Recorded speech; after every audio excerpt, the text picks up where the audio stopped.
Aya Jesus, aya, aya, aya, aya, aya, Jesus, aya, aya, aya, aya, aya, Jesus, aya, aya, aya, aya, Jesus, aya, aya, aya, aya, aya, Jesus, aya, aya, aya, aya, aya, Jesus, aya, aya, aya, aya, aya, Jesus, aya, aya, aya, aya, Jesus, aya, aya, aya, aya, Jesus, aya, aya, aya, aya, Jesus, aya, aya, aya, aya, aya, obinigwe, aya, aya, aya, aya, Jesus, aya, aya, aya, aya, aya, obinigwe, aya, aya, aya, aya, Jesus, aya, aya, aya, aya, Jesus, aya, aya, aya, Jesus, aya, aya, aya, aya, obinigwe, aya, aya, Jesus, aya, aya, aya, Jesus, aya, aya, Jesus, aya, aya, Jehovah, aya, Jesus, aya, aya, obinigwe, aya,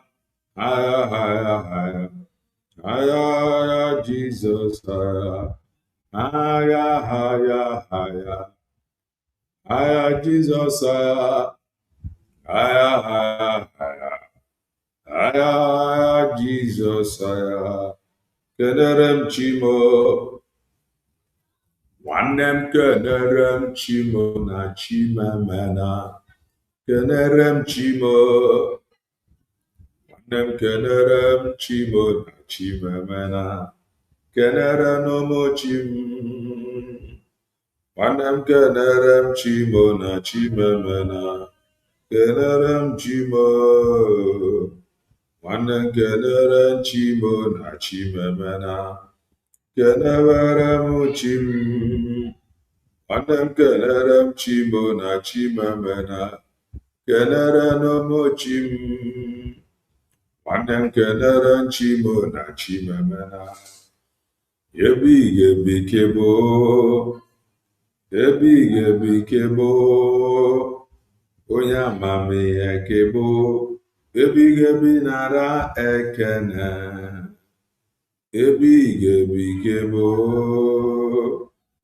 ebighị kebo, onye amamihe kebo, ebighị nara ekene, ebighị kebo, Chukwu ebighị kebo, onye amamihe kebo, ebighị nara ekene.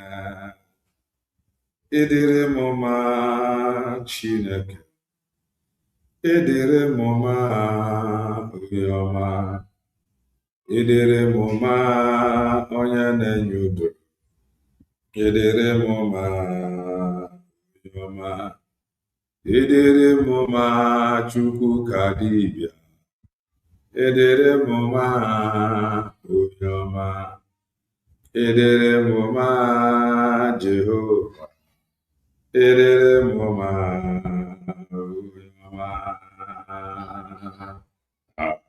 onye ọma, onye ọma, onye ọma, onye ọma, nderi atụ egwu, onye ọma, nderi atụ egwu, Oyama no weya. Oyama no weya. Oyama obakana banudo mmiri. Oyama obakana banudo mmiri. Oyama abụ nwa cheta nna ya.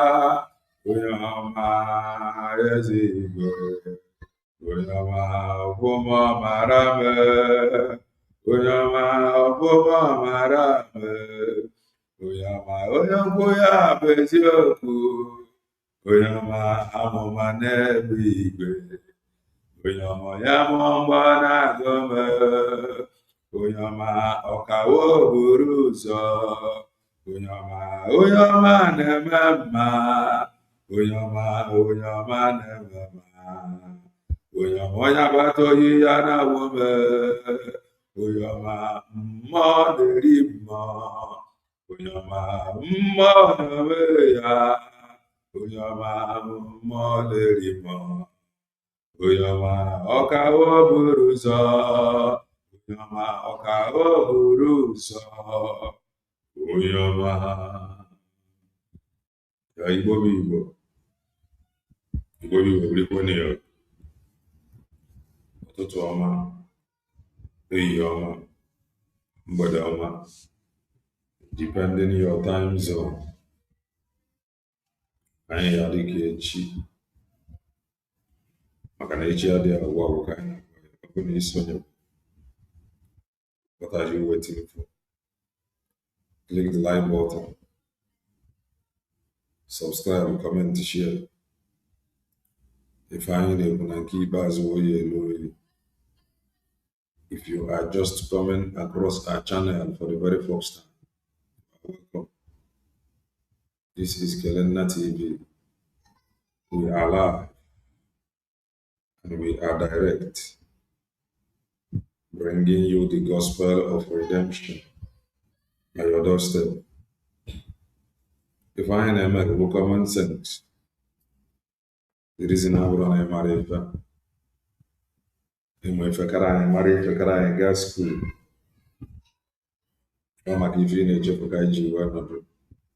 I just want to make common sense as always. What's my line in them? Men and women of good way. What's my line? One days you supporters of truth and lovers of truth. What's my line? Anywhere you are, divine favor, opportunity like never before upon our lives and on our ways. I hate the choke cabin one bring me here. If today is your first time coming across our channel, you're welcome to Kelenna TV. I am a content creator, political analyst, and a preacher of the gospel of redemption. Asking Ezechioke for anointing to preach this very gospel. Hallelujah. We getting on my business. It was your about my business. And we are holding ground, making sure everywhere the kakaraka. Until one night work Africa by the special grace of God. Yes. Black no rien no makamele. Ojugo chuku no makamele. Please, when you join, do well and press the like button. I am on board. And I have a very long program to do. I don't know how long will it take. So I got an emergency call.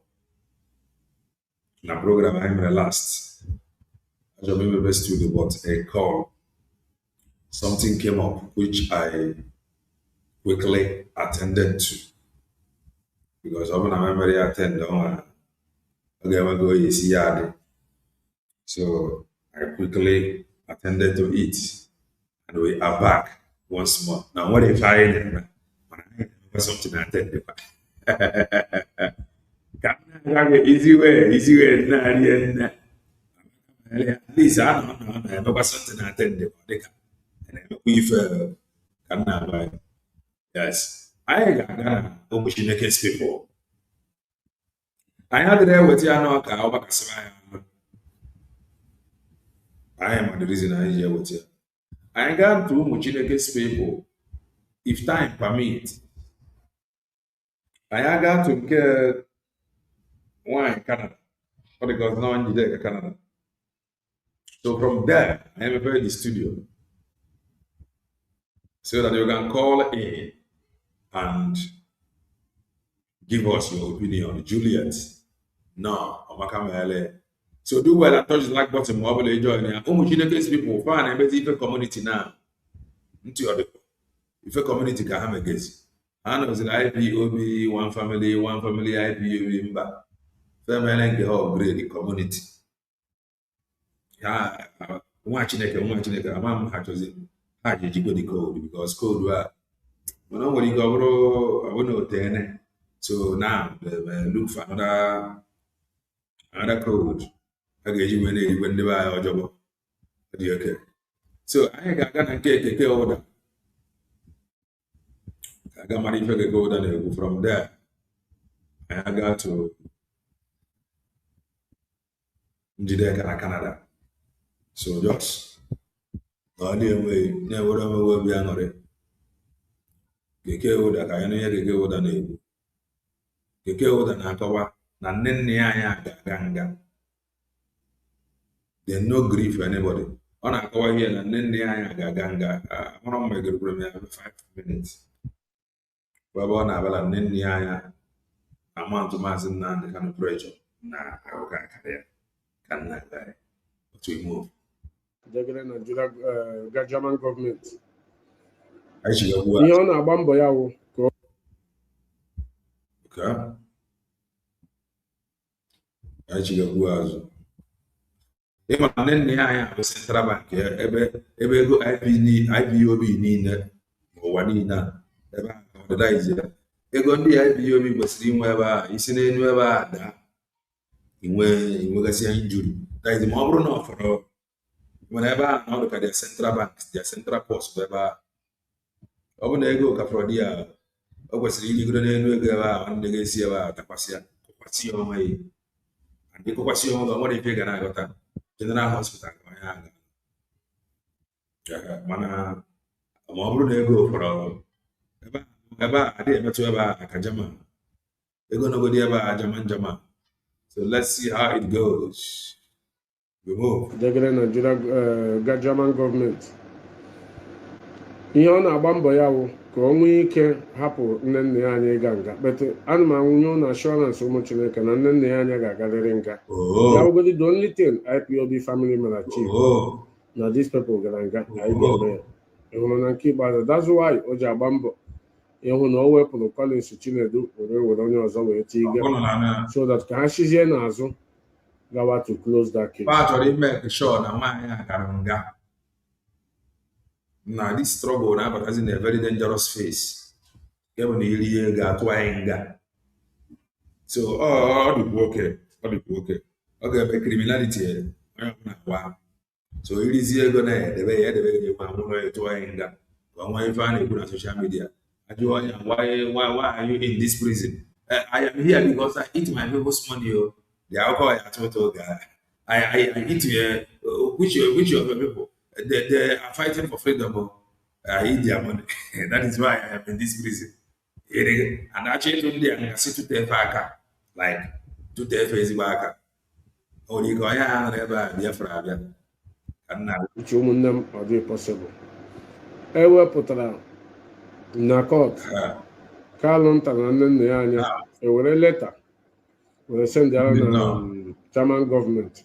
Abịa na court jụọ ha sị onye wu this Nnamdị ya sị na the leader of indigenous people of Biafra. Ụmụnne m na-egekwenụ ntị. I na-ege ntị. Ihe ndị a na-atị dị ka akwụkwọ fim mgbe a na-atị Andy na ndị otu ya. Ajụọ ya onye wu Nnamdị ya sị na ọ wụ the head of the indigenous people of Biafra. Ụmụnne m asị ya mba amaghị onye dị otu ahụ here na German gọọmenti a na-atụlete that nonsense. Ma who is the Nnamdị that na ha achọghị ịnụ ihe dị otu ahụ na the court case or the court room. but ha ga-apụta bịa gwa ụnụ nke bụ eziokwu. Nne anya is putting pressure seriously to Nnamdi. That's why Nnamdi ji focus on ihe gbasara Germany to make sure that he eliminate people like Collins Chinedu, the German national cabinet. Onweghị onye ọzọ who his target when it comes to that area na ahụhụ Collins Chinedu because of the pressure nne anya gwara ya si ya na ya bụrụ na o meghị something with his capacity na ya nwa ga-agbakwa ihe niile n'anwụ, ya nwa ga-agwa ụwa etu ego si wee gaa. That's why iji hụ Nnamdi ji wụọ beast na ihe gbasara ihe nke ikpeazụ ọ na-eme. But anyị ga-esi n'okwu a wee gafekwa na ihe gbasara Nnamdi wee laghachikwa azụ na ihe gbasara nne ya anya na ihe o kotere na Germany. Ọzọ dịka ibe ya wụ na o subirile na ya wụrụ ndị si Lagos laa ụlọ lọtawa vileji na osubirile, nke a wụ batawa na IPOB na osubirile, etu ị na-abatakwa uche gị dịrị ya mana ebe ị na-aga, mana onye ị na-agakwuru mana ebe ị na-aga anata information gị. Nne anya is very very angry to Nnamdi Kalu na ya nwa agbagaghị mbọ enough to mention o protect this account. Knowing full well na ụdị ego Nnamdi bupụrụ o ji mee money laundering from Germany all the too much. That's why iji hụ today the Nigerian German government ji wee na-agwa ha bete onwe ha otu ha si emezinwu this error. Onwe ha nne ya anya na-eti mkpu na-eteretere Nnamdi, and Nnamdi is making sure. The funny thing bụ na Nnamdi si na Sokoto wee dee leta degere the German government. Ụmụnne m na-egekwe na ntị, onye nọ na nga na German government amaghị onye ewu. If you come to Italy na Italy amaghị onye ewu, a na-edele propaganda na asị ụnụ na edegerele UN leta ọ UN na-ekwubeghị kpakama ebe Nnamdi nọ ka UN na-atụpụbeghị ọnụ. The international community ma Nnamdi ọfụma ma ihe niile o mere. The UN ahụ o degara akwụkwọ ma everything Nnamdi konokoro Nnamdi mere. This video they play now 20 hours ago, and it has recorded 17,000 views, 1,600 comments, and 634 likes and love under 24 hours. Ihe awụ ihe o ji wee na-ekonoko all of you Nnamdi. O werele this struggle now. Agreement with ndị America, ndị David, which is Chris Nwogwu. So they struggle out to those people. Ya wụrụ na ọ na-ama today. A sị ka a na-aga n'obi ma ji n'aka. Ndị niile belivuru na DOS emetaghị anya. Unu ebelivu na ọ wụ na Nnamdi Kalu ka onye voice ya wee ma ọ gụrụ etu ya ebe ịwọchị anyị alụgaghị ọgụ na nke ikpeazụ nwa onye anyị megara explanation ọsọ unu were nụ na voice anyị gbasaa na ya even nyekwuo na ya UN ha nwa mana ihe anyị na-ekwu ha nwa na onwe ha UN ji ya. Ihe a m na-abịa ikwu today, evidence m na-abịa iweta ebe ụlọ Nnamdi Kalu nọ America ji ya, Nigeria gọọmenti evidence ụlọ ahụ ọpụtago in the public. Western world information. That's why you see I got rally megide elu mala ya dịka mmiri awụrụ n'okwute. Unu ghọtara ihe m na-ekwu? That's why iji hụ anyị gaa logo ala gaa everywhere ya dịka mmiri awụrụ n'okwute, because all the important Western world ji ihe niile Nnamdi mere. Like I said, I ga-abịaghachi na ihe gbasara nne ya anya, but ka ebe anyị ga n'isi ahụrụ kwa ogwu Nnamdi na-achọ igbuchi everybody. Wụ na onye ọbụla ọhụrụ ya akpọ ya baga. Enweghị onye Nnamdi kpọtụrụ obodo oyibo, ọ wee ego anyị ka anyị na-eme. I remember the first photo m hụrụ Nnamdi na I think Brian Chimezie ihe ahụ photo or video years back 2012-2013 ebe ha na-eri mama put. Is a wretched man. Ọ wụ onye kwuo ya moto ya efuo. France made you who you are. So everybody will bagger. Everybody will that bastard. That one banshee. Everybody each of you. I'm going to review many secrets here this evening. Secrets I'm going to review here ị ga-aṅacha ntị gị ọfụma ma gee ntị n'ala. Onwe nke ị na-aghọta, Royal boy, put my number there, that number. Call in. Ka anyị gwa gị nke na-eme eme na Nnamdi egbuola ya egbuo na nke ọzọ, and he's ready to kill because you know that he has sold the struggle. Ya wụrụ na Nnamdi Kalu na ihe ọ na-eme is the favor of this struggle, Nigeria government will not ever allow Nnamdi Kalu to be doing all these things ọ na-eme. Even the phone ọ na-use na-akpọ ndị mmadụ every day, na-eme meeting with people like Achara Ugo ha na Metusela. Ya wụrụ na ihe Nnamdi na-eme na is not in favor of Nigeria. Nigeria government can never. Why ejigidezie ya? You can't give people reason. Ya wụrụ na Nnamdi emeghị ihe Nigeria government si ya mee na ọ dabagahụ na ihe na-eme now, Nigeria government can never allow Nnamdi to be using phone, giving him free access and free internet. Underline here. Silent phone. I know. And I smoke phone neighbor. And I smoke phone. And I smoke SIM card. And I will go. Neighbor. One time we just were there depending on to see a code. Yeah. It would be very expensive. Neighbor. So I'm running on federal government to where it would yeah. I'm going to cheap or by small. If you are listening to me, when we came here to tell you that Nnamdi na-akpọ ndị mmadụ, most of you do not believe it. But I'm going to show you people something today very, very important. I will first read Mungocha. Even myself, I'm going to tell you something for Igwe. I'm going to tell you something for call. Even now, when the master prophet in the book said, Master prophet, there is something there. But master prophet should be careful. One of my phone me. Obi butere picture Maazị Pandoko si na Maazị Pandoko kpọrọ ya n'igwe. So amara m ọ bụ eziokwu ma ọ bụ asị. So ya nwa bụ onye ma phone akọ ọtịrị ọpụta. And somebody told me about Uchechi and divorce document. Then I go na anya fu ebe kedu ebe that news is webụta. Check it out myself. Mee ezi ụlọ ịma na anyị pụtara bịa gwa ụlọ na Nnamdi zụrụ ụlọ na Kenya. Most of you asị weta evidence na nke ikpeazụ anyị ga-enye ụlọ evidence. Weta evidence m ga-enye ụlọ ọ na ngụbiri ka m ga-enye ya. Ogoro na-ego rent yo nara lease yo. It's none of my business. That's why I know they worry me. You know they worry me, you know concern me. And one thing is sure. What is that thing? It has been confirmed. No about Kenya. So onye no Kenya definitely will not look organara.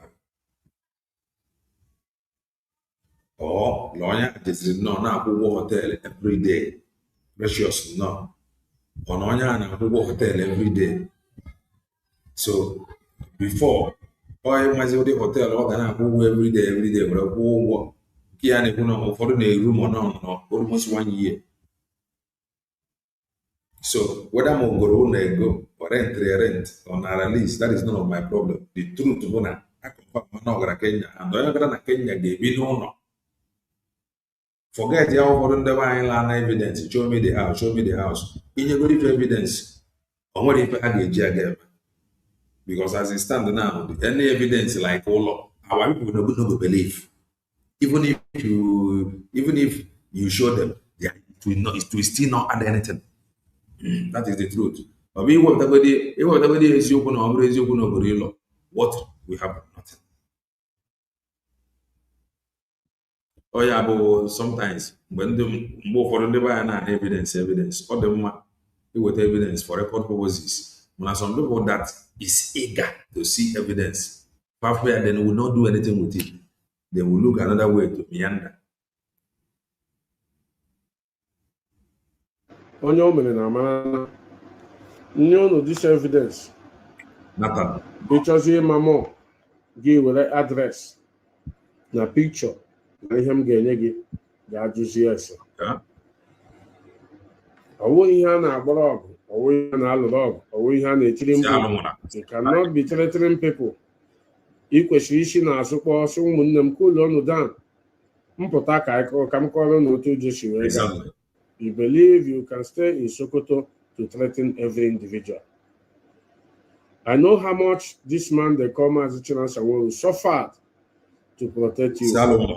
Ihe ga-eji akwụnye ụgwọ ya today is threatening of killing and how to do other things. But anyị ga-abịa na nke ahụ ka anyị gụgodi ihe gbasara Nnamdi Kalu. The name of Nnamdi mepere company na Kenya ebe ọ na-esi na-ebupụ ego. M ga-agwa unu aha the company today. So ka ha mara na ọwụ ha egwuregwu ya wụ na ekwuo ihe gbasara Nnamdi na ihe niile o mere. Ụmụnne m, in the next 3 years anyị ga-ekwucha ya wụ na asị ka ewepụtawa evidence mewe broadcast every information every day. Asịghị m 3 days, asị m in the next 3 years anyị ga-ekwucha ihe Nnamdi mere. Do you know that Nnamdi Kalu opened one company in Kenya that was using to siphon IPOB funds to Kenya? On a book we go from South Africa. The name of this company is Ken and Satel Company Consultant Limited. Yeah, let me repeat that name again. Ken and Santel Consultant Limited, registered in Kenya on 12th of April 2021. Registered number, registered number. Kamboro ni ama kandi iberibe ndị na-ajọ evidence. Unu ga-ahụ evidence n'abalị a Chineke akpọ unu ọkụ. Ndị evidence. They will do nothing with it. Just ihe mụ nwa na-ekwu mee na program ọnụ si alụzila ọgụ enwe evidence na na-enwe ntị obere ndị be anya na-afụ. The truth bụ na ọrụ akụ ana. That is the truth. Ọrụ akụgo. It is no longer business as usual. Ọrụ akụ ana. 5JUEXEG3 with the registered number. O ji register that company ebe ọ na-eche ebupụ ego ụnụ ndị iberibe. If you want to verify this case, gị gawa na Kenya ga-ajụọ ya.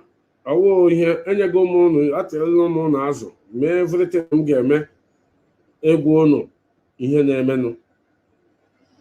Evidence m na-aga iwepụta n'abalị a mwepụta ya ha bịazie bịa gwa anyị ma ọ washi ma ọ wee eziokwu.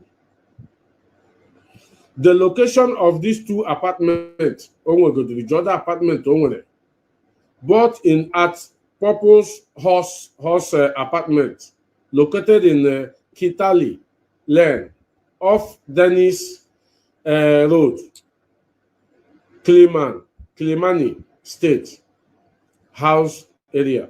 All ebe o nwere this thing. Agwago m unu the address now. Ị ga ịchọ menye gị the inbox. Nye gị the inbox. The boss letter ya. Nairobi ka ihe anọ. The code boss, the letter code boss is 2137 Nairobi 006006 00606 will the code or the postal code. Agụm akpọrọ unu nọmba because Biafrans ama m na unu ga-apịagide kpọgide nọmba dị a chọọchị agbasa ya na awụ ya m ga-enye unu nọmba but oge ga-eru mgbe a ga-ewepụtakwa nọmba ịchọzi ịma ịkpọ dị nọmba mana ma ọwụ onye ndu gị nwere ụlọ dị a marakwana ha much na-ere ụlọ n'ebe ahụ. Aga m ezikwa unu dị ụlọ maka adịkwa ama zikwa unu dị ashawo o ji wee mee next of king of this house. Ama ezi unu dị ashawo Maazị Nnamdi Kalu ji mee next of king in Kenya na ihe gbasara company a na ụlọ ya. Ashawo Kenya ka o ji wee mee next of king na Kenya. Ụmụnne m ọnwụ ha abịakwuo ya Get you evidence. I'm now giving you the evidence. Nwayọ. We are not here to do propaganda. Ọwụ ị na-akụ eri. Ọ wụlarụ gị reflect ya. Ihe ọwụ Biafra ahụ a chọrọ inwetara anyị. Ihe ọwụwa ya ji chọọ igbu ndị DOS a. Ihe ọwụwa ya ji chọọ weta ka egbuo. Ihe ọwụ ihe kọsịrị ya because we find out ihe Nnamdi na-eme. Ihe awụ dị efulefu Nnamdi ji wee dashawo Nnamdi ji wee weta. Sylvester, it's not enough if the type of lies. We should calm down. In a different opinion or in evidence to counter, to challenge him. But when you want evidence to challenge him, I think it is better you just listen instead of typing no lies. Huh? Do you have evidence to challenge him? Look at the lady here. All the shower ojimeness of king. Ihe awụkwanụ dị ụlọ ebe dị ụlọ nọ. Lekwe dị ụlọ. So ha ga-amazi na ọwụghị egwuregwu ka a na-egwu. This is the building. Ka ụnụ mara na ọwụghị egwuregwu ka a na-egwu. You know how much this kind of building worth? Ụnụ nwama. Na dollars. So ihe m ji na-eji ụnụ ya na-ewetara ụnụ ya nwayọ wụ ka ụnụ mara na ọwụhụ abịa sị I have a lot of things to show many of you. But I'm gonna na-ewere ihe ndị a nwayọ were na-eme ya analyze. I will analyze this one from first before I will go to others. Nnamdi Kanu mepere a company na Nairobi with a harlot ka o ji mee Next of King there. This girl m jiri unu now. The phone number, the address, everything nọ here. Jọda gị alụwa onye nke ọ na-alụ onye rere pọch ahụ ọ na-agba pọch Cayenne ahụ ọ na-agba pọch Cayenne azụrụ $250 something thousand. The girl ere ya 70,000. Bịa gwa Nnamdi na ekidnapụrụ ya narakwa ya dị ego. Na-egekwenụ ntị o. The lady bịara gwakwa Nnamdi na ekidnapụrụ ya. Amana mgbe kidnapping bụ omewe na Kenya. Most of you that are married Kenyan people, unu nwere ike ịgwa anyị ka anyị mara na kidnapping na-aga on Kenya. Enwe mafia nsị na-arụ ọrụ nkoro. Comment section. Are you calling? My number is here. Na sị kidnap na-eme na Kenya. Ọ bụrụ ya kidnap ka kidnap Maazị Nnamdi Kanu. Kidnap happen in Kenya. Kenya nwe mafians. Ga-egwa anyị mgbe e bidoro omewe kidnapping na Kenya. The nwa kpọọ the tail because Nnamdi Ikwo ya sị gị, I am Nnamdi Kanu, do you know who I am? O mepere this company 2021 April ka o mepere this company register ya. I am not bothered banyere ife a. The truth bụ na ọ gara Kenya, like I said, onye gara Kenya bi n'ụlọ. So common sense kwesịrị ịgwa gị na onye gara Kenya bi n'ụlọ ka ife ọzọ ịchọrọ ka agwa gị ịchọrọ ka agwa gị n'obi na rented apartment, ịchọrọ ka agwa gị n'obi na hotel. For the fact nọ na Kenya, definitely is involved. Whether ma obodo ego ma ọ nọ na rented apartment obi n'ụlọ. So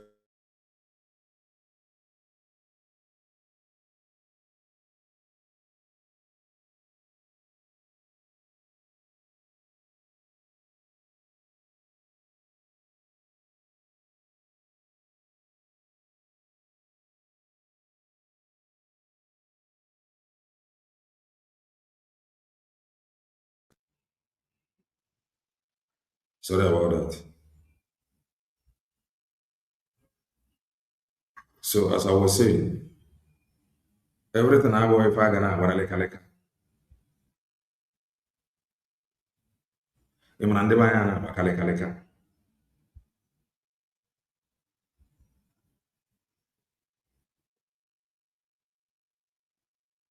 So ụnụ maka nna gwa ka ụnụ ka ma ọ daa ụnụ agbaziri lịkalịka. It is you people that I'm now talking to. I know onye nọ na Kenya ga-ebili ụlọ. So we should just stop the argument and just see it that way. Maazị Nnamdi ka na-ebido na main road. So all this comment, oh, it is a lie. It is not enough to convince us. I convince you, they give you inside the room, you will still not do anything. So just know it. No, for the fact not that Kenya, no. 6 months. Okay, no. If you are a traveler, you the Hana hotel reservation. Either Hana the Obodo or hotel that day. Chief in the morning, you would want your gachoro rented apartment. Ụgwọ ụlọ si na hotel na kpụrụ onwe gị n'ime ụlọ. So for the fact law na Kenya rapụzie na argument obi n'ụlọ ogori ego or rent you make we just rest. For those of you that entered into this program now, the name of this company is Ken. Imayon Azao Kenny. Ken Sattel Consultants Limited. Registered in Kenya on 12th April 2021. I'm a registered number here again. Makandi Iberibe Nature Evidence. The registered number of this company is Cambodonishi because I told me only a half Ndi Iberibe Nature here, but Camboya normal so that it can go and verify. PVT GTG slash 5J UEXEG3 with the registered number. So EMG na-agwa unu desi n'owo ka unu nwee ike mara na ihe a wee o ji si weta ndị DOS a ka egbuo, weta everybody ka o gbuo, weta Maazị Edoziem ka egbuo, weta Maazị Chinasa ka egbuo, weta Maazị Agbanyem ka egbuo, weta Ọfọma ka egbuo, weta Nzulumike ka egbuo. This is the reason why Nnamdi is searching for everybody that knows everything about him to kill. Dear friends, what is happening today is not egwu maka or egwu. What Nnamdi is trying to do today,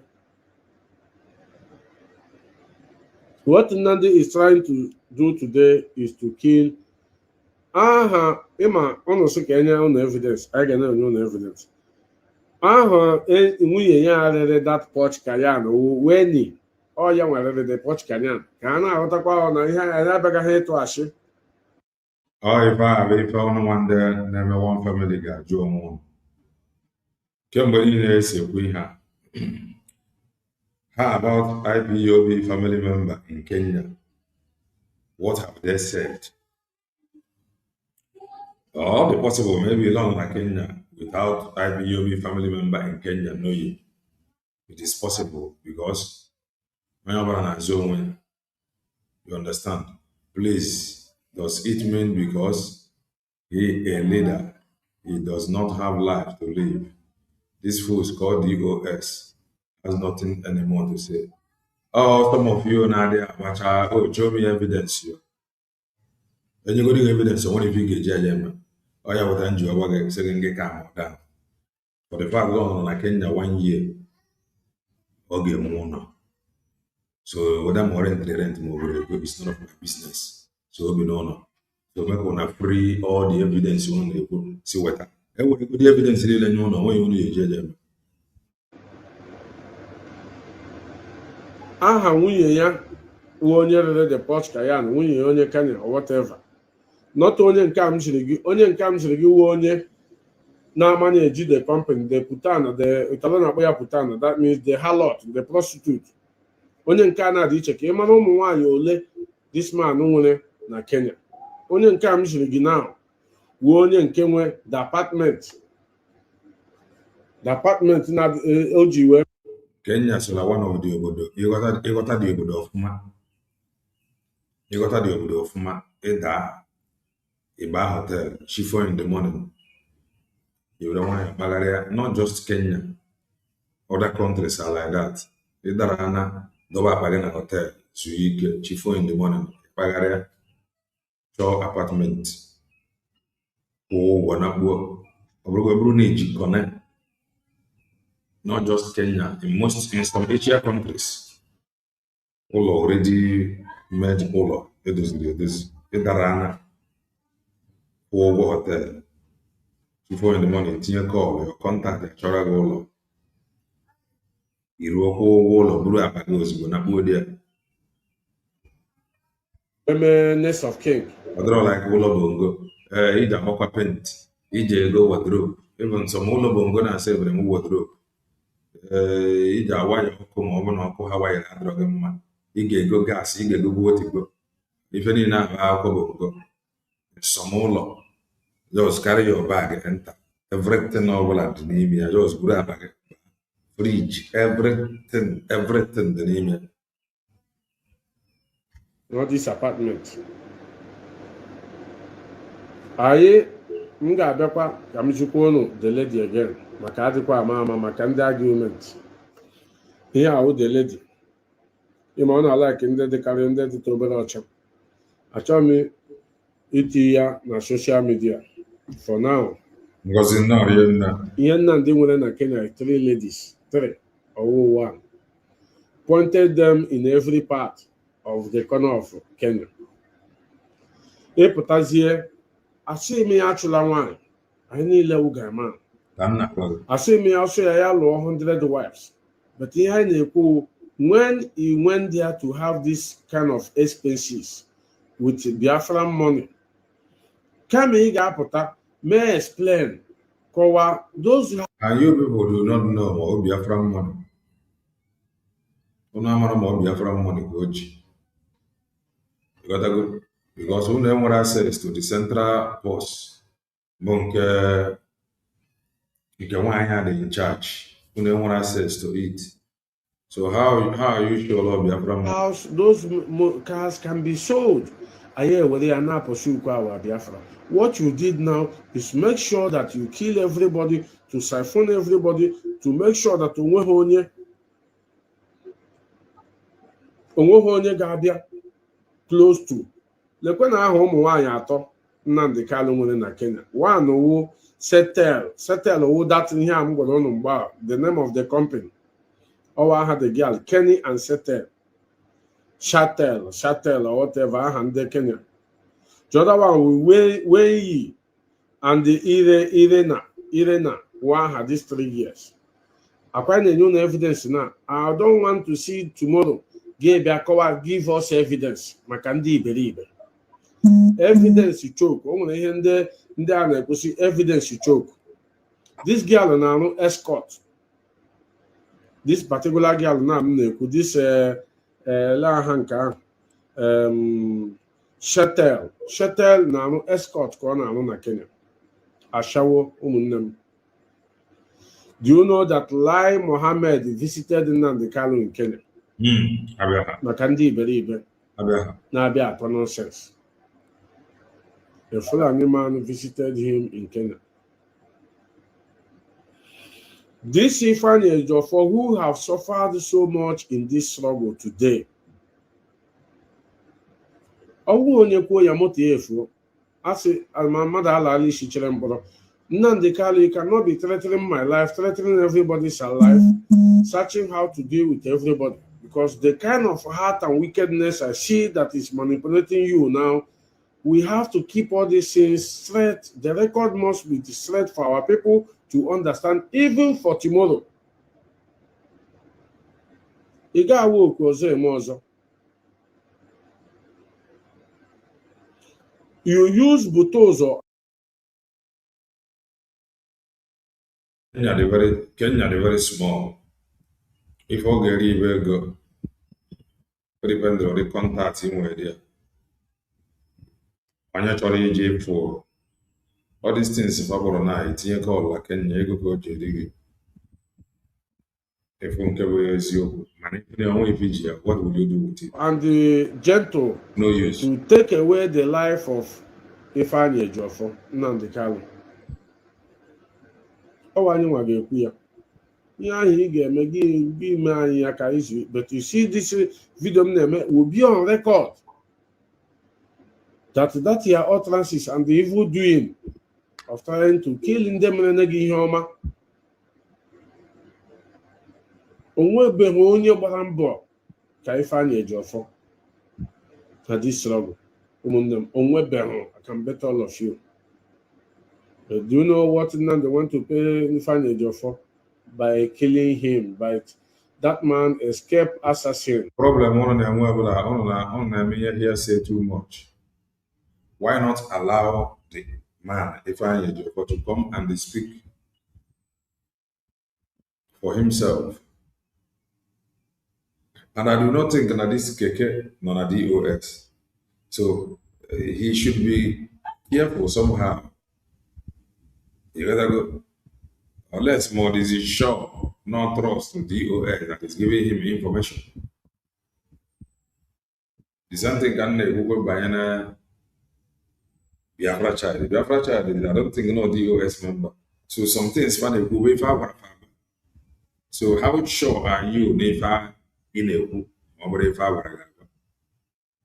Now why I know they talk here from Nnamdi Kanu, his best friend. With evidence. You can call Ifeanyi and ask. Don't come and ask me evidence. Chineke agbawo n'ọkụ.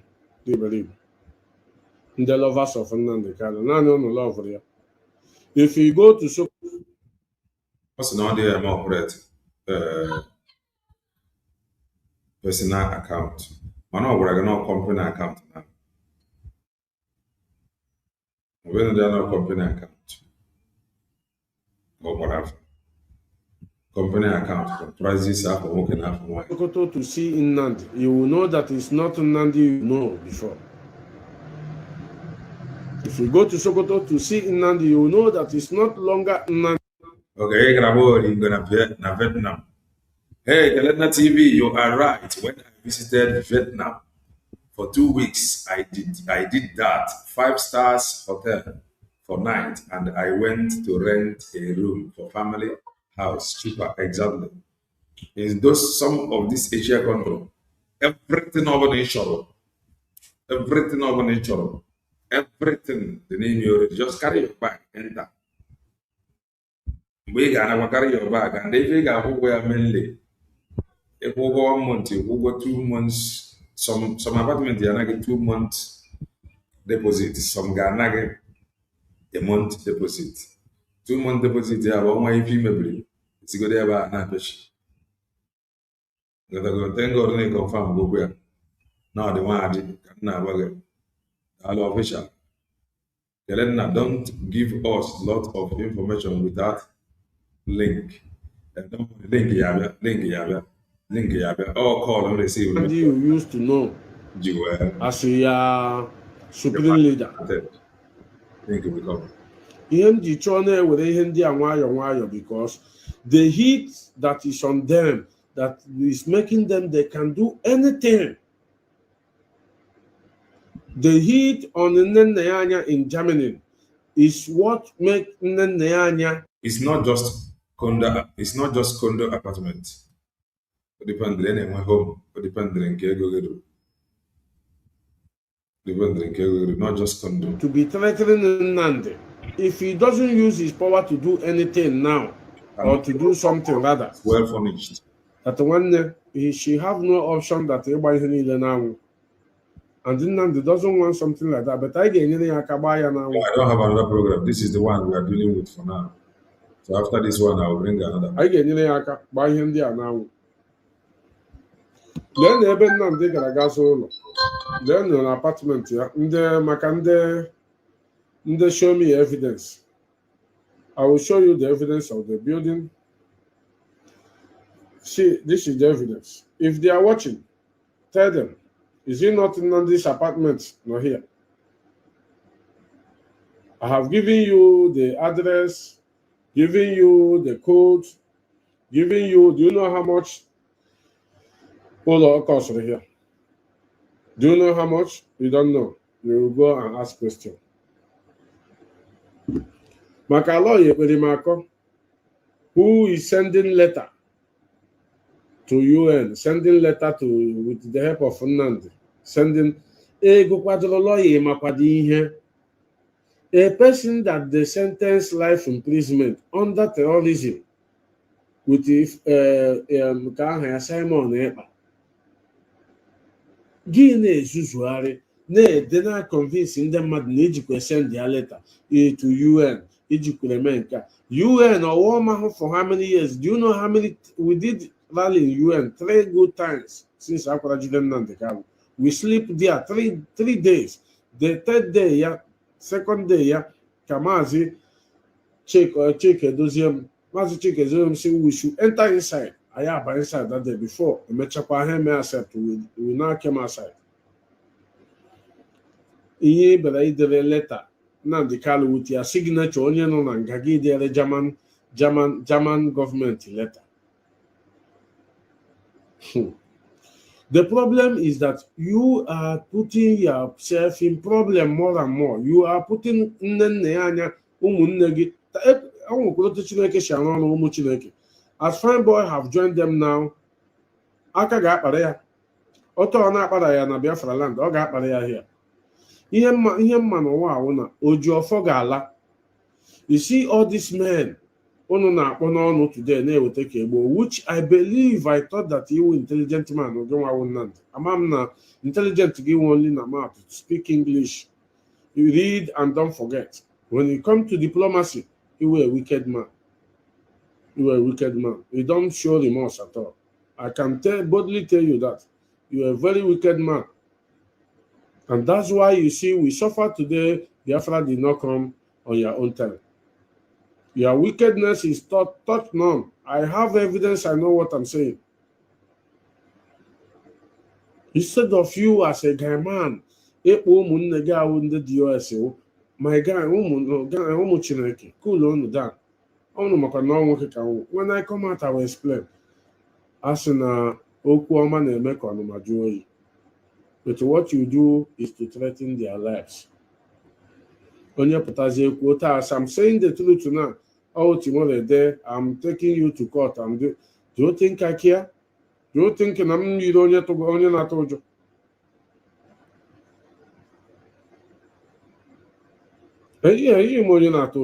You have brought a beast in us. You have brought a very big beast in all of us, if you don't know. That beast, our own Abiago Biestra.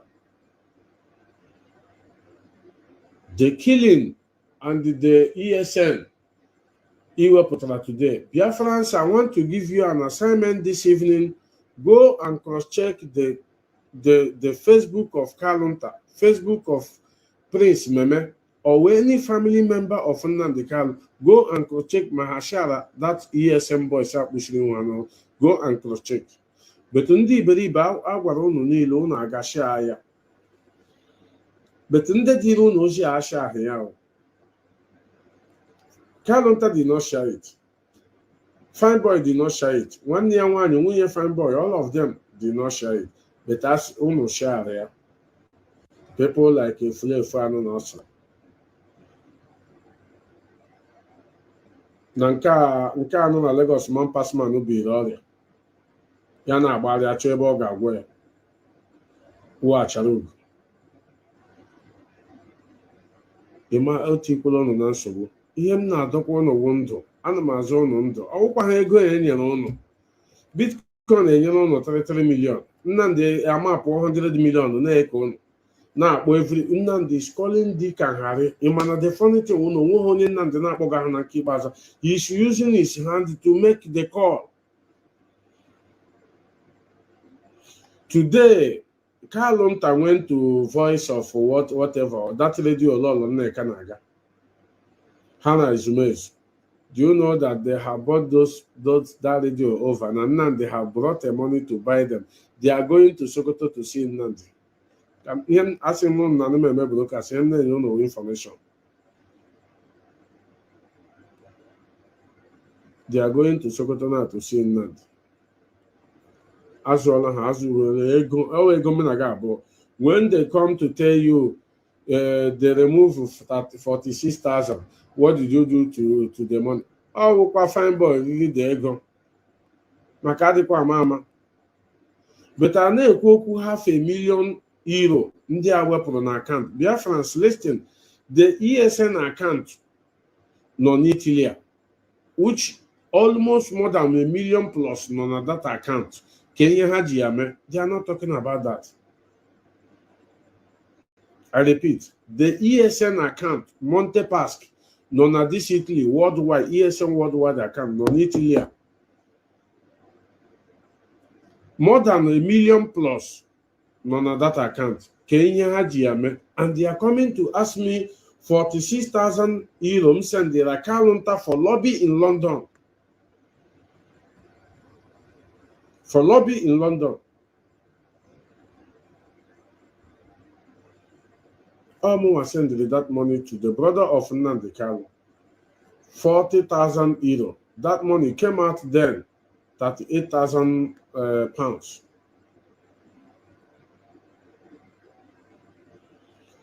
Like I said, the number is here because I can see people that is writing. You can call the number if you want to verify or if you want to say anything, because this broadcast is going to be a little bit long. I'm going to take it gradually, both the Nneanya and the Kalunta. Ihe awụ nwa ụlọ Nnamdi Kanu na Kenya. Ihe awụ ebe ego nọ. Ihe awụkwara nwa prostitute o ji wee mee Next of King na Kenya. Unu ga-ahụ ya. Achọghị m iji unu ebe o bilile ka unu hapụ ihe otele ya. Ihe awụ dere leli. Maka ndị show me evidence. Aloye Jimako, I have showed you the evidence now. The followers of Mazen Nnamdi Kanu or Nnamdi Kanu, I have showed you all of you evidence. I will still repeat the address of this house and the whatever is called the company Nnamdi mepere na Kenya with money. Unu chọrọ ịnụ ego ole ji wee mepee the company. I will come to that later. Okwu na-abịa abịa nwayọ nwayọ. The only thing you people can do is to be buying people, but nobody buy us. What we say here is the truth and nothing but the truth. And none of you can stop that truth. The only thing that can stop it is for you people to go your way, because you have messed everything up. You have sold the struggle to Chris Yogo, or whatever in America. You make clear, even they disturb you for the promise in your hand, for the money hand. Chris Yogo no wayo. David, Nnamdi Egwuolu no wayo. Unu sowa should come and bet it. Banu bet I am na. Nnamdi Kanu gwuru unu chakakpo. Unu ga-ebe akwa ya very soon. Nke unu aga eta anya unu ebe akwa ya. I'm not saying here 2 years from no, very, very soon. Unu ga-ebe akwa this wayo Nnamdi gwuru unu. Don't worry. No leave, no transfer. Anyị na ebe a. Maka ndị iberibe na-abịa na-akụgheri. You think that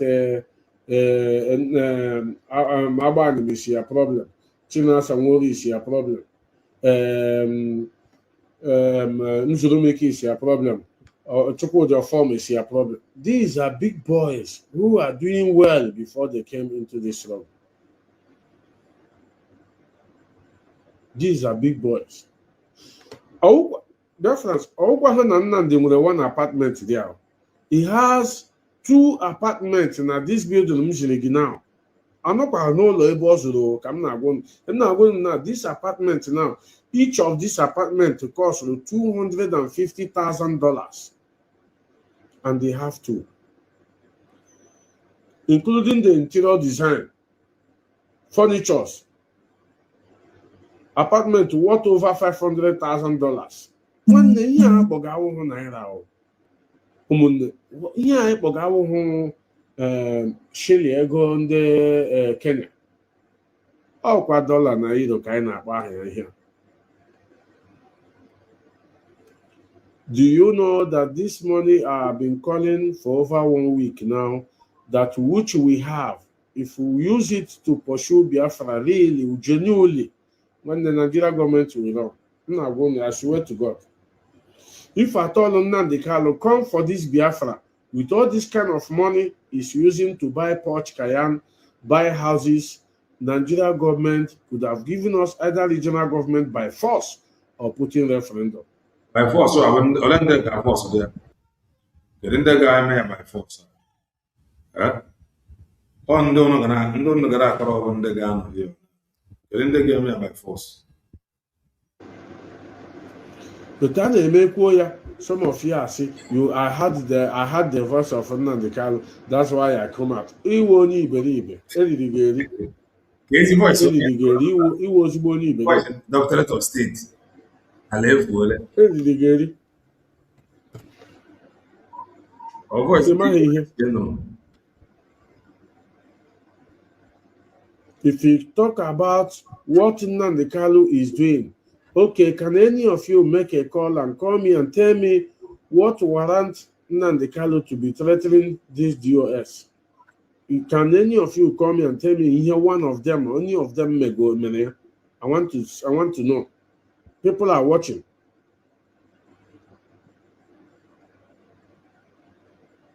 Because of all this money today, because of all these things Nnamdi Kanu did,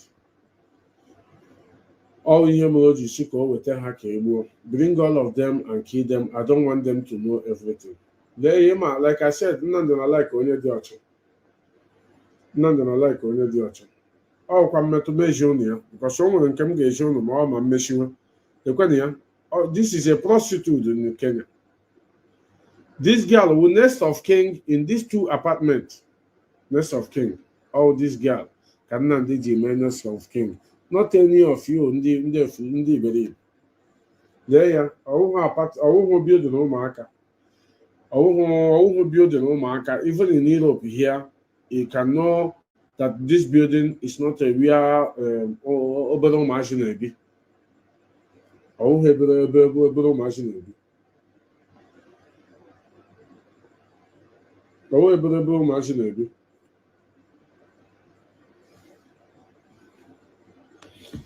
Therefore, the problem is we say the truth, and I need callers here because the more you call, the more you trigger me to show you many things. Can any of you call and tell me what Nnamdi have achieved since he started this struggle? Dear friends, I do this challenge to all of you that is watching Umu Chineke without no insult, without no grudges.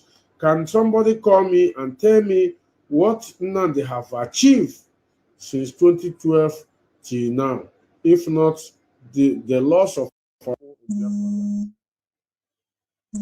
Lion, no, not in this line, please. Not here. I think I have the number there.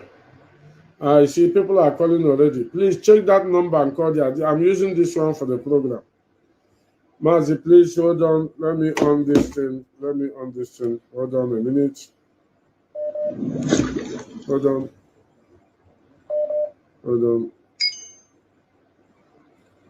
Okay, go ahead. Okay, Maz, this is Dave. I'm calling from Georgia. I know you said you were going to come out about 9:30. That's what time you said you're going to be online, but okay, there's a little more earlier.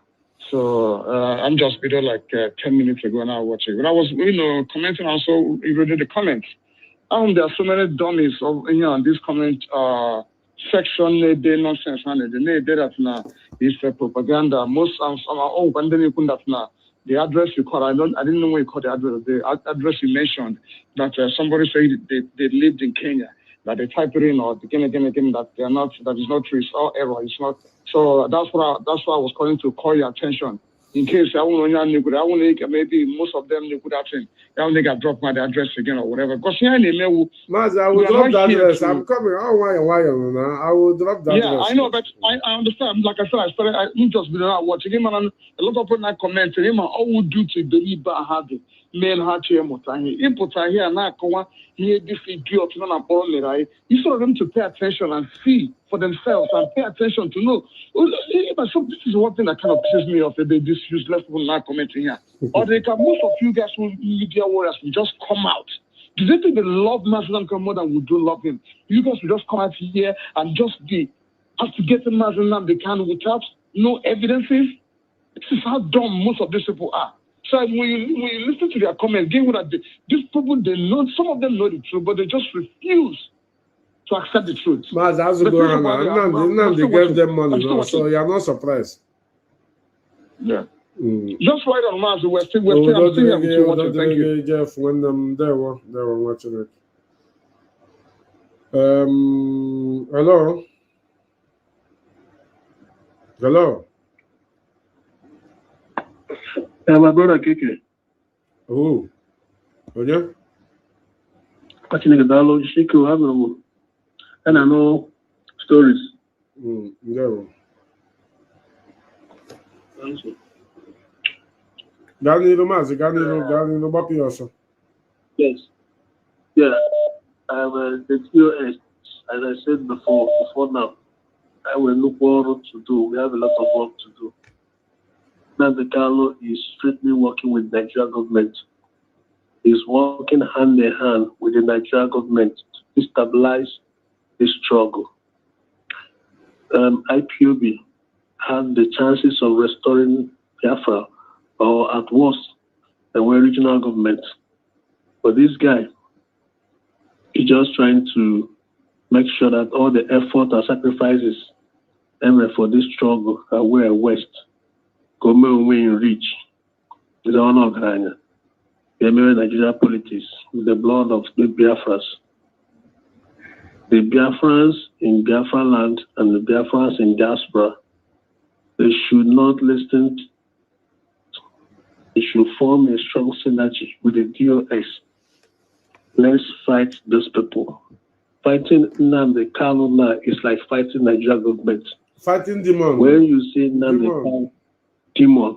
When you see Nnamdi Kanu, you are seeing Nigeria government. Exactly. You are seeing Tinubu. You are seeing Fulani. You are seeing them. Nnamdi Kanu is now working with them 100%. Now it's not left for us to see with the eyes of freedom fighters, and we define our enemies and confront them. This guy should bloodshed or chaos. Yes. Any other room, okay, may achieve your email. But if he's aware that DOS are prepared for the inevitable, we can sit up. There are time for sentiment.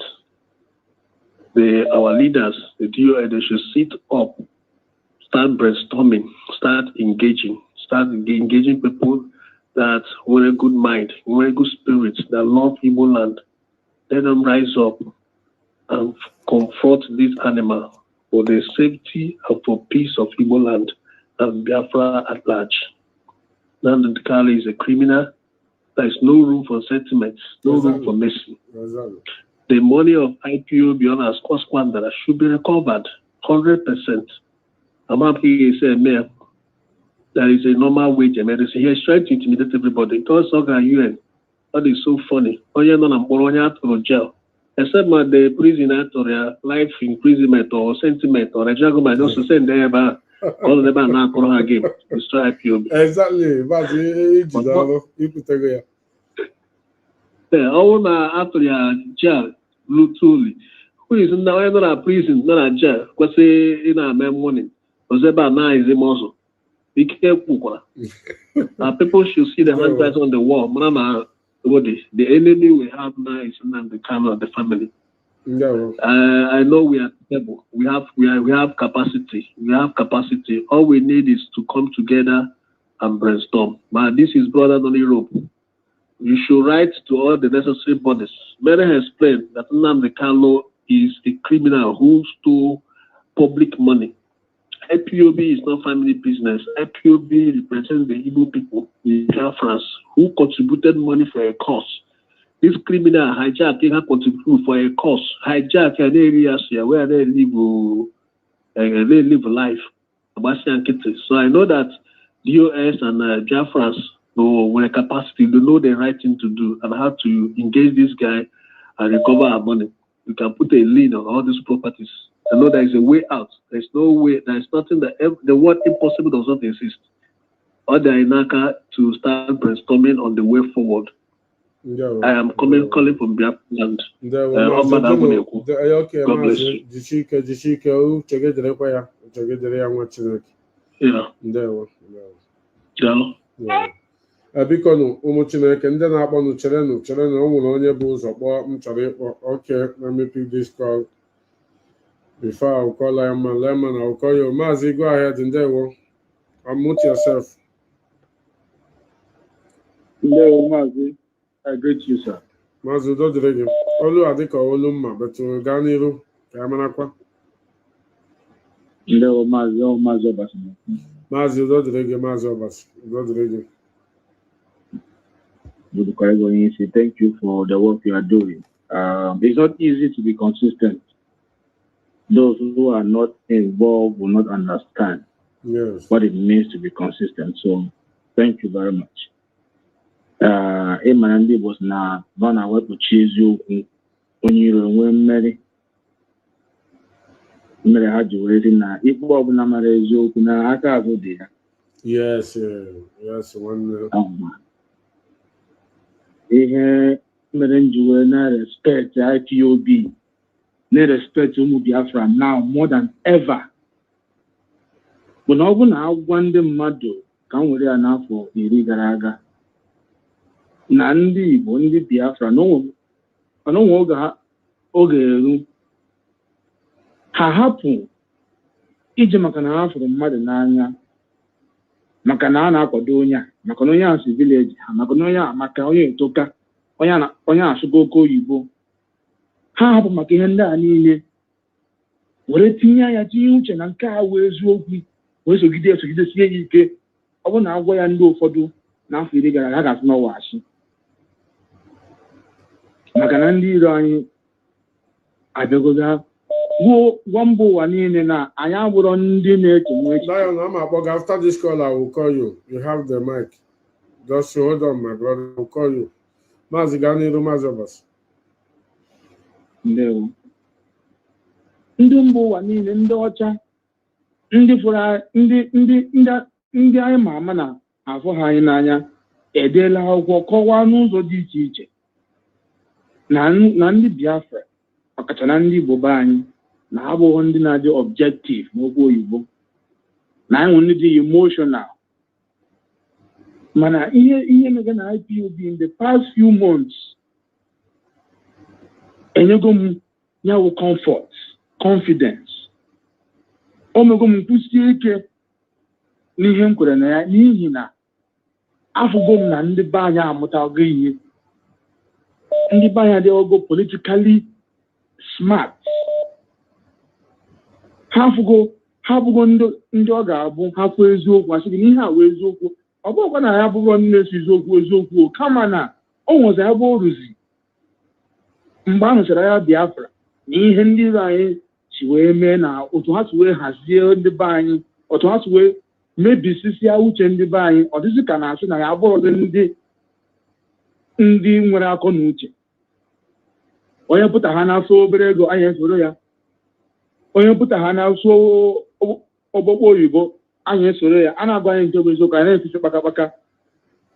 Kama na ugbu a afụgo m na ụmụ ihe ndị a na-akụzi na redio Biafra, Maazị Jonathan, na ihe ndị niile a na-akụzi na redio Biafra, na ọ na-enye aka. Uru dị na ya, because onye si gị na ndị mmadụ ga-apụtụde na-asị gị hapụ Nnamdi Kanu na ihe ha ma, ndị ha ma na ndị akwụde n'azụ wụ DOS. Onye gwa gị na ndị be anyị ga-emenwu ya 10 years ago, m gasị gị n'ọwa. So for that, I am appreciating our people. Na anyị adịwago mature politically.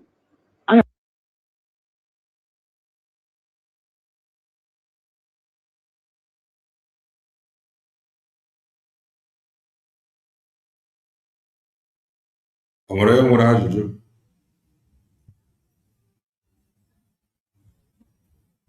The guy no online and all let me program all the number. Wait. Yes, the guy no online. All let me program all the number when he have a live program. And I'm on phone number at the web itself. Malo on no live program. When we get the number I'm gaga until on no live program. Na dị ọgụ mature geopolitically. I am over here n'ihe awụ objective reality, ihe awụ objective truth, which is onye nọ na nga, onye nọ n'aka ndị iro anyị agaghị na-achị anyị. As simple as that. Yes. Onye nọ n'aka onye iro anyị ọ gaghị na-achị anyị. Na-enye dị m ọnụ mụ na ha ịbịa mewa argument because o gosi na onye a na o nwere akọ na uche. Ndewo maazị ọgwụla Because we are matured and we are above some nonsense of coming to air to be lying to the public when we know the consequences. We are not in that class at all. What you are revealing today is what Mazi, is according please, to Mazi, please, hang on, you will continue. Ama m ihe mere ha ji si na adreesị adịghị clear. Ngwa, Mazi, ebe ị nọkwa here ka I repeat that address again. Located na Katy Lane, off Dennis Part Road, also Prince Road, Kenya, Kilimani State House area. Ele ihe the address jiri ọ dịghị unu kpasị ome ma publishizie ya ọfụma ka unu mara unu akpasịkwala ya iwe o a na-agwụla na unu na-eshi ọnwụ. Maazị continue. Abụ ọnwụ ka ha jere esi ọnwụ divert the fund that meant for the agitation to even How did not esi ọnwụ? a CIA officer sent by Malami when they all knew that he was living in Kenya. Yes. The lady was standing. No, this one is just ordinary. He went to that club alone that very day. Then the lady was just passing, and now they kind of admire the lady and call the lady in that club. And both of them were changing the worlds. But what we are doing is we have given him enough chances of repentance. But what do we see? This guy's heart is hardened. He don't want to repent. No. So why I'm making this call today, why I'm making this call on this program, I want to caution millions of in terms of government to government. Yes. And they bring him out alive. They will come back in Biafra land. Then the government of Biafra, because of the evidence we have in on our table, we can tell him, Oga, just quietly go to your house, then go and become king in your own place. And now, look at the condition. We don't want you to do, and if you do anything here to instigate, it will never be achieved. But what I am telling the youth today, I'm telling the Eastern Regional youth today, if you want Nnamdi Kanu to mislead you and to use you as a useful tool on that very land, just tell your parents goodbye, because it's not going to be easy for you. We are not going to allow what happened during the Simon Ekpa to repeat himself again. What happened during Simon Ekpa was that IPOB were patient to see the reaction of Nnamdi Kanu, because Nnamdi Kanu gave messages, don't talk about him, don't attack him, and everybody was like, maybe this man is not working with him. But when you wrote a message, don't attack him, did you go stop? The answer is no. Do not stop. After that investigation in Kenya and other parts of the world, we discovered that even Nnamdi Kanu were the architect of Simon Ekpa. So there is no mercy again. So anybody coming out in the name of Nnamdi Kanu, and try to sink or desert our region, man, we are going to hunt that person head on. That everybody is doing. It's time to take record. That's why I tell people, IPOB should have a department, those who shall scream the AI na-abịa agbara ya ọgụ na social media. But we must continue. Hello. Hello, Maazị. Maazị Ndewo, onye ka m na- Right. I'm gonna balance program a balance. Mweta from ndị otu Maazị Nnamdi. Mweta from ndị nke ọ chọrọ achụ. Onwe ihe some people na-agụta. Let's go to Njideka.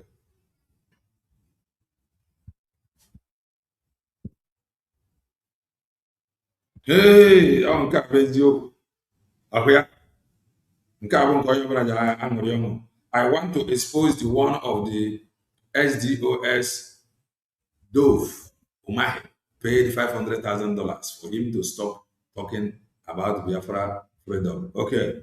Onye nke a chọrọ ime expose. Onye Dave Umahi nyere $500,000 ka ọ kwụsị ikwu maka Biafra freedom. Akwa. Now let us listen to her. Anyị ga-esi ebe a na-ala balance ya. Where you're watching me from. My name is Njideka na Canada. Ndewonu. Ka anyị gaa n'iru ihe anyị bịara ime today, ka anyị play godunu just a little music, okay? So before we go on, we have a lot to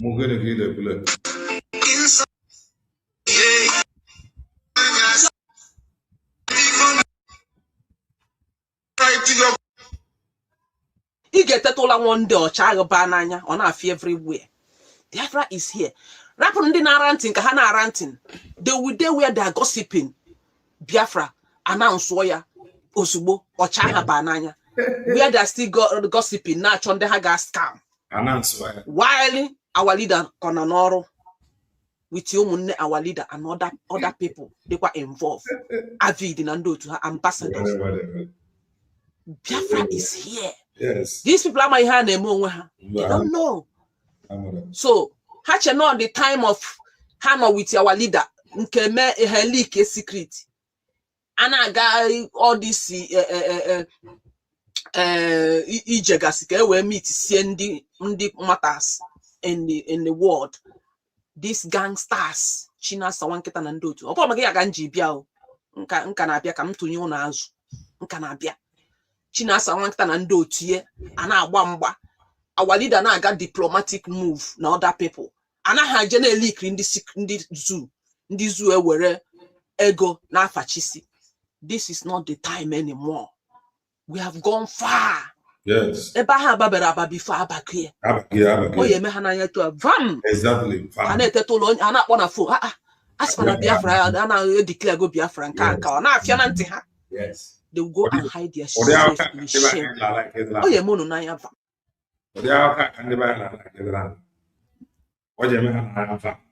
Biafra abela ejikere ya ale a na-ahụ n'obodo fam. Ụdị aka ha like onye ọbụla na-atụ ọchị. Ndị Igbo. Unu aya ma that secret ahụ a na-ebu unu before na aya anụzi again until o manifest ya. Ọkwa unu anyị mechaa unu ihe mpịawa azụ ka anyị nọ n'elu this time. Ihe na unu na-eme unu na-ezo ezo aya na-ebupụta ụwa na-afụ with evidence. And I didn't show with evidence. I say, all fake. How can you see man negotiate with evidence? I say not fake.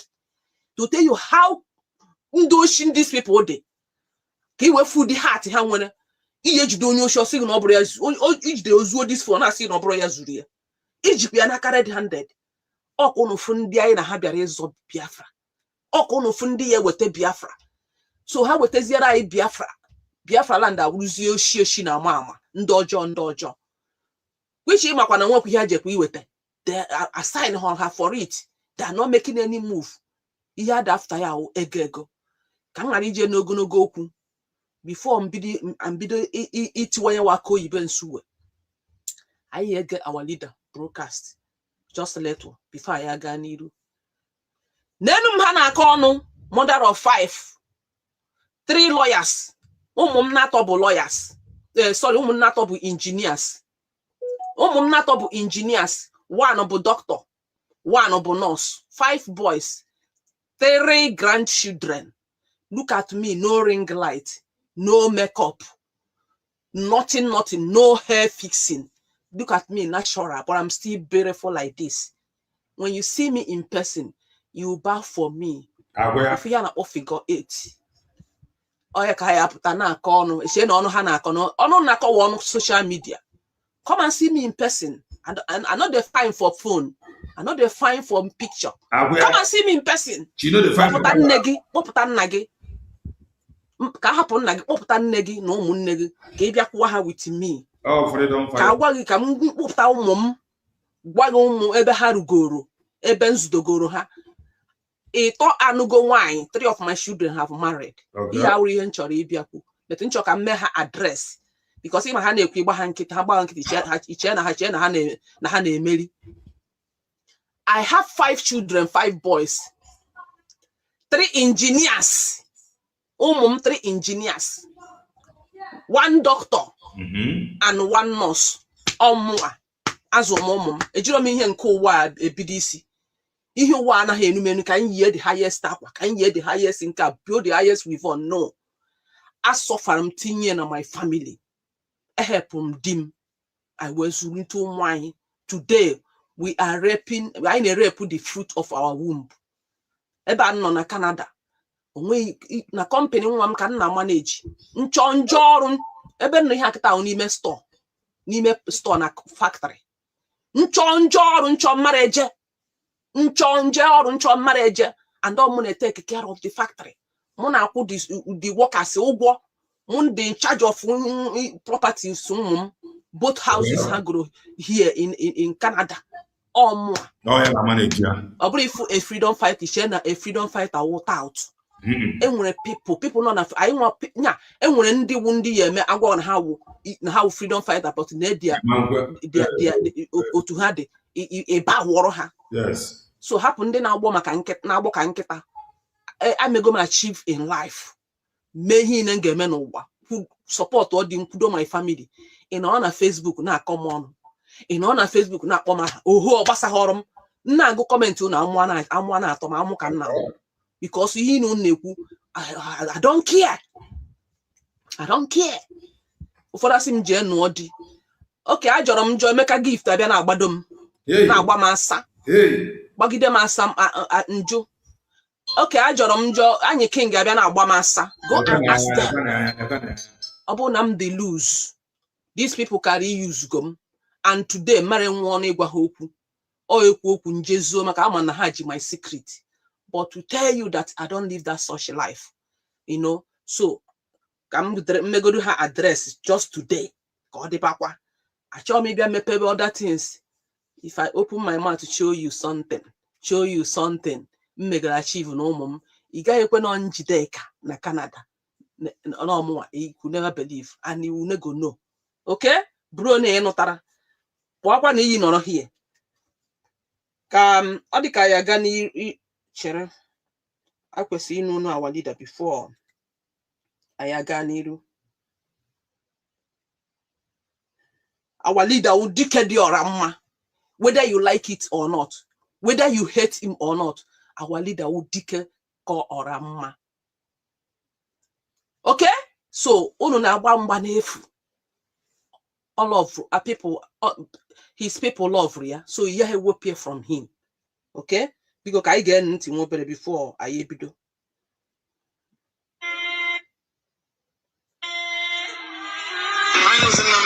I am the leader of the indigenous people of Biafra. Exactly. Heaven forbid. My leader. I lead the indigenous people of Biafra all over the world. Correct. You don't have a government yet. Correct. When you do, I will tell you. And I will not be the one leading it. I can show you. When the time is right. Right now, we have no government because we do not lie. And I was saying, they wonder what is the secret. We don't lie. What will you do to me?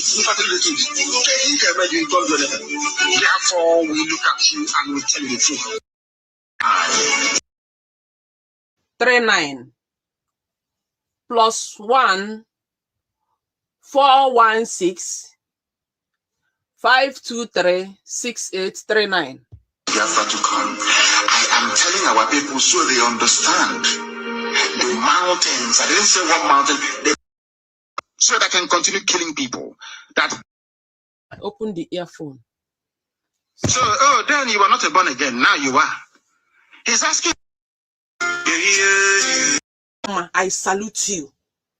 You, he give a short, I don't know beginning and the end. I don't know this here Basa Biafra. You are the beginning and the end. After God, now you be the next, my leader. Ogibu Jesus Christ ahai franya on our own time. Oi ejimako na gana for our leader. Because Carol White, my human. So meche ya we de na ka ọ mara ma oye leak. Maka Chinefu ihe anapụta. Chinefu things anapụta. O we de na ọ chọghị ije meet our leader ka ọ magodu my people o notice no so we je Kenya. We je bunata our leader from Kenya we redition to Nigeria. O we na okwe je afọ our leader na agba also for like 2 months. The reason onye una egwu na-ata na zoo government nwere ike na ọ na-atụ egwu ọ na-atụ ndị zoo government egwu mana ihe na-awụ plan ha na zoo government plan Barrister Carol White so wee je Kenya wee je bunata our leader oya me ha ji wee blindfolded our leader because ha chọka our leader fu onye ọma na that ije ha wee ha no everything they leak go even ha were one niile within themselves ha na-enwe nsogbu na because of gịnị na ndị enyere ego Carol White Chinasa Nwankita na ndị otu ha deliver ha ọrụ onye bụ ụzọ wee chụwa Chinasa Nwankita bụ Hope ụzọ dị njọ nya bụ ụzọ wee chụwa Chinasa Nwankita because of na o meghe execute ọrụ enyere ya ọ naghị nye destroy Biafra kwụsị ya ime Biafra damage everything na ịgbasa Biafra nyaka mgbe Chinasa Nwankita gara Nigeria Hope ụzọ dị mma n'ọbịa wee na-achọgharị ya even Chinasa Nwankita pụtakwa na na-agwakwa ya na Hope ụzọ dị mma na-achụgharị ya Governor of Imo State gịnị ka ọ na-achụgharị ya maka na ọrụ enyere ya rụọ na IPOB by destroy IPOB na omenwuhie mgbe emechaa nka ya kọrọ ọnụ $500,000 onye nye that money mmecha play run evidence na-ekwu play evidence una na-afụ ya ide play ide show so ndị a wee je this man so wee je bunata our leader from Kenya ha wee mee plan ọ na-akpọ ka ọ mara ma nwere onye leak secret or dezie 2 months I think na September ka this Carol White barrister je meet Maazị Nnamdi Kanu first time o je meet Maazị Nnamdi Kanu after 2 months and eji kidnap Maazị Nnamdi Kanu we je meet ye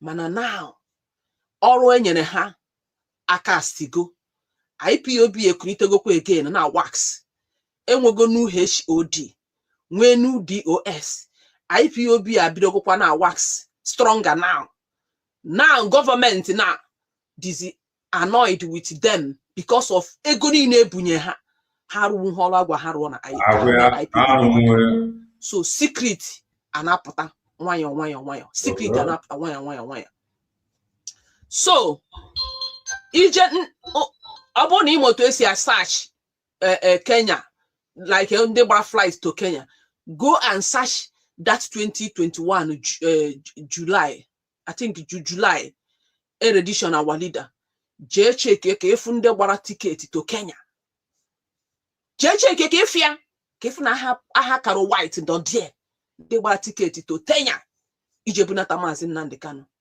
Chinasa Nwankita bụ onye nọ na phone na-akọla our leader a na-enye location every day by day ya na our leader na-akpa nkata na phone every day by day Chinasa Nwankita with Chike Doziem na-akpa nkata na phone especially Chinasa Nwankita amaghọ no information location ka na-etres ndị nke ni awụrụ je Kenya je nọrọ a na-achọ Maazị Nnamdi Kanu until ha nwetie efria so anyị na-agwa ụnụ nọ ndị a lere Maazị Nnamdi Kanu ụna sị na nka but our leader pụta ihe na nnekwu ọnụ ya nụkwu ya n'ọnụ ya ọnụ ya agwa m nọ ha ama ihe ha mere secret nkata niile ha kpara ha chọọ ka olikie ọ ya mere ha ji na-achọ all means ka ha gbuo Maazị Nnamdi Kanu. Ihe ha plan bụ nke sentence near to death. Iche ka ifu na udele pụta n'oge na-agwa anyị na ikpe ọnwụ ka ya akpa Maazị Nnamdi Kanu. Emechazie plan ha work ọwụzie life imprisonment ha nrewazie firizie na work wago ha nwa startizie. So unu na-agụ ndị jere bunata Maazị Nnamdi Kanu from Kenya na-agụnye ni Karo White barrister oso ha wee je die oso ha je die wee je bunata our leader. These people enye ha billions of dollars n'isi Maazị Nnamdi Kanu. Ego ne ka federal government mapụ nke Lai Mohammed pụta kwuo ya na Buhari pụtakwa kwuo ya na I think it should be $200,000, $200 million. I think $200 million. Either $200 million or $100 million. Anybody ya agwa hebe Maazị Nnamdi Kanu onye ọbụla ya capture na ya enye that money. Asari Dokubo wee pụta wee say wee na-ekwu na blind brokers every time Maazị Nnamdi Kanu, I must capture you alive. Go and mark my word. Asari Dokubo na-ekwu ya na platform at that time. Udela na-ekwu nke na platform the same thing. Asari Dokubo si Maazị Nnamdi Kanu, I must capture you. Nke na ye nweteriri I must capture you alive. Ayamaho na Asari Dokubo so na one of the ex-DOS leadership na IPOB mme play no evidence una na anu ihe na azoro eso aka na apopụta ya una ma na Asari Dokubo so na Soshina Saha we no na leadership enwere ike ihe kwa na-ekwa dị strange or na say oh how sure are you or na say oh just na-eme propaganda like ndị na-akọ akụkọ ihe nna gwa unu bụ eziokwu ya. The real truth ka nna gwa unu ihe Asari Dokubo Chinasa Nwankịta Chinchi Dozie ha niile na-arụkọ together. Nke a ka ndị be anyị ga-ebelieve ha ebelieve nka agwọ nke a dị mma ndị Igbo all of them. Asari Dokubo so na one of the ex-DOX. One on niile with the same thing. Asari Dokubo si na ya ye fish Maazị Nnamdi Kanu na ya nwụtarịrị ya. Do well and touch the like button. We have gịnị ka Asari Dokubo enjoy the ona walk zi Chinasa Nwankịta na ndị otu ya. Unu cheki unu afụ na Asari Dokubo kwụsịrị ịda akpọzi IPOB ọnụ mgbe ahụ. Okay. Kwụsị ịda akpọzi Maazị Nnamdi Kanu ọnụ then. Unu fụrụ na kpuru for long time. Ọ mgbe ha na plan ihe niile ahụ. Now mana ama na Chinasa Nwankịta gwara isi anyị na devil mahie ka nkọrọ na onye nyere da $500,000 Exactly. ọ kwụsịzi ime ihe IPOB. Okay, this one sound good. Chinasa Nwankịta gwara anyị mechikwa playgaria the voice play go emena so for the sake of ndị anụbe ka play then plays evidence gosiziri na Asari Dokubo so na the leadership. Chinasa Nwankịta gwara anyị na Devil Mahe, ex-governor of Ebonyi State, one of the DOS, that is ex-DOS leadership, $500,000 for him to abandon Biafra. Biafra una monye nyerega. Unu na ya na list ewetena from the bank. He has bank statement. He has this list here paste in my screen now. Bank statement from the bank. Nke abụrụ nke eji aka wee je forge. Nke a from the bank ka eji type this bank statement. Unu na anya die. Unu ya fafa Asari Dokubo die. Ego ne ka akwụrụ ya die. 500,000 euro. O ihe akwụrụ ya die. That ex-leadership, DOS leadership, Chinasa Nwankịta na agwa na government nyere $500,000 bụ Asari Dokubo. Okay. Mme play kwara unu video Asari Dokubo. Unu nnukwu ihe o si n'ọnụ ya wee kwu. Etu ha si mewu ego ahụ gọọmenti federal gọọmenti mapụrụ out. Ha push to media. Ịma na ha bịara inye m that money through Udele contact him ka enye m that money nju. Ekwugo m ya na my broker several times. Kam bia kam we so na fight IPOB with Mazi Nnamdi Kanu. Mweju udele yogidem 2021, ending of 2021 till 2023. I block him off. And I screenshotted everything Munu Delekuru. Send there Austin Shika. Imanono with the XDOS today. Next send the here udele na a chat na gwam. Kambia no so when the IPOB ogo. Na no so Mazi Nnamdi Kanu kambia no na their group. SOK kenyem the morning Joe. Nkana mote na Italy. Forum sim send the account. Imane send some ego to Nelly. Nelly wunu PDP woman. Ega he distribute to be there send some Nelly. Send there some to IPOB leadership. China sawanketa. Makoro neto esi wemenka. Okay. Omote forum sim send the account number. Nsi ebe ka ego si otim no from Nelly. Mba ha na lady Nelly na agba basibo. Nsi anama dewe. I will not be in a party. Nobody can buy me off. I am enjoy wedding so not these things I know. Upon so hana today, Mmadia na fight no IPOB na fight Mazi Nnamdi Kanu. And the Yahama ego can na rie we na po. So ndiri info na fight Mazi Nnamdi Kanu man the XDOS ma dia media warriors ma ikenguru ago ma udele ha niile he from a case shows ha niile he from federal government ego. Oh, if I can around the church Ijele speaks and when a problem with IPOB all the way from Kenya. All the way from Kenya, when issue before Alaba Nigeria. So propaganda on our own. I am a living witness. I am a living witness. Go and ask Austin Chika. A screenshot to here ebudele na agbadom. Kam udele speak, Ijele speak, and Oya Konon Chania. A screenshot to send the Chika Austin. Here on Agwam kam best na group ha. Na federal government na apple every month each person 1.5 million. He now one screenshot they send the area Chika Austin. Go and ask him. Today Chika Austin was my enemy because of getting no so na gang of XDOS. We're not run hanaro. But I thank God that now on a day like this. Or they can always screenshot you dele na gwam. The problem there, I'm not call without evidence. They want comfortable Nigeria. Only provide the evidence they provide. I say, no, we cannot believe you. According to the problem, the mentality. Only can go without evidence to back up if all the book. And it is okay to some people. But only can provide the evidence they provide. I say, no, leave it. Oh, what is he saying? Guy. Oh, do you take this one? This is the problem. IPOB organization one. They do not ask questions. They want to see evidence. If you give them evidence, they will do nothing with it. They have made up their mind to believe who to listen to, how to process information. This is exactly the problem if one. With if that boy can provide something. You only get young benefit of doubt.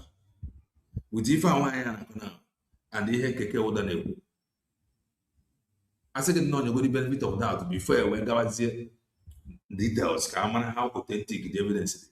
Then he get away. If I have a problem, then IPOB. Maka Mazi Nnamdi Kanu ka mbia na nusu no wo. Ka mbia na agbasa IPOB one na Mazi Nnamdi Kanu. Onya no. Now, 500 US worker on him now. Again, aside of ihe on phone screen na MPS here na. Aside dokubo enye 5 ihe abu account from the bank. Ege send the China sawanketa ha. Ego federal government send the China sawanketa ha. How he send an account to aside dokubo direct because this thing is reba now. We for the youngsters counter. That this is not correct. You don't encounter here. Chika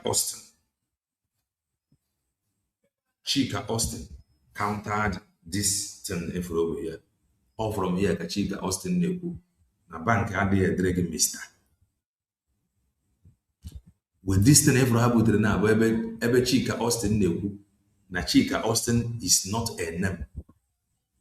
Ọ bụrụ a verified name ife a social media or Facebook name.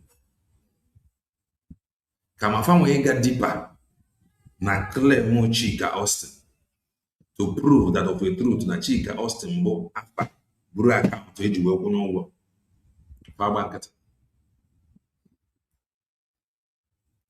You see why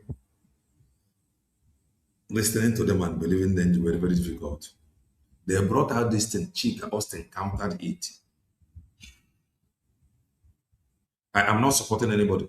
I am only supporting truth. Kelena, which of them are you supporting? I know that you don't like Nnamdi Kanu. That is your business. When you can't like her now, I am forgo how truthful she is. Gente, Obruna love to Mazen Nnamdi Kanu. Bo na Georgia with these people, especially from Wanya and their likes, and we hate him. You know, that's what we're gonna. Obrone like Mazen Nnamdi Kanu na drive here from these people that is defending him. I will hate him. Do you know why? There is no truth in what they are saying. But the honest truth is that loving of Mazen Nnamdi Kanu or liking him cannot be. Or a man drive here from Ifa and Nebu.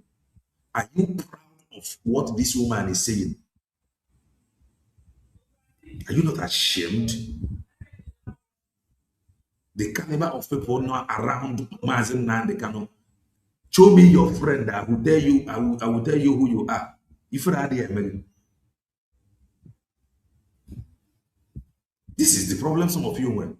Over na Mazen Nnamdi Kanu if you are not true that it can never happen. It can never. The only thing they do is to come to social media, run people down, gone without proof, without evidence. That time, Ghana.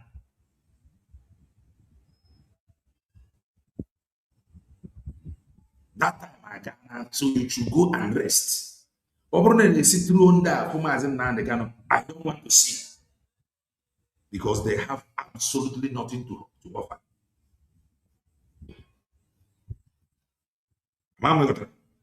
So you rest. So because now from somebody got with lies. They present here now to convince you that this thing that does not exist is true. He believe what? Oh, I love Mazen Nnamdi Kanu. This is, if loving Mazen Nnamdi Kanu no result to have a fan, I cannot love. That is me for you. If this is what I get in loving him, we say no. So Bero Mugapa. Ebo Anyara. In a safe. If in a salon. So this trash without proof, before money got on and you are proud of it. Yaka Kalon Takano Hijab, I warned that he wrote memo twice. No, but none of you said anything because it is Mazen Nnamdi Kanu. Because some of you, for asking Canon Takano for accountability, is fight against Mazen Nnamdi Kanu, or asking Canon Takano in whose capacity did you wear that letter to finish authority. Some of you will now put it as attack against Mazen Nnamdi Kanu. That is why, not anymore. The truth gonna oga koro premense don't pass. Propaganda cannot sell. Not anymore.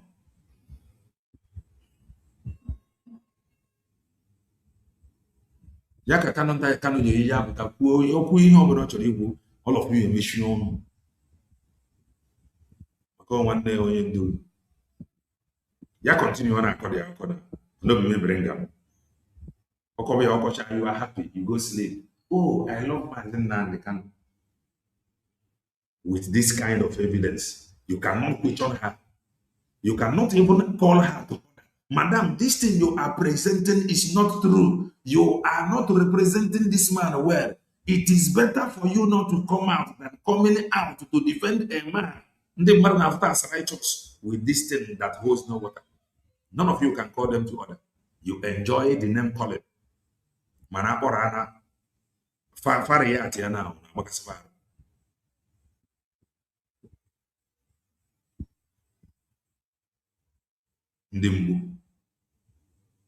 Very soon, my block because after going to be some of you never acquire for nothing. Very soon I will block you. It's a promise. You don't want to listen. I go send the China someone how we distribute to social media war and other their groups.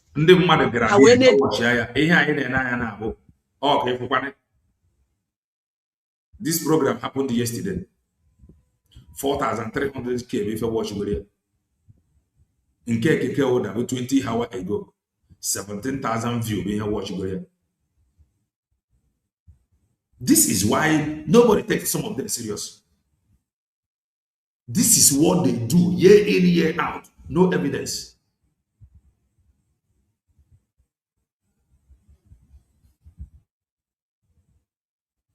If you love Mazen now, they can call these people to order. Go to their comment section. Go to their inbox. Ask them to stop.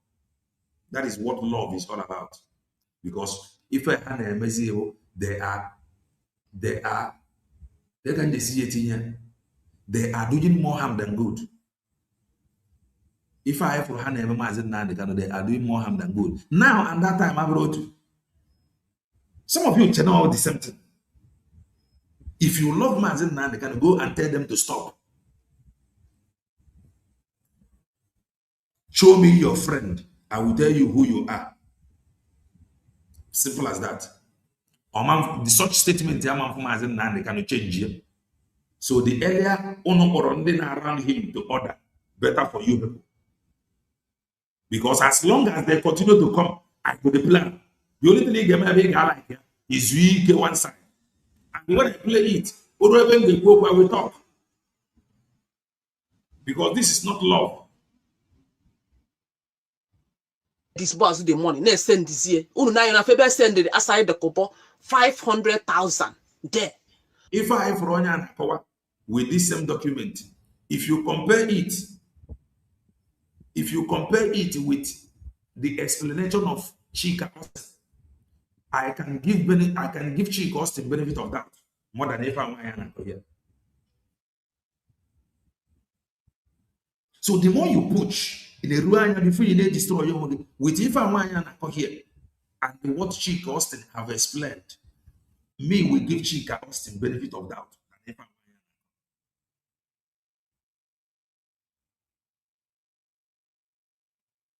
So the earlier you will tell them to stop, better for now.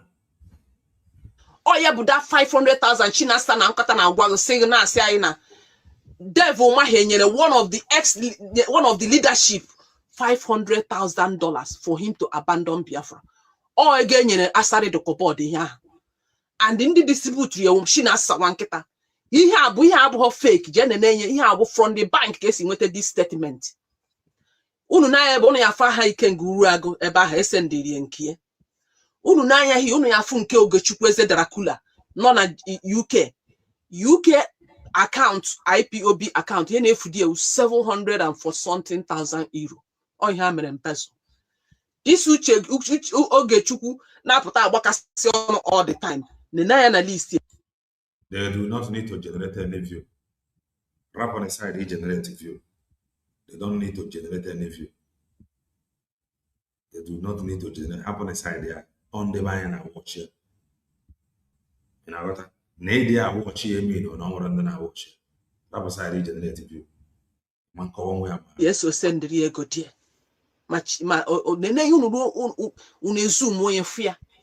So, onye China Sawankita na one na aside the couple so na one of the leadership XDOS leadership man or put her physical or penetrate mgbe ha na-achọ our leader ha penetrate ye we go busy the leadership yana ha nozie there we na arụ ọrụ mana China Sawankita I have to signal aside the couple so na devil ma henyere one of the XDOS otosikwu na devil ma henyere one of problem ndị be anyị ọ bụrụ onye ị ga-like, you will want evidence.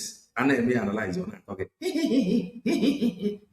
ọ bụrụzi onye like ebutere alịa ka eme ya analyze ya, not help you. Not help you. Ebutere ala onye like, you would not want to talk about it. When ebutere ala who you do not like, not talking. Of the DOS, one of IPOB leadership, $500,000 for him to abandon Biafra. Unu na na this list now na afuna aha sari dokubo di here. Ego ne ka enyenye 500,000 euro o ihe enyenye. So unu na na afuna o ya wo onye nyere that money. Asari dokubo na arụ with XTOS. Federal government na arụ with XTOS. Southeast governor wundi na engineer ihe niile ọha wundi ji ndị a n'ọrụ ha na-arụ government ya. Southeast governor na contact XTOS mana ndị Southeast governor na represent federal government. Otu aka ha si wee ego ahụ ifra abịa na nso na otu aka ha si wee carry the money. So ị na-achọ onye Chinasa Nwangita ya gwesi apụta bịa gwa ya onye nyere $500,000 ọ si anyị na ọwụrụ onyanwa. Chinasa Nwangita ekweghị ekwe. But today this thing apụtago from bank statement. Ihe a bụ real. Ijekwa type on their site, you will see everything. All the there. Another ezo. If you case we are kundo go funi na apụta akọ ihe anụnwa apụta aka jambe na ha niile ego bigo ha from federal government. Now play run video ihe asari dokubo kwuru. Unu wee kwesị asari dokubo na arụ with XTOX. No, with them. And also the first person mere engineer. It was working now and now get from him. Play China like $500,000 for one of the ex leadership of IPOB. Therefore, gave one of the IPOB leadership $500,000 for him to stop talking about Biafra. Now, I guess now, I say Dokubo, now work with XTOS.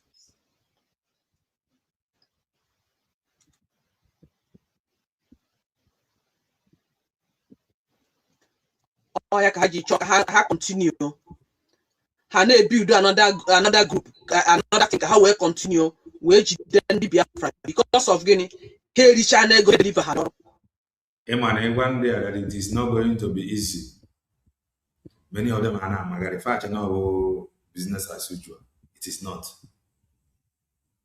In the history of IPOB organization, away from group where sack.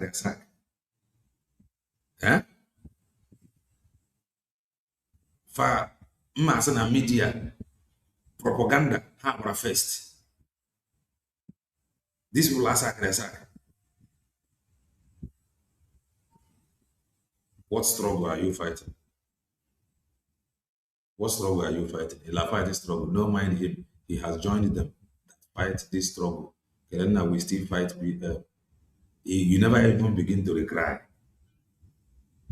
You never begin to cry. Ndinka at 4 p.m. What did you do to them then? What did you do? The fought man said, what did you do to them? The only thing they get me is against you. I tell you, the fought man said, what if you marry? Or your apology, Methuselah, and the rest of them. These ones, Mazen Nandekano, that they said that Mazen Nandekano is recognized.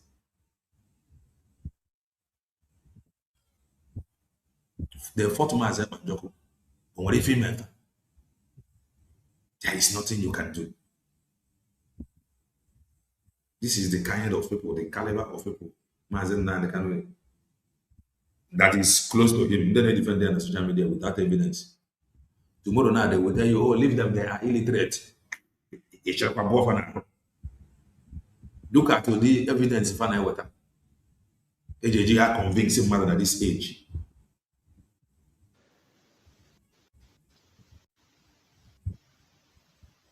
echikwa ka ya na gọọmenti apụtawara aka ya na nso ihe ya na ha jere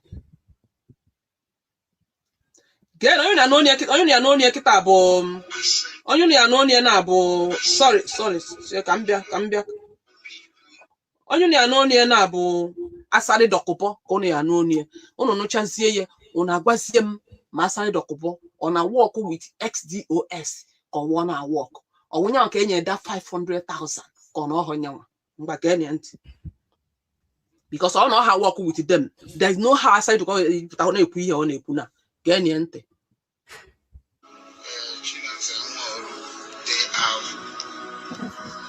accepted that there are people eating human meat, there are people taking people's time, there are people kidnapping people, and they went out to list out their names. Ihe ọ na-play na evidence which how Chinasa Nworu was paid $500,000 ihe ọ dere ebe a. Ihe ọ na-play na bụ evidence which banyere evidence which banyere, and you see people they are comfortable with it. They call this thing love. This is destruction. This is not love. If it is love, a love woman to make sure ni okama ni present ro mo yabro ni present you for growth. He present you one over one. You said that a time is coming when you will sit down and be playing their videos. And that time is here. We are playing it now. Their members and those that they don't want to, they do not want to listen. We are already playing it now. So them working with Asari is it after they sack you guys knew but what shouting, but what we are shouting command and control. If any, they know all these things. Actually, they number pass report of no convenience to them. This one that is writing nonsense here. Or but I pass a level of no confidence. Or what if but you know, so that we are already playing their videos. So one among them very. Uno take to go put there with evidence. On when if I present, represent. On your time of you present.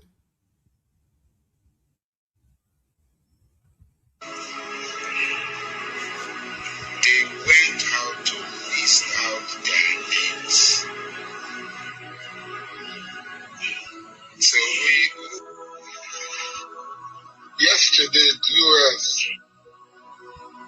sent a delegation with a tender, including the wife of Marzi Inamdi Kano,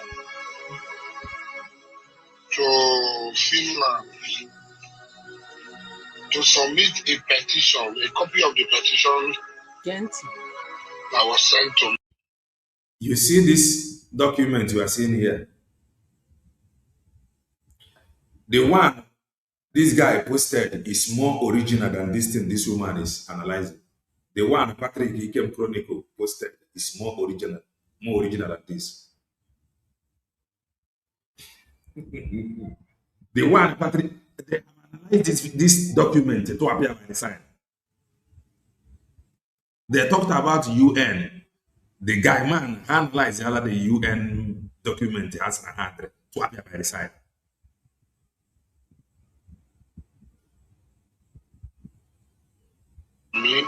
That's sent to him.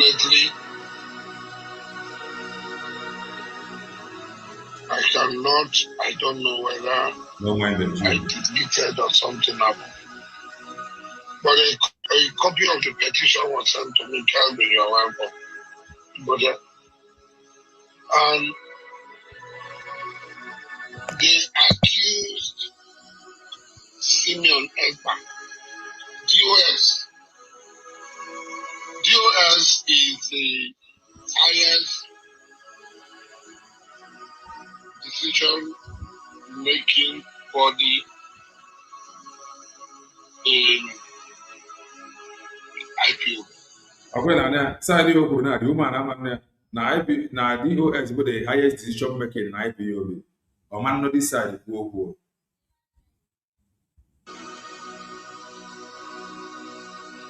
Yes. Sent a petition to the Finnish parliament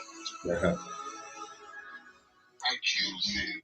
Amana nna n'ihe na-ekwu. Ọ sị na enwe leta edere wee weta anya wasarị dọkụbọ ka ya saịnụ na leta ahụ na ndị je submit ya mamasụ ni anụ ka ọ si Ikenga mama Ikenga uru agụ ka ọ na-ekwu with Maazị Nnamdi Kanu's wife, our leader's wife. And now we that copy of letter ka anya wasarị dọkụbọ saịnụ. After na ha just submit that letter na Finnish government ya na Finland gbasara Simon Ekpa. Ama no na n'ihe ọ na-ekwu.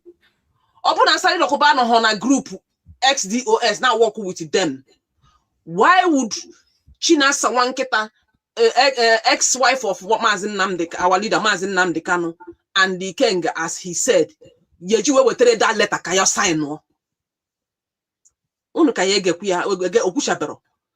Ask yourself, ọ bụ na Asari Dokuba no ho na one of the leadership. After somebody na asị na ego nke Chinasa Wanketa na-ekwu di nke leta nke nwanne Maazị Nnamdi Kanu dere twice send there ke ndị ya le sign Kanu said it with honor that he wrote twice against Maazị Ebanjo. Ke ndị sign and I have asked this question. All of them, none of them have answer to it. Or there the letter as individual, or the letter as organization. One question. Number two question. Open order as organization. Can therefore organization no you were there? Number three. Open order with IPOB organization. How did he get the letterhead? Number four. How many people Nime IPOB Kayale no discuss why before order the letter to Finnish government? These four questions, none of them have the answer. But the only thing they had, oh, you love him, oh, you love. Eja love when I can destroy and does. In essay,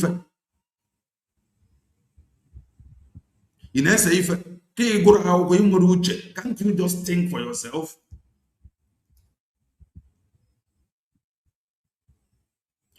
Many of them not here, like that Okoko that was writing. Not here when they who his brothers. I know this fight is not go easy. Some of you think, oh, just do it in few weeks, month, they will vanish. This will vanish. Let's see how it goes.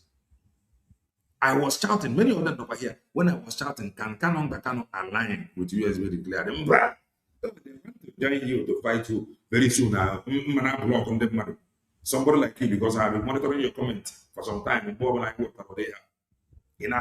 Very soon I will block you. Because all getting a book, just align, don't walk, just you were here, he did not say anything, and they did not even advise him. Obey him after here. Oh, USB. What can you do for USB? How many people are you capable to convince for USB to declare? You claim you love, but you cannot talk to these people. Not align with these people. You know what is love more than me? Because I know, or I see, as if I know that a day like this is coming. Oh my God, I can't see that in no distant time, we will be playing their video. Oh, give us that let them align. Let them align. I get you for good. Whatever boom, no nina. Panel, one the other. Canon, I got caught as who with IPOB in there. About boy and boy and some table. Victoria, that the money Chinasa Wanketa was talking about was given to one of the XDOS member. It is different from that of Asari, according to him. The money that was the money. That guy over here. Hey, oh, go to unit. We have started afresh. Go to unit, go and give them money. Go to unit, go and contribute. All I know, He cannot talk anything because he loves Maazị Nnamdi Kanu. But he cannot ask them, but na man ege energy na unity ga to say bido kuna ọzọ.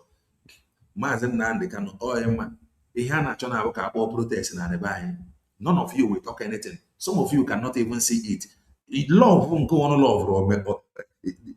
Can't you people love with brain? Achọkwala ndị ga-esi ga-eme ka esetikwa up ka ebidokwa n'isi ngagharị nke iwe na ebe anyị. Already are not isi ya. Don't worry, about on ahead it very soon. That is when you will talk. And when some people talk at that time, oh, you don't love him, or you want to go. You love him or not him, and your love would not bring him out. You love him. A kidnapped boy from Kenya, you love him in Odo, or we female at life imprisonment, or we female. What kind of useless love is that? That one of the ex-DOS member received was in dollar, while Asare own was in euro. Yes, but they know how to enroll. They will not come out and tell you that it's euro. They will not come out. Or you have but the still not euro. You understand? So, No. and let me tell you, each year us know one of the truth of the matter now, well, no propaganda will fly. We fly now, but one of propaganda can fly. They never want that propaganda. Usina can they after the then propaganda they will counter it, trash it to you like that as well. Propaganda is going to the US that they will trash it like being.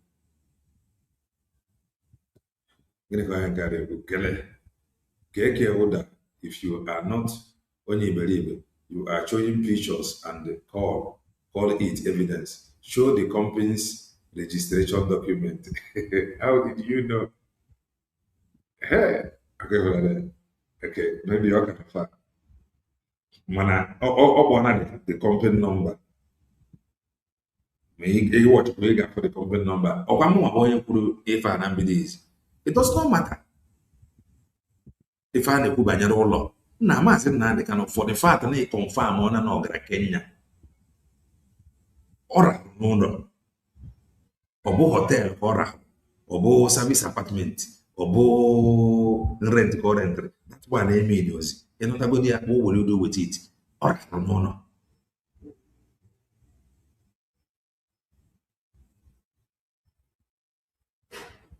gezie ihe aside ọkọbọ na-ekwu now. Us na the letter now IPOB submit in Finland. Na wetere nya aside ọkọbọ nya sign no.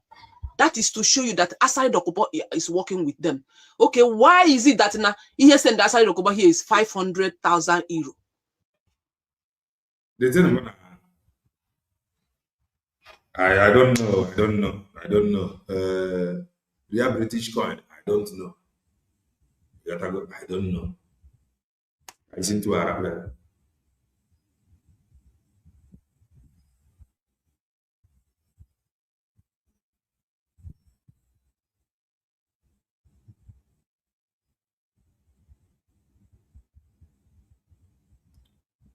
It's Maazị Nnamdi Kanu bought a house with IPOB money. Does he's also building hotels with IPOB money?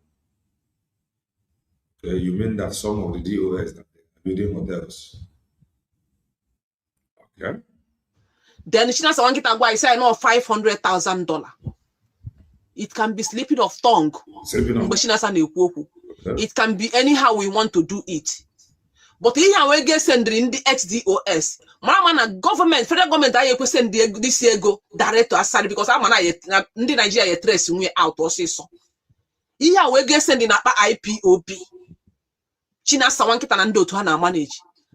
Then from that her neck receive the money, send of which all na ham denia. E carry for ham here, Mona eso when you go. Ia for ham here. How I distribute to see the money? Where then where go nkeha. Ojipta signa federal government for one of the ex-DOS, Siakoba abandon Biafra. Now you get chance this here no wakita aside dokubo na ekwu na. E gwazie ma aside dokubo when I work with the ex-DOS, she na sawan kita na ndoti ko wanna work with them. Otu akita no e mana wa new HOD wu Chris Nwog no now. O weta let o je submit to America.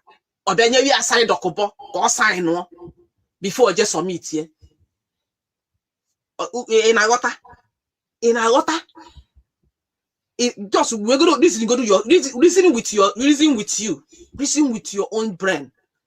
Otu our our HOD no now. They don't reason, no, they don't reason. They don't reason. Even in the one who said, Our new HOD no now. We tell letter Jenya sign dokubo sign no. Open no ihe jikoro ha na asari dokubo.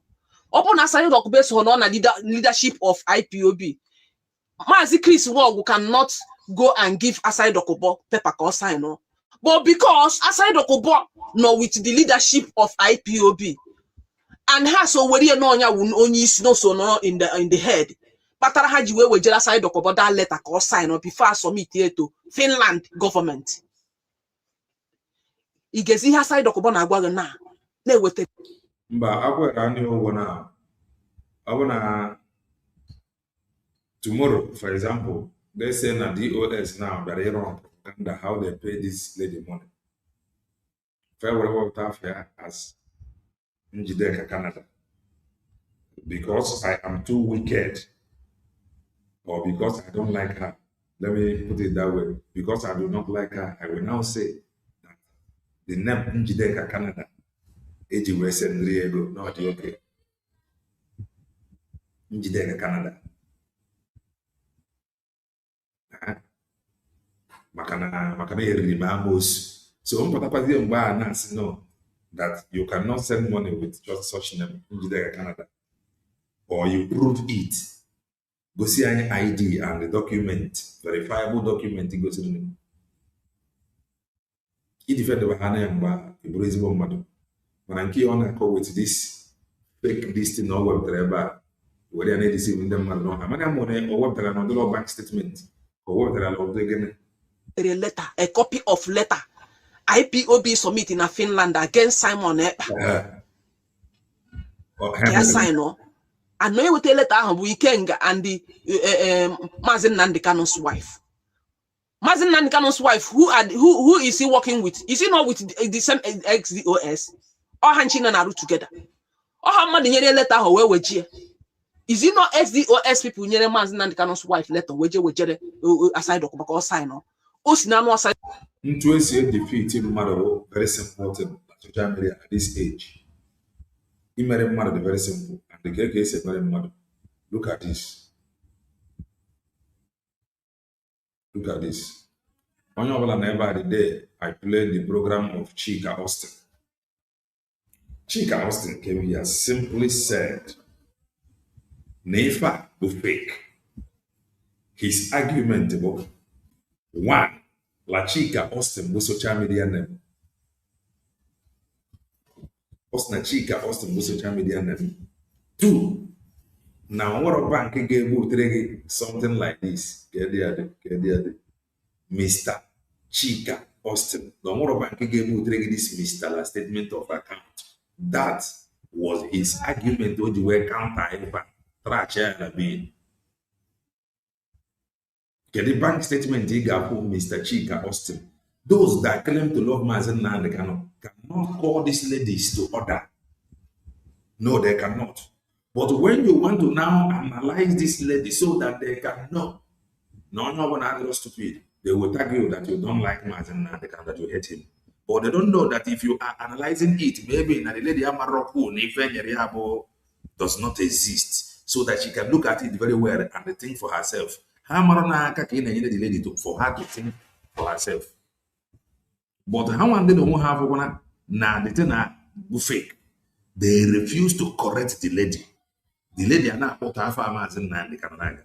Then if you now want to correct the lady, they will tell you that you do not love Mazin. Get you the bread and the cow. Get you the bread and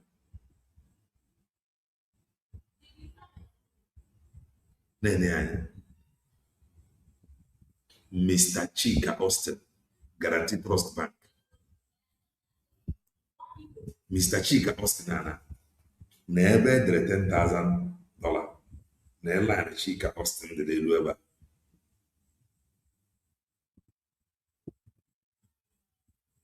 Abi 10,000 euro ka ọkwa nso. Ndị lọbụrụ Maazị Nnamdị Kanu na-ama mkpọ dis people to order. Papa nna una no dey try, una na-akparịkwa nwoke akparị. But if you now want to analyze it so that she can think for herself, because the worst of it is that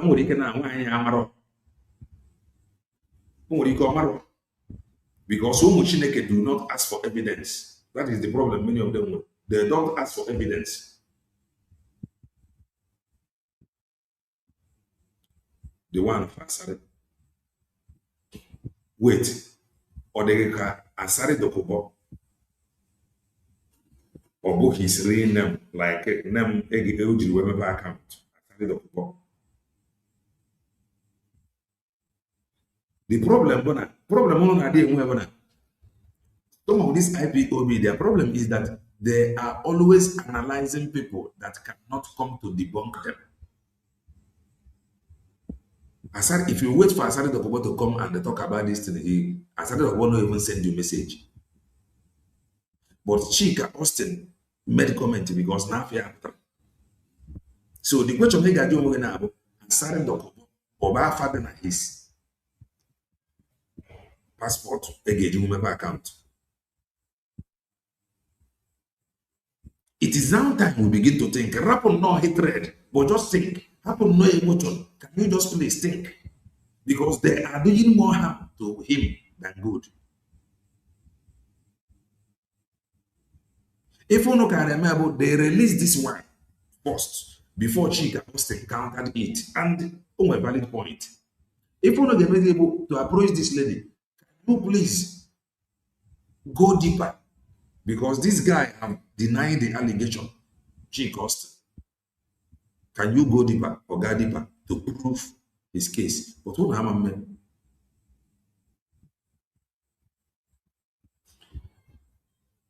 How we recognize USB now, say, well, how do you go ahead? Ka unu ga-eruo n'isi egechekwa ya mplegharịa ya again maka ndị doubting Thomas. Otu anyị na-anọ ihe gbasara anyị na Asari Dokubo echi na-anụ nwa our HOD, our deputy or our regional rep ewere letter jenye Asari Dokubo ka ọ sign ke ihe aha Asari Dokubo na-eme na account of IPOB. What is Asari Dokubo ahịa na-eme na IPOB account eji send there 500,000 euro. You can yourself ajụjụ, ask yourself question. What is name doing there? Let me see with the ledger receive how many thousand euro. Let me see Chukwugo of Webu. Let me see Chukwugo of Webu. How they can only receive 10,000 euro. Look at this here. This year, they will receive 10,000 euro. Not na person. Oga Rosso. If recorded. But on the in the on the Gonya from 10,000 euro. I don't know propaganda. People are working with the federal government. And that's how because now you fish man and they can out. Only queer steady with the boldness. In a watch video that time, live video, you have only queer ne beat ya kind of chest. Ne queer with all his strength, boldness, now you want to remas in Nandekan. And the candidates Naka Hamote Mazin Nandekan. All people now walk with Mazin Nandekan close to him. China Sawankata US may speak to Mazin Nandekan every day. Till the moment he kidnap prayer. This may not really be. I'm just saying, this is your comment now. Let it make sense. Mujahid Dokubo Asare after conversion to Islam. Okay, let's work with this name now. If you want to work with this name after converting to Islam, definitely his account was rechange. Manakaile na area na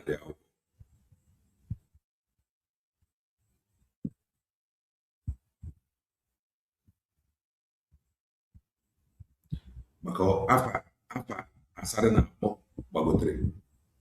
One thing I got my body able never authentic. That is one thing you will know. And Asare cannot come to debunk this thing. You never felt ever from Ogechukwu, Mweke, Chizoram, Chukwuko for Ebu, Achieve Ozebu Anto.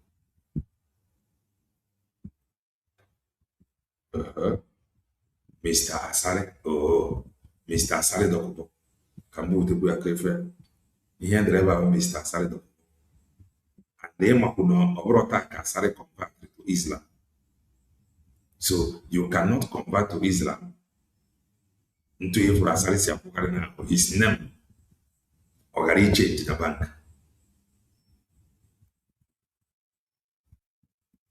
Nayabana. Mr. Asare Dokubo, United Bank for Africa, Avenue, Jen Paul City, Cotonou, Benin. Mr. Asare Dokubo. So let's say not converted to Islam. If you want to work with not let's say not converted to Islam. If we want to work with his current status as onye Isiana, Imana Mujahid, Kwesrebia, Manodi Eva. If I make a gabo, onye ọbụla na-afụ ihe a kwesịrị ọkpọ ụmụ nwaanyị to order. There is no need. Ọka mmadụ ebutara defend their Maazị Nnamdi Kanu n'ọnụ. Do not present evidence. People are watching. You are rubbishing the man. That is just the simple truth. Man, how can you present this thing at this age? Ndị Igbo niile ya handle this as swallow ya believe that this is correct. It's an insult, a very big slap in the face in the way. Now, naked na nwoke man mere post to one very dark man. About accountability. One guy played his video here said that this is an insult to him. As a Bongolian Abraham, no Canada business. One of my finance, that this is not correct. Because of that, and the guy promised to sue him more than 1 month or so on area in a proper statement. It was a proper account. No game that he is going to sue him on his own. Man, things like this in the mind you claim you love him, brain there.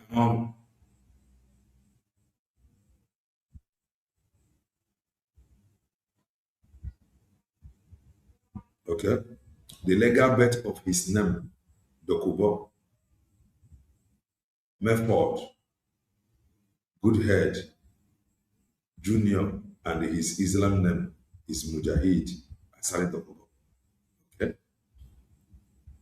Malanki ewo driver na Mr. Asare Dokubo.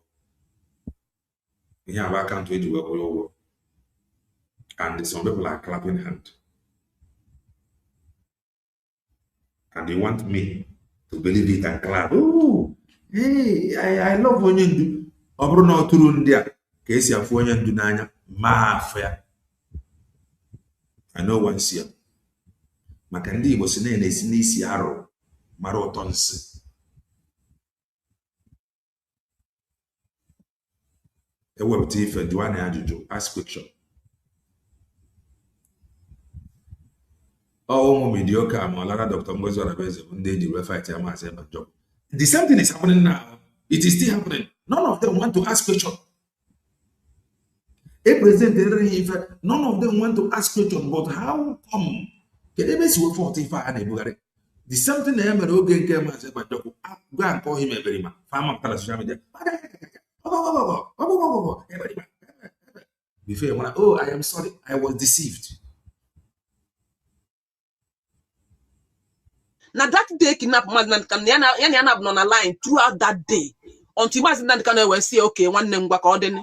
The next thing that he heard again that is that they kidnap Mazi Nnamdi Kanu. Ask yourself, China so one get not communicate, ne with the location. Now I move.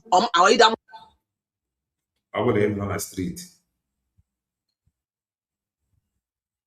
If I have argument, that guy, Austin, Chika Austin, you were that day, Trasha.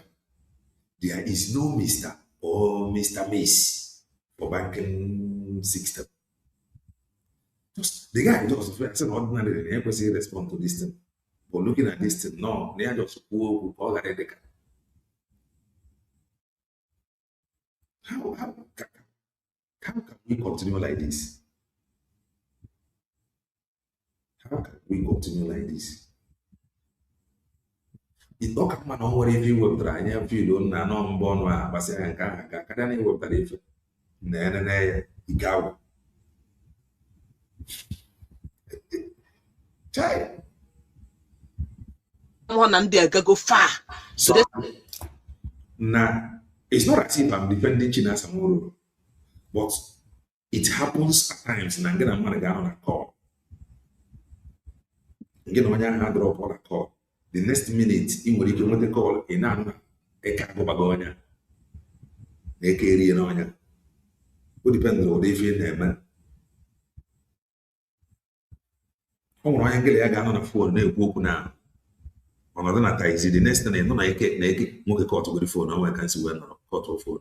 The caught to phone. Or be I mean, no one do my getting on a call to the egg. Would depend if you know, every gun ever came and ever only case it. You get a man a call, no, saying one now, I'm not easy. Now, the quaker caught to the phone. The quaker. A KGD and bar, or Bob was no give one getting on a call to the end. No. Moku cover no ya. But I'm just saying based on experience. What you cover no ya set. Moku cover no boy because it is normal and get a man on a call or something. Listen, hand on a Kenya, nature, Nachoya. Or do them by AJ play. There is no man side of Copana Pota. Cable side of Copana leadership. Jumela, you can side of Copana men at this account. Never put an account again at Cotonou. Everything declare we had a fake here from bank. Cotonou with address, everything. You can go and make your own finding. And they up there and the nonsense. Okay. Where this place here, in on a Cotonou, go and make your finding. Oh, now here no Ezokukase. In on a UK, you go and make out your own finding before you hear a type nonsense. Here in the go check it now to accord or account of IPOB case you with this thing. Because of Guinea, now people not doing the time had a medicine arrow, hachu. They sack them. China Sawankita and the Chike doesn't sack all of them. But these people can give information. Account on a kunyego. Makaosi emo ha wanna handle everything. But they kidnap Mazi Nnamdi Kanu ozugbo. Ye China Sawankita na Chike doesn't nando to hamere ma agba anyi ma more form. That is why it is very difficult for some IPOB member to think and reason properly. If I know based on if I'm not if I'm Mazi Nnamdi Kanu, can you please help yourself and think for once? What this lady is saying, we are not playing the video of Mazi Nnamdi Kanu. Can you just think for once? Because we are playing the video of this woman, not the video of Mazi Nnamdi Kanu. So what this woman is pushing with this thing presently as evidence, the thing holds no water.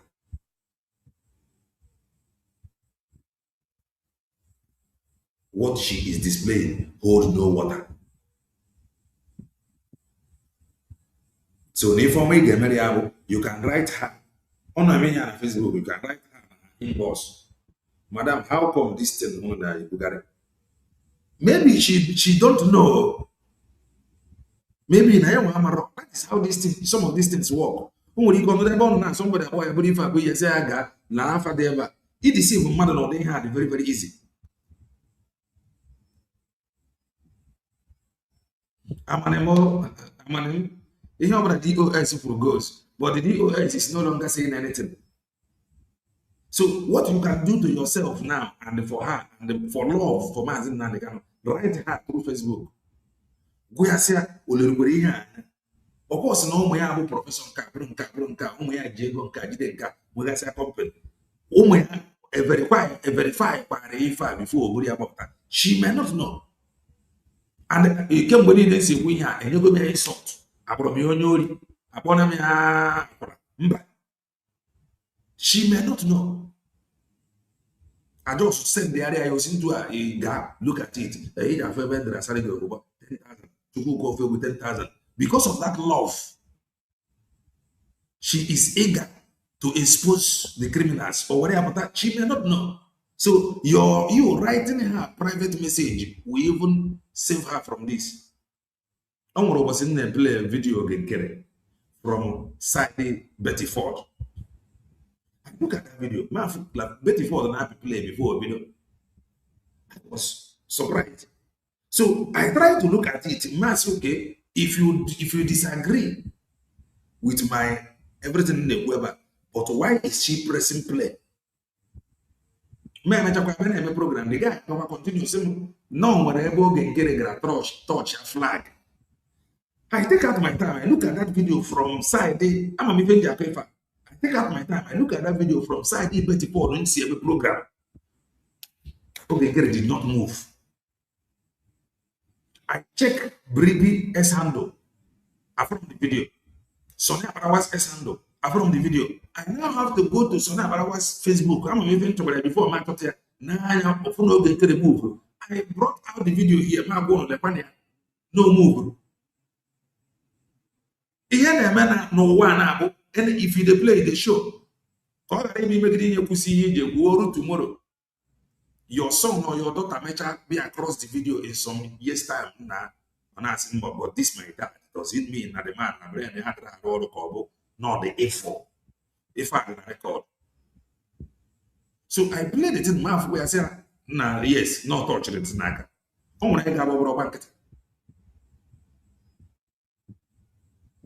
So writing to this woman may save her from this embarrassment. The thing will make her to question source and then you get this information. Because nobody is yoku into as well so me and Canada name cause. Na put the mad wo yana put the mad one office. Somebody are just no longer to or marrow, she may not know.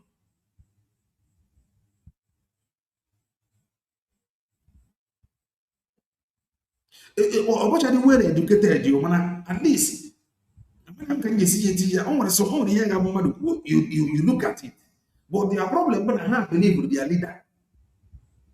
Not their leader those in leadership position. My position then I will show me evidence budget.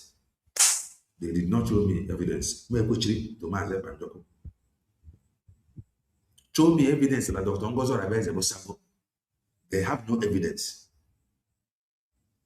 Biafra was declared. Dr. Ngozo Rabez declared it. ID. If not for any other thing, this is what I know. Other than social media, other than public. I know that the declaration happened. I know that they might apply ID. Ask me any other thing again. Kelena TV do not know. I don't join them in a diplomatic move. So I only talk what I know. So that tomorrow I will tell you the reason why I am standing here.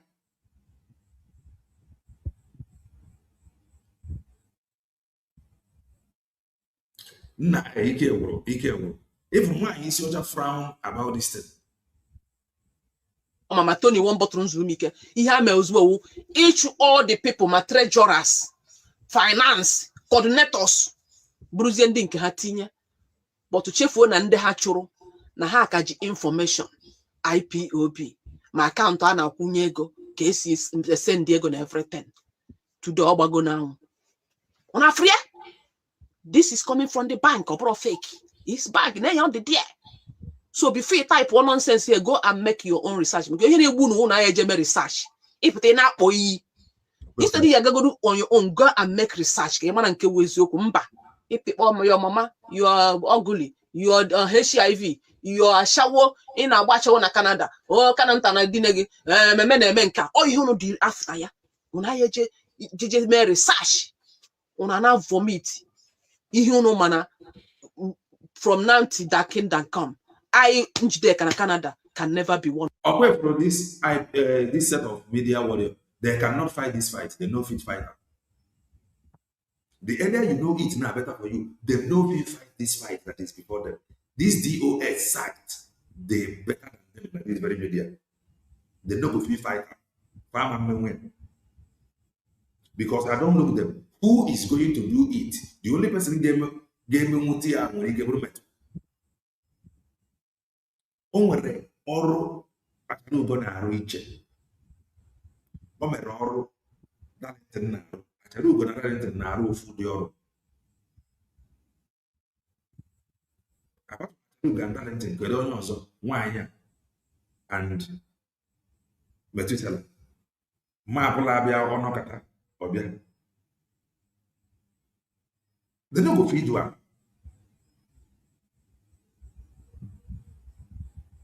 Of it.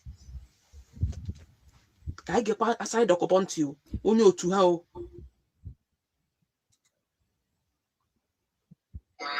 in exile of Bayelsa of Biafra. You know, because this name is our own. Can be done easy and never interpret. Now I don't know none she on the of ne play I may analyze. I be done this. China someone accepted that there are people eating human beings. As the boss na China Sanworu have accepted there are people that eating human beings in IPOB. Yeah, aside the Kobone. There are people taking. You know, China Sanworu one day, na IPOB in eat human being. The answer is no. Ihe abụ nkata Chinasa nwankịta na asa idokobo kpara secretly. Inu go ima na-agwụ ima mụ ana me reason fa. Ana me reason fa o.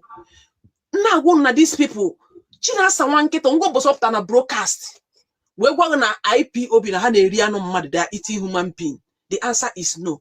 But asa idokobo na agwa na Chinasa nwankịta have accepted that na IPOB some of IPOB are eating human flesh. To tell you that na Chinasa nwankịta na aside okobo na-eme phone call and ihe akpara na phone ọkwa no jeje meet ọ ha maka ha si wee call but ihe ahụ nkata akpara akpa because ọ na Chinasa nwankịta kwuru na mmasị yes o nwere mgbe Chinasa nwankịta kwuru something like this but o kwurie ihe ahụ nkata akpara akpa secret so aside okobo na asị na Chinasa nwankịta have accepted ihe ahụ ihe ha na-abụ kpara nkata ha na-abụ kpara na phone na-egekwa ntị.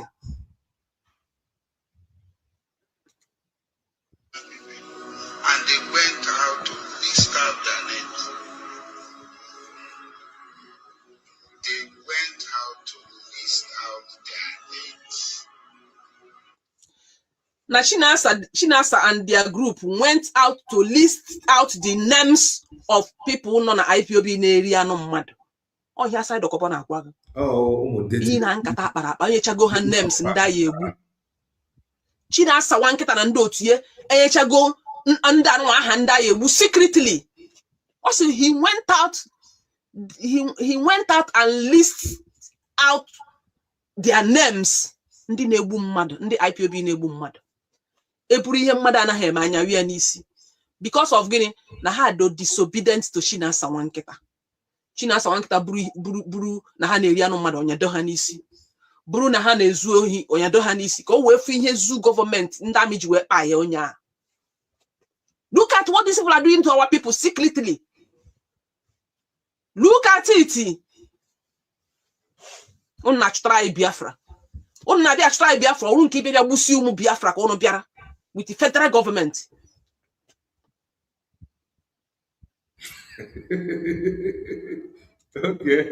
Okay, you do go to their ends official. You do go to their heads. Also, they can't do the job against SDOS media warriors. Sometimes I used to pity them and helping them on it. Hey! Ọ bụta ka m gwere na ha ma mmenwe ya. Ọ bụta ka m na-eti mkpu na ha ma mmenwe ya. Because I don't look all of them. I don't say they never feed well. That was why I was shouting, can they align with USB Buchanan Takano?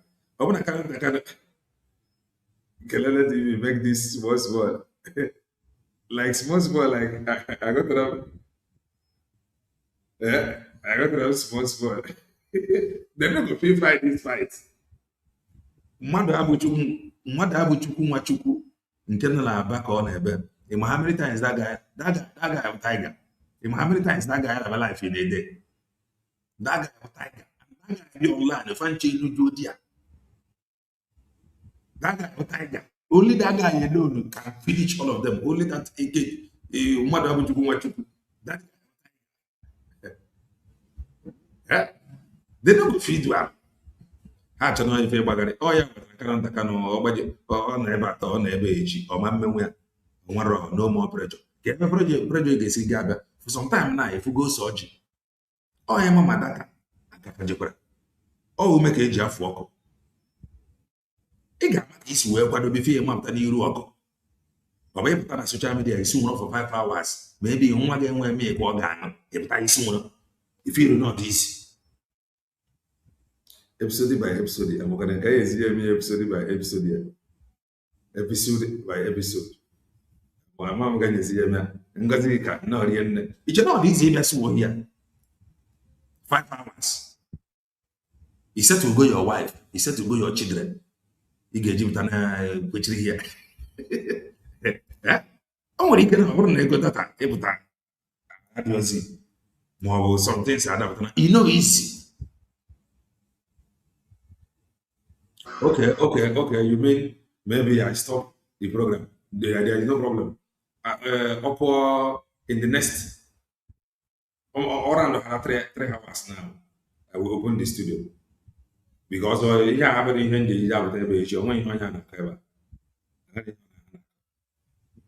Mother one man right to go and verify. Don't worry about what his program. In another guy, yesterday, the US sent a delegation with a Kenga, including the wife of Marzi Inamdi Kano.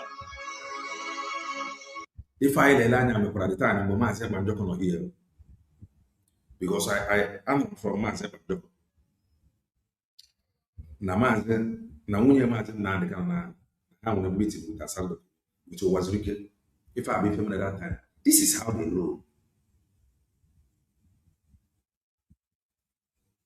To Finland to submit a petition, a copy of the petition. Don't worry, the next that was sent to me. Unfortunately, I don't know whether I deleted or something happened. Yesterday,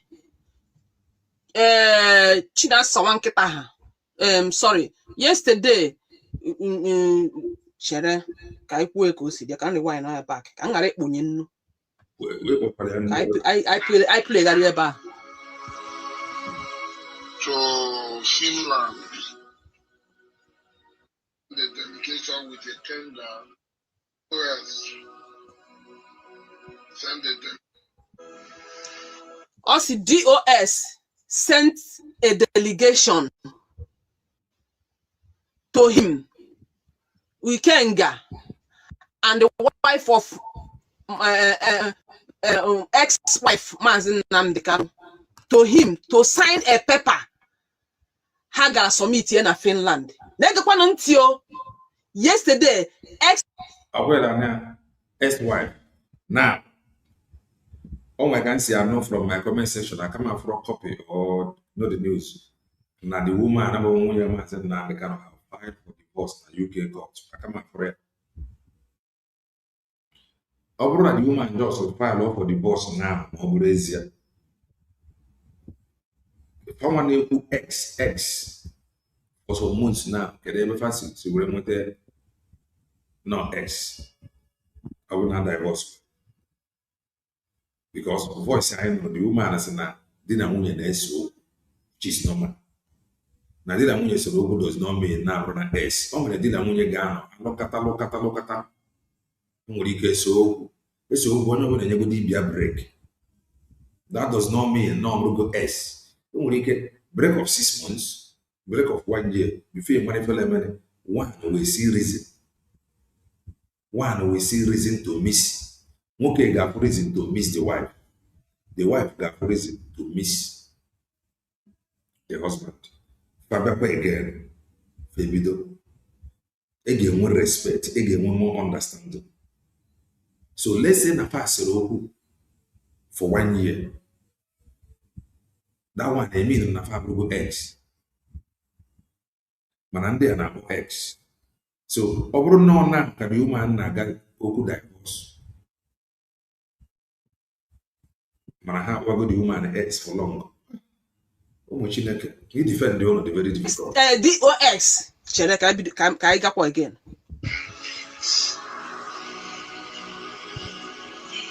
So yesterday the US sent a delegation with the tender, including the wife of. In the next 9 minutes, I'll open the screen. To Finland to submit a petition, a copy of the petition that was sent to me. Unfortunately, yesterday, DOS sent delegation to Finland, and they sent how Ikeng and the ex-wife, because I not be ex-wife because on her Mexico ex-wife Mazin Nnamdi Kanu, and that petition that na ha send the to Nyawawu aside Okubo nya sign no, and if na Nyamazi be the petition and Nyama may delete gear con in Nyamazi be the Nyama may deleted it or not. Neganant. Upon aside Okobana Haru with Hawa. Why must he know all these things? And why must they send a copy of that letter has submitted in Finland to Aside Okopo to sign? Why? Unafuna ex-wife Mazin Nandika Nuchechi. Unafunu Chechi now work with the federal government. Now work with the Kenga, with the XDO, Unafanda Naro with the federal government. Oya kiji for unnecessary pictures within them politicians. Uchechi to sell a picture with Ifanyoba. Na praise Ifanyoba that time. No ya facilitate ya Obibia na Nigeria. Ne deny no bro plan Ifanyoba ke Wejebunata Mazin Nnamdi Kanu. And I have to ne deny. Ikenga uru agu say picture with Ifanyoba the same Ifanyoba again. Unafia? The same Uchechi just say picture with Bianca. All these people, politicians, Kahana Hana Bakosi. Neos no aside the Kopo wena pota.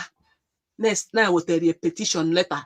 Send it to actually send it to Finland and sign no before how will they just submit here na Finland government against their own Simon Epa. Manandi Fulani nemihi na haneme. Boko Haram nemihi na haneme.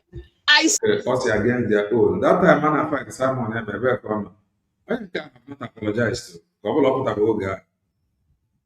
I didn't care that time because I can't remember seeing his video, seeing her video. Up at that time. Huh? This is all of them. Won't be any of Fulani man, but I be condemn their own brother. And the man ama ihe na Simon Ekpa na claim no ya na-egbu ndị mmadụ wụrụ ya nwa na-egbu ndị na-egbusi ndị mmadụ Omekwara nke o claim mmadụ onye ọzọ ga-eje gbuo ozu onye ọzọ eje claim no ya ona akpakọ aka akụkọ onye ọzọ ga-eji igbu mmadụ onye ọzọ claim ma ọ bụ ihe bụla mmadụ na-claim no ya bụrụ ozu mmadụ ebe claim uchi na sawa nkịta with the federal government ọha na-egbusi ndị mmadụ chi na sawa nkịta na ndị otu nọ na XTOS ọha na-egbusi ndị be anyị ha were ndị dead squad men chi na sawa nkịta mere establish wee na-egbu ndị mmadụ Simon Ekpapụtazi ọ na-eklem n'ọnya ọ ihe weje Simon nga today na Simon Ekpa nọ nga today wu ihe chi na sawa nkịta na ndị Emma, thank God many of you are following. I wanted to say something. I wanted to say this to Master Kamichiano, Kamama, when I get well, like comment section, because equal now, but Emmanuel Kano was also took picture with the same Ifanyoba. Woman, don't try to mess up yourself. If I were not just Ifanyoba, there were politicians that take the pictures with. I told him where all that was a problem on mass market. I gave you a comment section. If I have problem, then it is very strong. In the next 5 minutes, I'm going to open the studio. Comment. Nigeria. But neighbors will shoot so that no man can introduce you, your hero. That you may see your hero and know him. Onwe uno je na claim Simon bia na claim n'onya egbu onye police o claim n'onya agba unu o claim n'onya eme nke opụta na agba egwu na aṅụ mmanya na claim n'onya ọ bụrụ Simon Ekpa na-egbu ndị ahụ fụrụ ọchị na sawa nkịta na ndị otie and gị ka ha ji eme those things ka ha were ewe hang ya Maazị Nnamdi Kanu because ịma nọ mgbe kesi Maazị Nnamdi Kanu na-aga. Okay, so Simon Ekpa na instead of ihe Maazị Nnamdi Kanu ga-eburu lawyer ka Simon Ekpa kwuzi. Okay. No, I say. On. Mgbe kesi our leader Maazị Nnamdi Kanu na-aga on, ọ mgbe ha na-eme odosi mkpatamkpa. Since ha tiri our leader life imprisonment, ịkanụkwa na-agbu ụlọ ndị mmadụ ọkụ na Biafra. Ịkanụ na onwe ndị aka na-egbu na Biafra land. The answer is no because of gịnị? Ha emega achieve ihe ha chọrọ ime. So ka ha ji eme mgbe aka afọ ihe nyara Maazị Nnamdi Kanu n'onu ka e were ewe kpee ya ikpe ọnwụ. Ọchị na-asawa nkịta na ndị otie.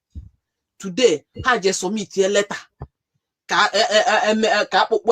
Simon arrest. Mana fube mebe nya uchi na sawa nkịta. Nya uche echi na ndị otu ike ngu onye oshi. Like I said, I can't remember her videos. I can't remember because in the potero ga abaja George Money, Mark, Osoji, Jarugo, that is nka many getting gate adu ka go dey Arabia getting gate adu efe imokona ndị ebuka Metusela George Money Biafra child ike nguru ago Osoji achara ugo Mark Eluchukwu Haji Emeka Gift of Richard kedu nke ahụ nọ na n'ebe anyị mmadụ ahụ Chukwu Nwachukwu kedu kwa ọzọ ma ndị nọ Italo ịbịa na social media like this oju ihe ngụrụ gị ya na abụ ndị dị against him the punch na Chike dozie ma afụ be mebe ha je submit letter maka ndị Boko Haram maka ndị Fulani terrorist na terrorize everybody in Nigeria. Afu ebe ha je submit letter na international world or any part of the world. Mba ha ya eme nke ha. O nke ha, onye nke ha ka ha je nwude. Gịnị ka ha ji wee chọka akpọkpọ Simon Ekpa because ọ na-abọ ha ike. Ọ ma their secret. So ha chọka ha wepie n'ụzọ. Ka ha destroy ya ka ha nwezi ike wee stand ya. Wee mewezi ihe ha na-eme anyị na. Sizi anyị na ha na-achụrụ anyị Biafra. Na ha na-enwetara anyị Biafra na-aghọgbuo people na-eri people ego na-ezu anyị oshi. Ọhịa me ha ji wepụ Simon Ekpa na fire agwụrụ ji mmadụ na nke ikpeazụ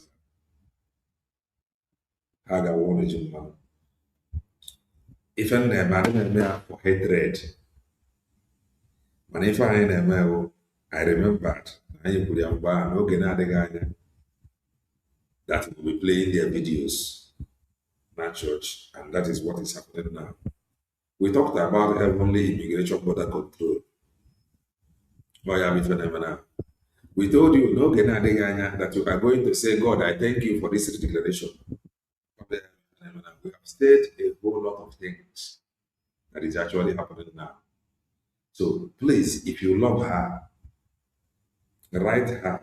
Facebook go Jeremy and the area even we are see come from where the without evidence. Or they have come in present to the fa. Or come on a fair water the evidence or that. No, that come on. But I can open show me your friend. I will tell you who you are. And they see this marathons. About me, we are so advise them. I'm going to open the studio. Come in and make your comment. She may not know the phone a Bulgarian social media will fake. And over me, whatever your ID.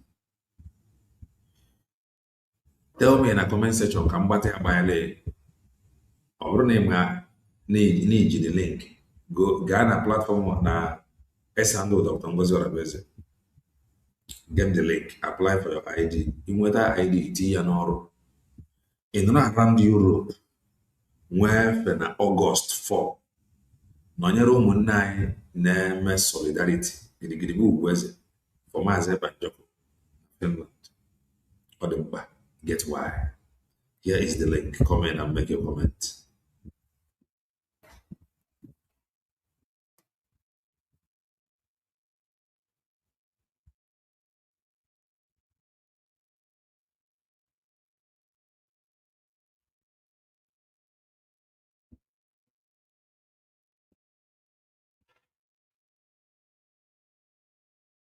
Come in and make your comments.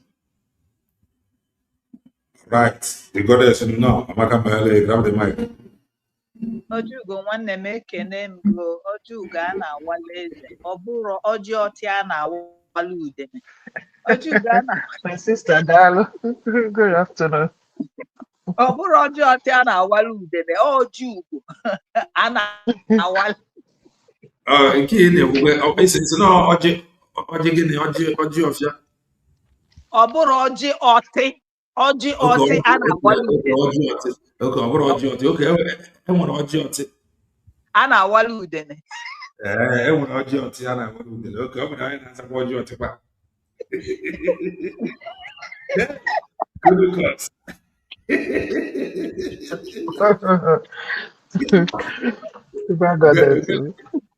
ọbụna mpụ ha nala Ojugo obi na-atọ m ụtọ Ojugo a na-awala eze ịkwụkwọ nwaanyị ọ chapụla achapụ yes and Madam Obi ji ogene dị nwaanyị mgbe gboo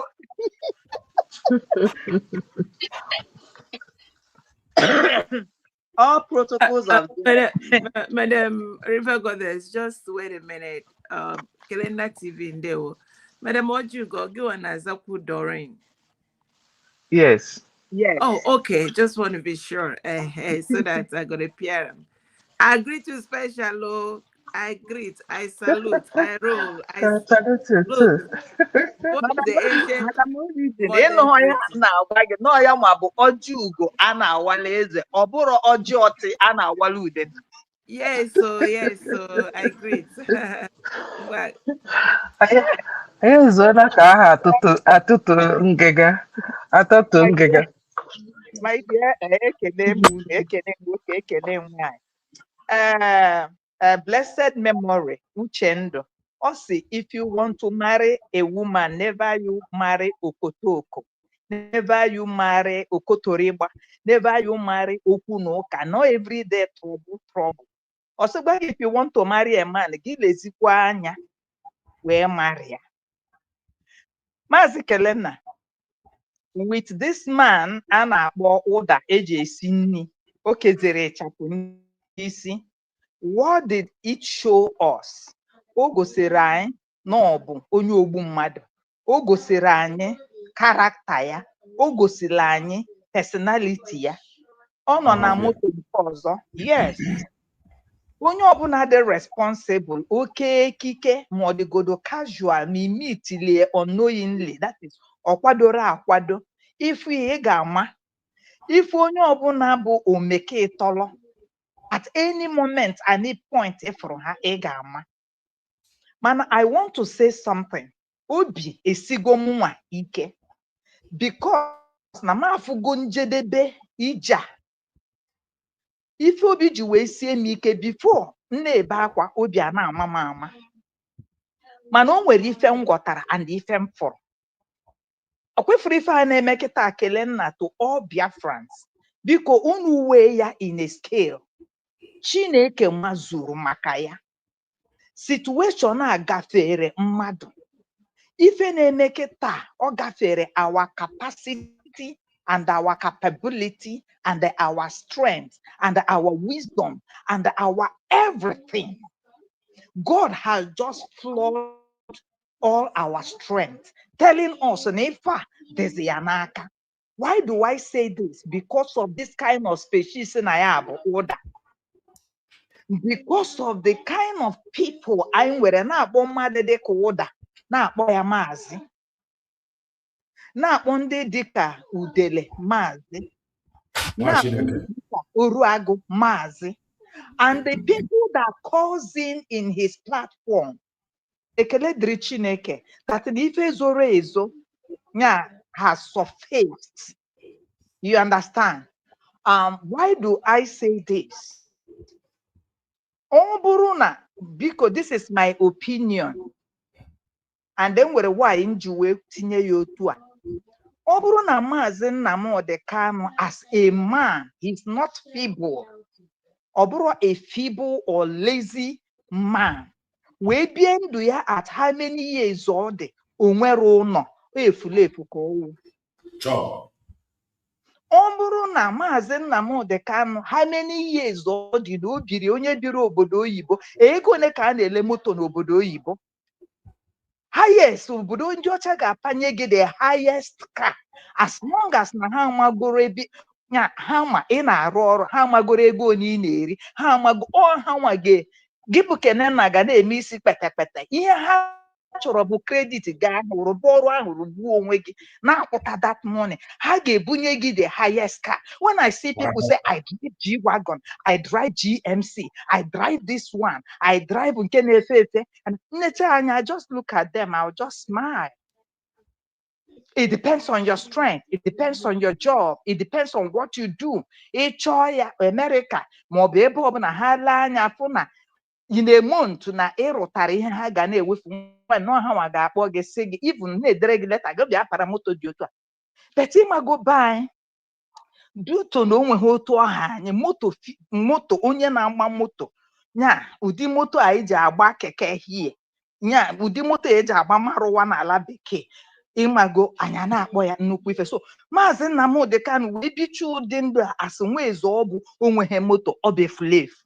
Amami na aghọta ife, that's my own opinion. Ọ bịa biche ndụ onweghị a house of his own that has rentage.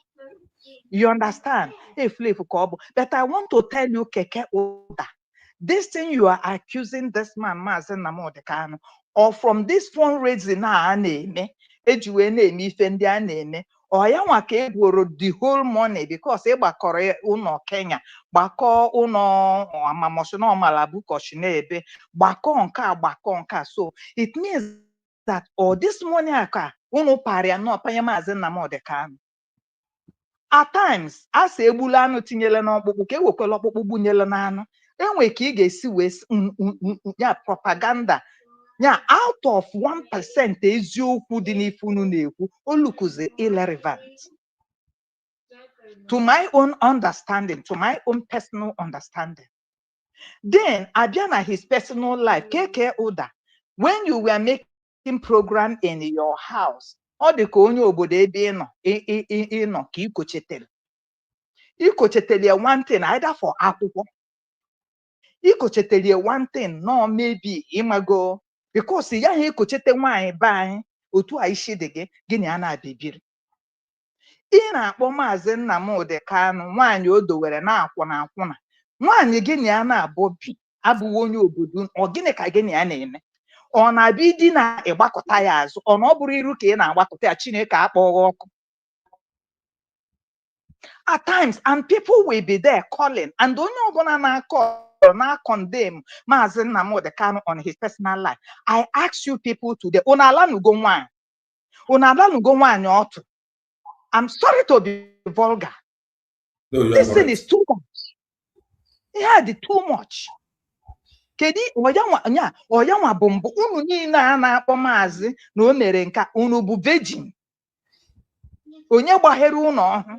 It is so painful that unu hapụrụ ihe unu kwesịrị ị na-ekwu ife ọzọ. And I want to ask you Keke Uda, if Maazị Nnamdi Kanu has sold the struggle to ndị Bongo, why is he still there? Kele na mangota kedu ife kpatara ka ji wee nọdụ n'aka fa ebe ọ bụ na oresegi ha kedu ife ha jiziri ya n'ata ya afụfụ oresego ha the struggle why the appeal oresego ha struggle ọkwa next 2 months ga-eme 1 year edugara ya na Sokoto. So anyị na-ekwu okwu ka anyị na-echeki ya. And Kerena, let me tell you, there are some countries, if you want to open a business, you understand? Can we get here by no one? Then there are some people who wear agencies. You understand me? Fananya form their agencies. Facho onyo obodo. You got to go. Well, onyo obodo we do beniru. Yes. We make facho. Why do I say this? Because of this Kenya KK Uda Netalma in the boy. You are very correct. Na Maazị nwere company, no Kenny company or whatsoever. Ọ bụ na o nwe ha company, ọ ya bụ kedu ihe ọ bụzi? Then ọ bụzi an infidel. Gị nwa bụ KK Uda ị nọ n'obodo oyibo, unu abụ ndị na-akọlụ na that program. Most of you bụ na anọrọ n'ụlọ. Ka ihe kpatara unu ji rapụ bongo jebe ebe unu nọ. Most of us na-akwa baro. Most of us na-ekpo nsị. Most of us na-ekpo mamịrị. Na-eme ihe anyị enweghị ike ime nwu na be anyị. Why anyị ji wee gbapụ? And let me tell most of you that is calling. If na-eme onye ọzọ dịka ọ ndị be anyị nọ na South Africa overnight asa ha bunye in Ebonyi. Do you know where we are going? They are going back to Bongo. Ejimo, no preparation. Onye na-eme business or had no business. It can be you tomorrow. It can be me tomorrow. So ebe ọbụna anyị nọ now with the situation dị na be anyị, anyị na-agba bụ ka ime anyị jisi ike dozie ebe anyị maka na a na-achụzi anyị here and there. Otu a m n'ala bekee na nwoke nwe obodo a wee kunite wee chụnye anyị niile ọkwa that bongo ahụ. That is because there is no preparation for me to kwado him take my thing on the South Africa on him. Then you think it cannot be you tomorrow.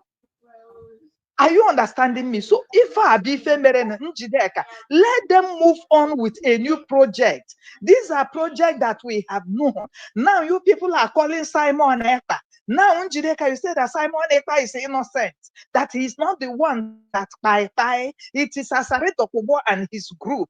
Then why won't you people start a program, a platform, make it go viral before his court date that this guy is innocent? We brought this upon him. Now you mention Chinasamoru, you mention Chiki Dozien, you mention Powerful. They are the one that signed. And that Asaredo Kubo said they brought this to him. And then Judeka, you said, if I have one noon, uno sign this thing.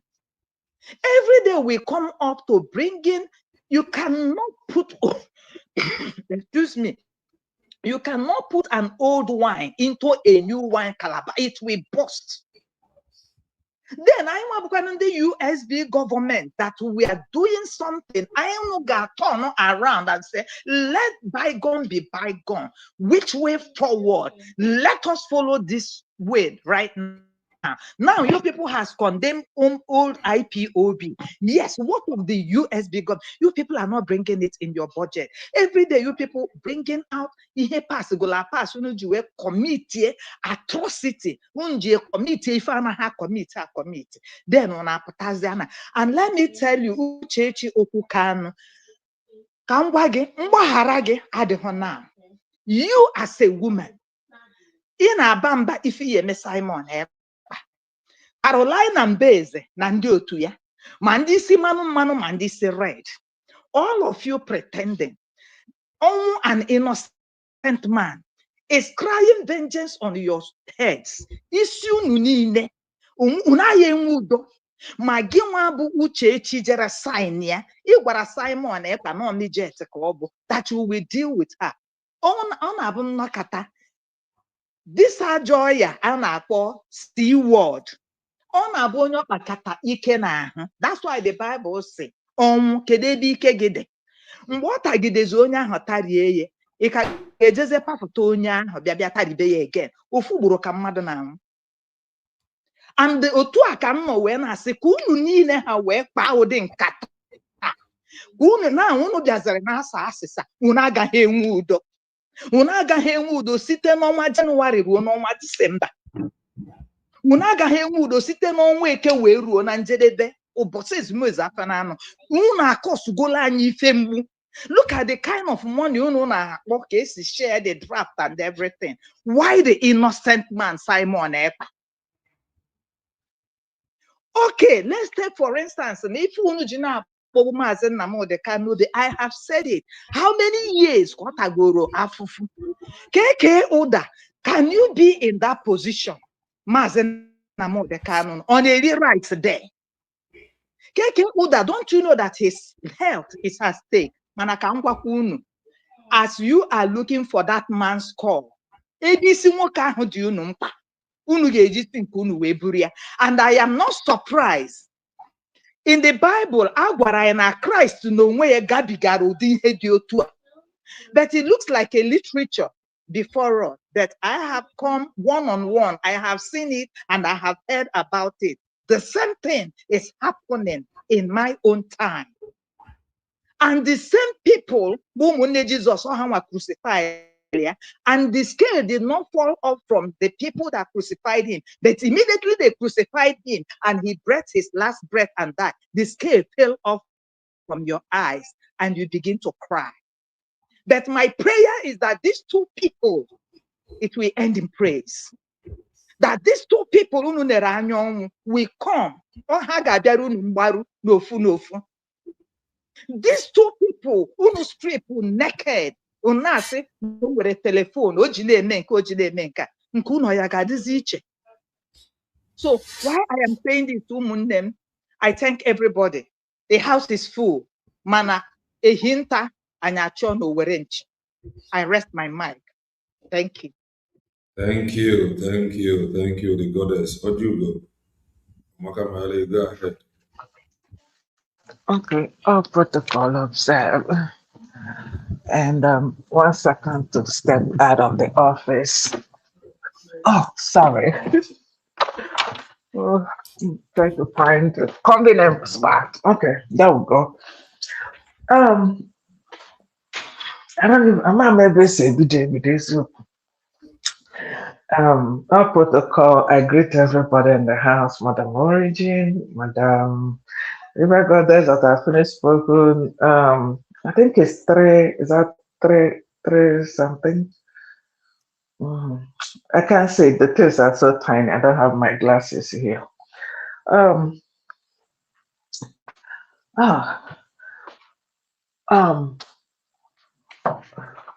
me get I made a list of like points that I want to talk about. Sorry, I've already taken how many minutes without even starting to talk. Because then you cost it.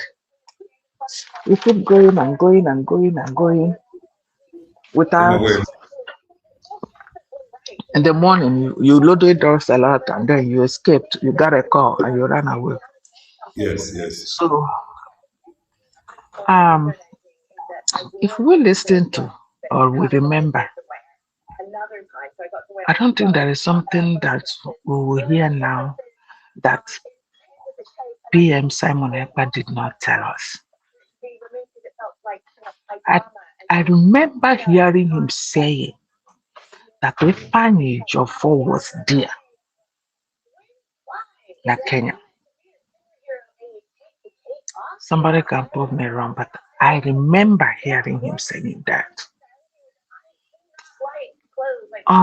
He became close to Ifeanyi Ejiofor to get more information. He said it. And when he gathered all the information, he said Ifeanyi Ejiofor is Nigerian eyes in IPO. Um, somebody saying, I don't know, one of the guys in the morning, or what you play said, is it IPOB member, one of this uh, Biafra ESM member wanted to kill Ifeanyi Ejiofor. That was Yes. not true. You made mention of that in the morning or something. Is this guy now, not in the morning, this one, that KK. Oh, okay. Okay. He said he sent what is this popular ESN member Gentle. Gentle to kill Ifeanyi Ejiofor. That was not true. Use the word by. Okay. Oh, bye. Okay, sorry. Okay, bye. Um, Ifeanyi Ejiofor. That's a lie from the pit of hell. Reason is that the guy himself, Ejiofor himself, came out and cried out of the person that is chasing after him. After him. He did that. So they should stop bearing forth witness against innocent people. So that apart, they will come and then they put themselves like they're telling us the truth.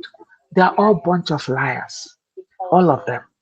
How can you say this? Why the man that the thing happened is the same thing that happened in Bongo when the governor of Imo State said it's not IPOP, it's not ESN. These are politicians that are sowing this bad seed. Now, why punk or whatever now has turned around again. I don't know if that thing you played in the morning was in a new video of hers All turning new. around now. Okay, good. Identifying the real people that are after all the crime in the land. Now he knows now that everybody must know that Ikegurago and his group are there to revenge of the death of Ifeanyi Ubah. That's what he's doing. And Uchechi also was angry that it was because of what is going on in IPO that Ifeanyi Ubah died. Uchechi said that.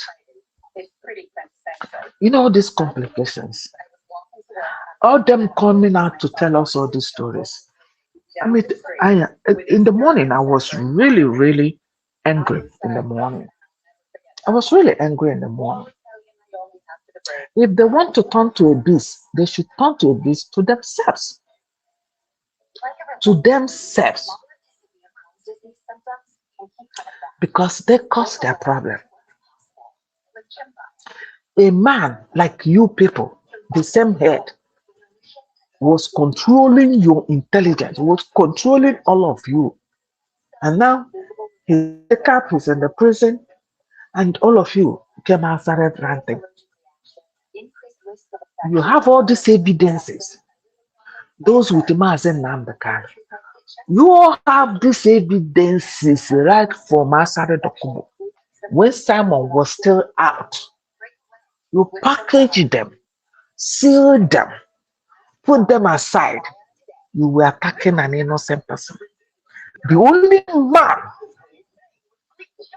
don't look right and left, the only man that stood sincerely for Mazen Namdekalo is Simon Ekpa. Family, in fact, at this point, I'm even suspecting Mazen Namdekalo too. What happened to Simon Ekpa? Because there was something that you said, you know, from what the ladies, I think it was the lady that said, or the guy that said it. Document that both the one Asare Dokubo signed, both the one Nnamdi brother sent all this to Finland. I don't know. I am doubting if Mazen Nnamdi is not aware. And if he is not aware, or if he's not aware, okay, that's okay. Forgive. But if he's aware, what did you say? We've not heard this side of the problem, because that side is where I am focusing. We need to know when all this are going around. What did Mazen Nandekalo say? I know most time when he comes to call the eyes of Simon Ekpa, he doesn't want to talk about it. But I know now he will have more um, um, allowance now to talk in the prison more than when he was in DSS dungeon. So all these people coming out to talk, please, Ejim Chukwu Ayonu, talk to yourself. Are you out for freedom, total freedom, or you are out for a human being? It is only freedom that put Mazen Namdekalo where he is. Freedom. And it's the same freedom.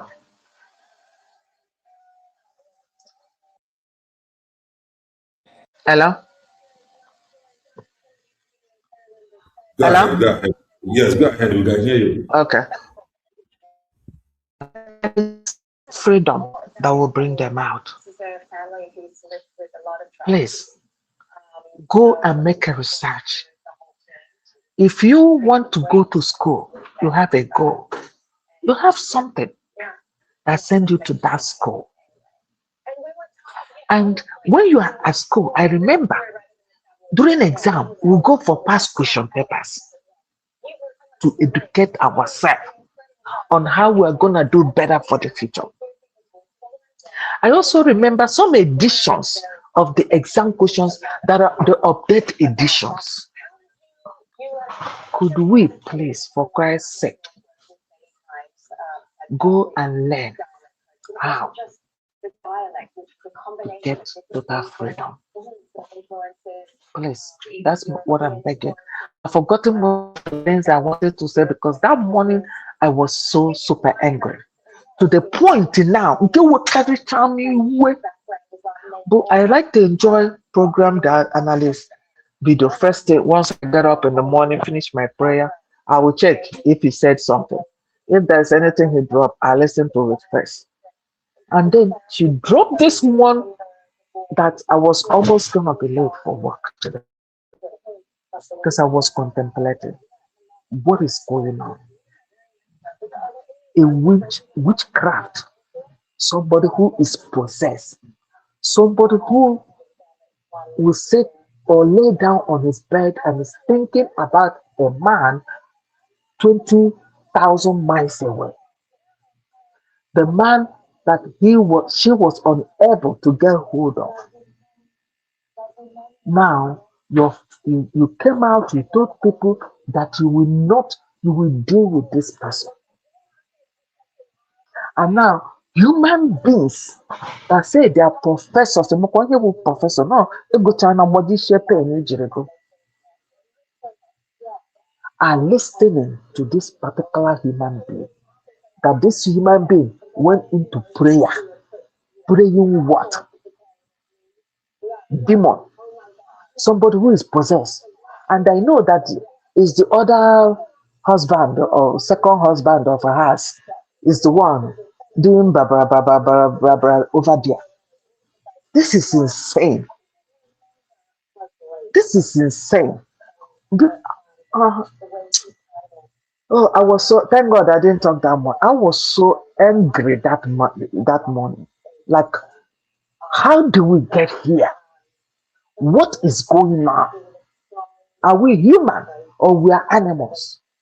These people are people that Nigerian government has already when why Simon Ekpa was with us. It was in the public domain. What do you think they're gonna do now? Confusion everywhere? Jesus, have mercy on us.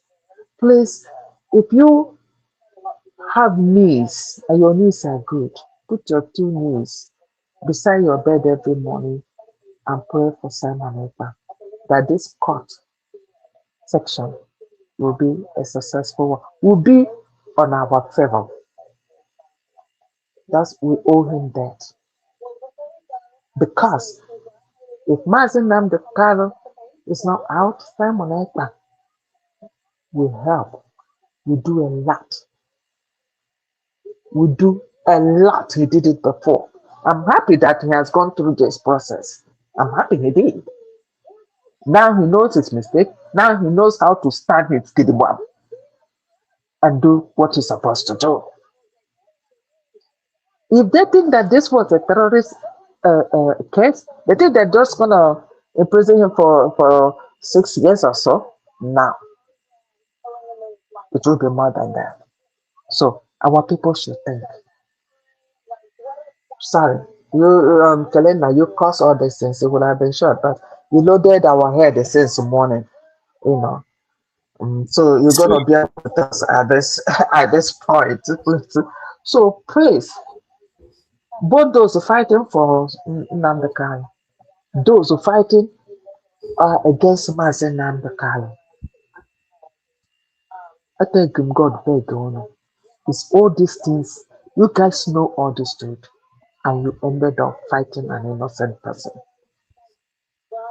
Any tears Simon shed na prison.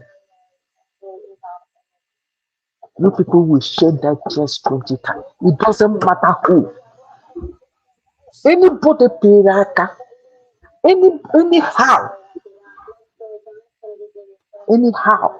On our room, has start shedding tears because I have a son. I have a child, just a child, a son. I know the connection. I know the connection. And for all these years, it doesn't matter who. How come I pray every day?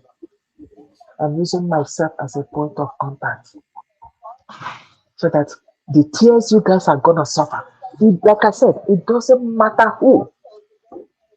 Mazen Nnamdi Kanu have houses, but what we know that they need to make an account. They need to tell us. Mazen Nnamdi Kanu has been working in UK. He's good over there. So if he gets money to buy something, fine. But I hope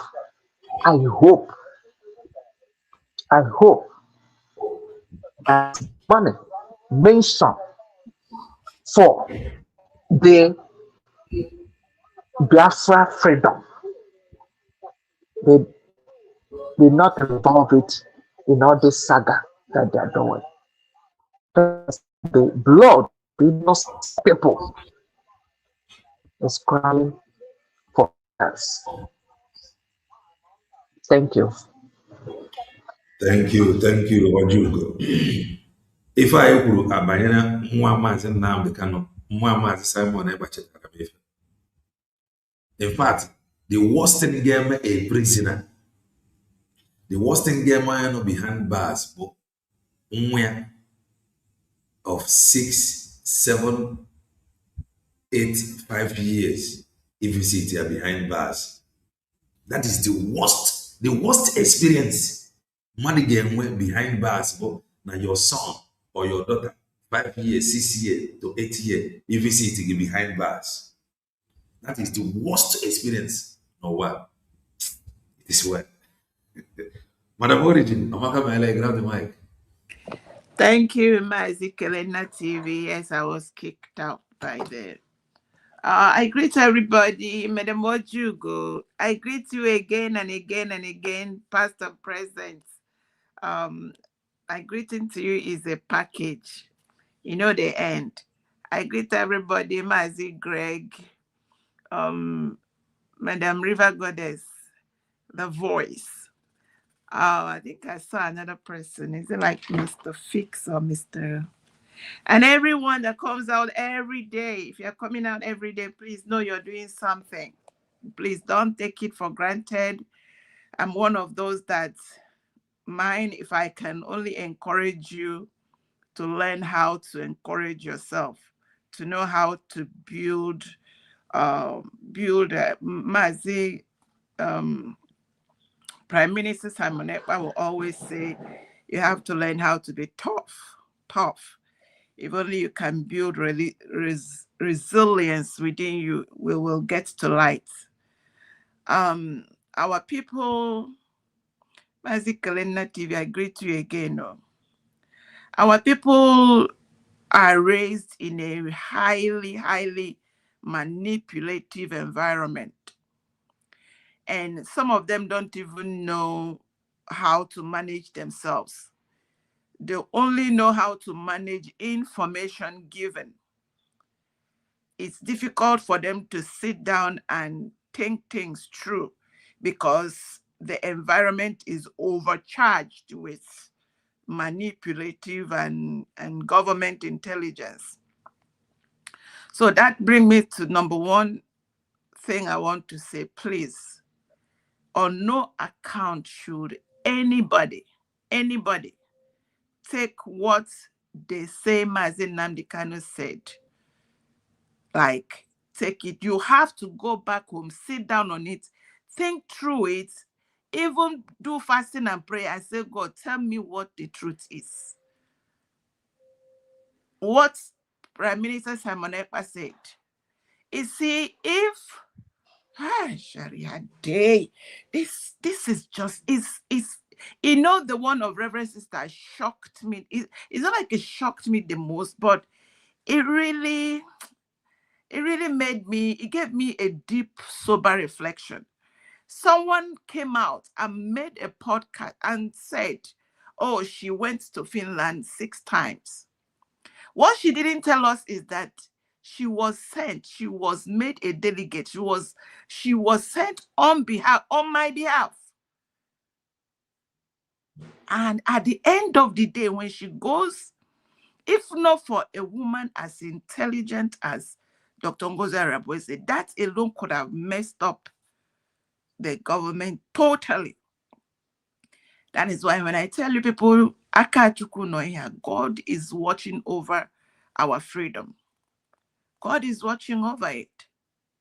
How many times in this my few years or whatever in this movement that I have seen that it is really Nigeria is dangerous. Nigeria will do. You see all these things you're seeing. You see Obilo coming now, Manyoku. Yeah, all the interviews. There's another one that has interviewed almost all Mazi Nnamdi Kanu's enemies. How did he coordinate? This was all intelligence planned by Nigeria government in order to be able to not to punya kazu when they throw this one and we get confused, they throw another one. Everything is cooked. It's left for us to keep praying, keep pushing, keep knowing that the government, Nigeria as a government, as a state, has nothing to offer us except DEATH. They have not, they lie, they rely the lie, they cook the lie, they feed everybody, including, in fact, when they go to places like America, if you see what they tell them about Biafra, you people will run.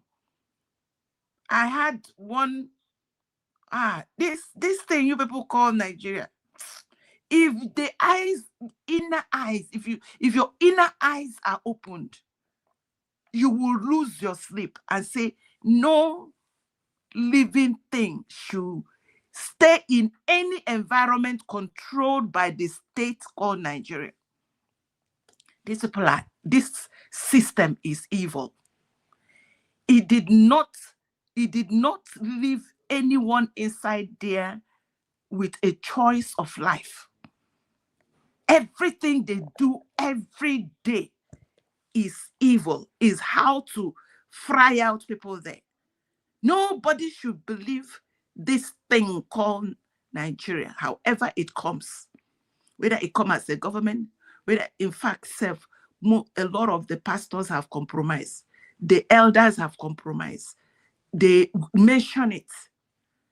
So while we are here trying to keep praying, keep pushing, seeking for how to escape this DEATH called Nigeria state, Nigeria system, all our brethren, the ones that have been roped into this debacle, and I keep telling them every day, if you have found yourself in this basket of lies, whatever you are saying, be careful.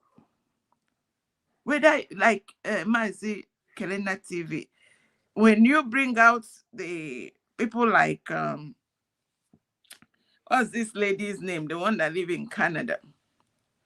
Njideka.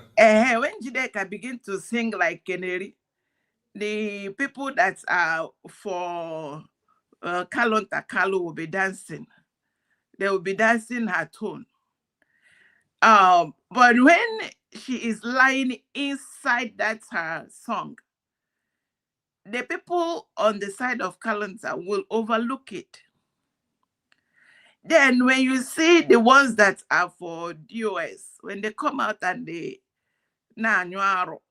with their mouth, for the thing everywhere, those that support them will be like, hey, I said it. Ah, God. Even if I don't know that man, even if he is a vagabond, what these people are saying will make me say, are you people really talking to? This is a man. He never told you it's just, is disgusting to hear men, men, men, people that call themselves men, talk about Mazi Nnamdi Kanu in this way. If it is women that, and you see all those women that are talking rubbish about Mazi Nnamdi, I say, okay, at least you're saying on ground of jealousy, a woman aggrieved. But how can you see these men bringing up Mazi Nnamdi Kanu, talking about how he went to somewhere, he caught a house catch him, he stayed in the house, he stayed in a hotel. Man, you see all these ones, all these ones I'm seeing around this diaspora place?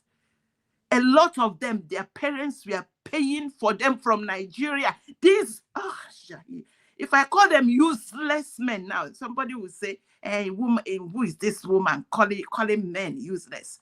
Yeah, the one that they are Odogu. A lot of these ones, their parents were selling land to send them to pay their school fees. Yet, even goats. And they are here talking about Mazi Nnamdi Kanu, how he went and bought the house. You see, I will advise these men, for your own respect, for your own self-respect, stop talking about Mazi Nnamdi Kanu. People are selling yourself penny. And I rest it there. Maybe someone else has something to say. Thank you, Mazi. I'm coming. I just came to talk to those men. As people are talking to Mazi Nnamdi, there's nothing more left in your lives. Thank you. Thank you, Madam Origin. Many of them, Chanama Zebanjoko, not for us something to talk about, but he just focused on what it is well. Mazi Greg, Amaka Mele, grab the mic.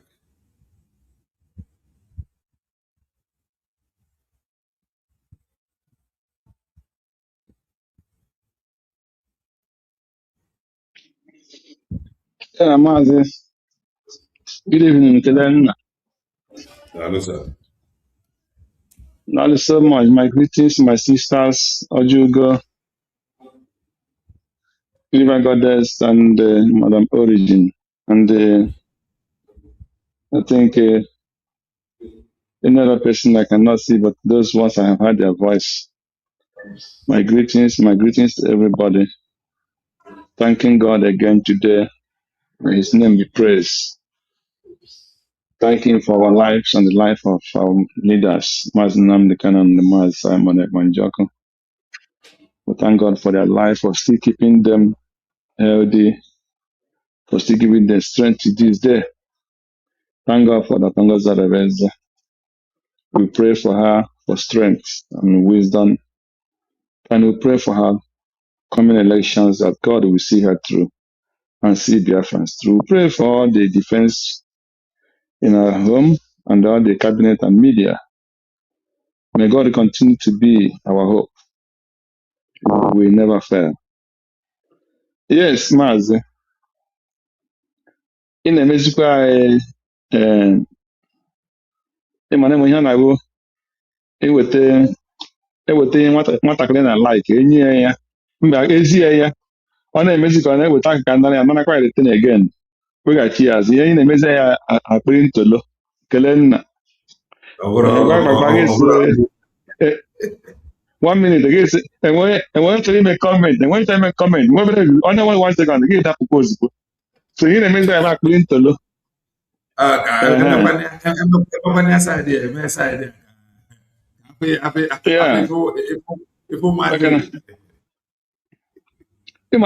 ịmana enwe program a ya wee ọpụta people suppose make very strong comment mana ọ bịa gafesi ya the thought and everything gị gafee and I want to analyze ya gwagwara those people in their position that particular time that one gị gafekwa again so mana udo jisi ike n'ọrụ yeah. Number one, I'm a user meto ebe my sister Madam Origin puturu gbasara our sister. Enwe ihe ma enwe program email. I think that should be in the morning and the afternoon today. Na-akụwa na sister site na you talked about Brigi again. After going to Finland and confirm that our PM authorized Dr. Ngozi Oraveze to declare Biafra. And today she's making another comment again concerning Brigi. So when I did that to Brigi in Kao or Brigi in Ke Egonkere, Kawu Brigi in Ke Vam Vam Vam, Kawu Magasin was more than 10 Brigis. I know so Brigi carry. So, but all that is very disappointing. Not that this kind of thing, Nadia from a person of that caliber, a reverend sister. Let us, as long as you put that name, that reverend, either still reverend or you're no more reverend. As long as I'm concerned as a Catholic, I'm a strong Catholic. I believe in Catholic. I'm a Catholic, believe in Catholic teaching, the faith and the doctrine. 100%. Any Christian that does not believe in Catholic teaching, then you go and ask yourself a little bit question. But here we have it here equal. But what am I trying to say? This sister, it makes me to understand very well that above every person who a priest or a reverend, a pastor, but my supposedly name. Because if you agree check into so Christ direct himself, they made a lot of mistakes. Even those who see Christ followed him, see miracles, see signs and wonders, and still they fall out. Somebody like Judas, somebody like St. Peter, who later repented and come back and follow and do the normal thing. Then he talk about the John and James, the brothers, who their mother went to Christ looking for position for their children. So, which is not the teaching that was not the purpose of Christ in the first place. Then it makes you to know that even though somebody is wearing white as a priest, somebody is wearing something as a reverend sister, as a pastor, that thing that makes him a human is still in him. Because you cannot tell me that you are here today, a sister that is supposed to be teaching discipline, know what discipline is all about. What can we learn from this, our sister? She doesn't have that discipline. She doesn't have that knowledge. She does not have that wisdom. That's the way I can describe her, honestly. And sure that you follow Dr. Ngozo Rewe's nation, just the same, I can categorize this sister now with the same thing with another Rama. One is Dr. Ngozo Rewe's in Finland. So any person can be a betrayer. Nigerian government can use any person. You see. So I'm so much ashamed that a person like that cannot show example of what discipline is all about. She's not a disciplined sister. It's a pity to say it. But what can we learn from you? Nothing. Nothing. That is the fact.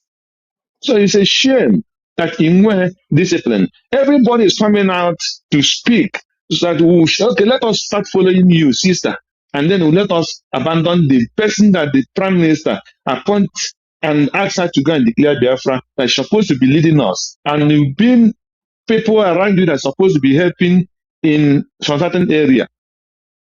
So now it shows why you could not stand in that very cabinet, because there is no discipline in you. That is a fact. So it's a pity. Nke a wee na-eji iche. Then another thing again is from the day one after the kidnap of Mazi Nnamdi Kanu, it has been power and money, power and money, power and money. That is what these people, both the ODOS and the brothers and sisters of Mazi Nnamdi Kanu and the wife, and all those their gang of people. The only thing they have been talking since the Mazi Nnamdi Kanu was kidnapped is only position and money.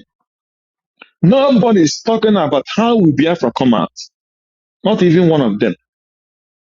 Not even one of them is saying, okay, channel, what can we do so that we will achieve Biafra? Not even single one person.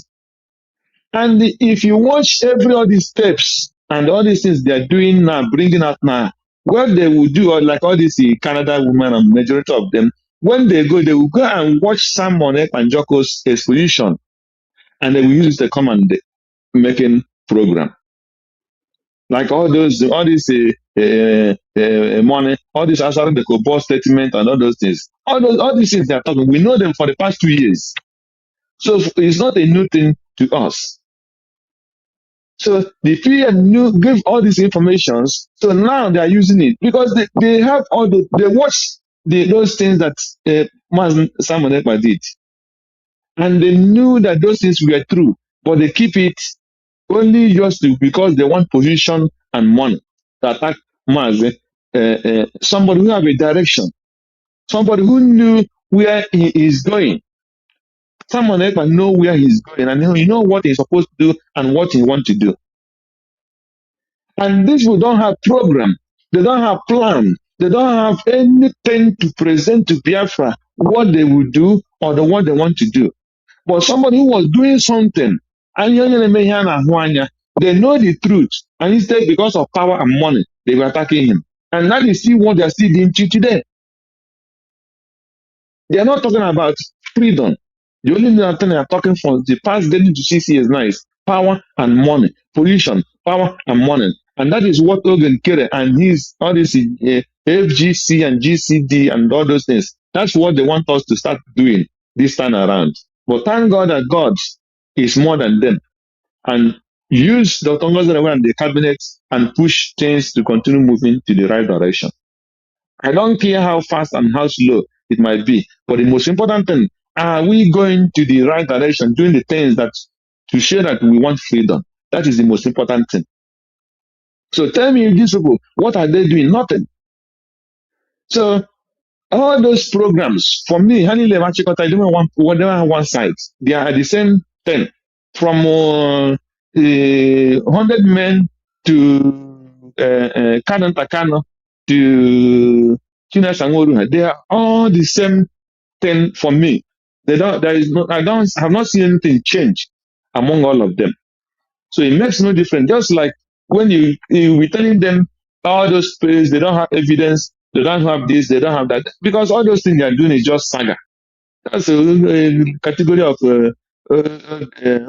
jaka level. I just can't put on a media by saga. Call Treshidina working at Treshidina one. Now call rubbish. That is the only thing this people know how to do, and looking for position and money. So I want to encourage Biafra and the media, please, every Biafran to continue to the right direction and have the focus moving with the government to the right direction. These people, they have not started. Just like Metisla said, they have not started looking for Biafra, that they're creating awareness. So they are still in awareness and the saga and position and money. While United States of Biafra is moving, looking for a country that will recognize Biafra. That is what we are after.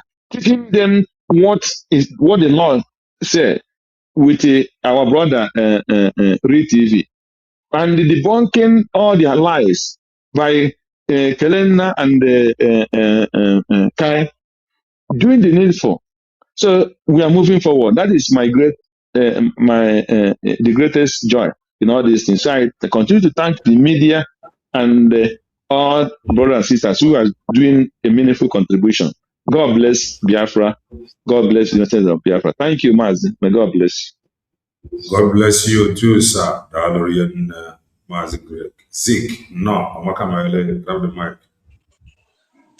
Hello, Mazi Kellen Nadalo. Kellen Drege. Dalo, sir.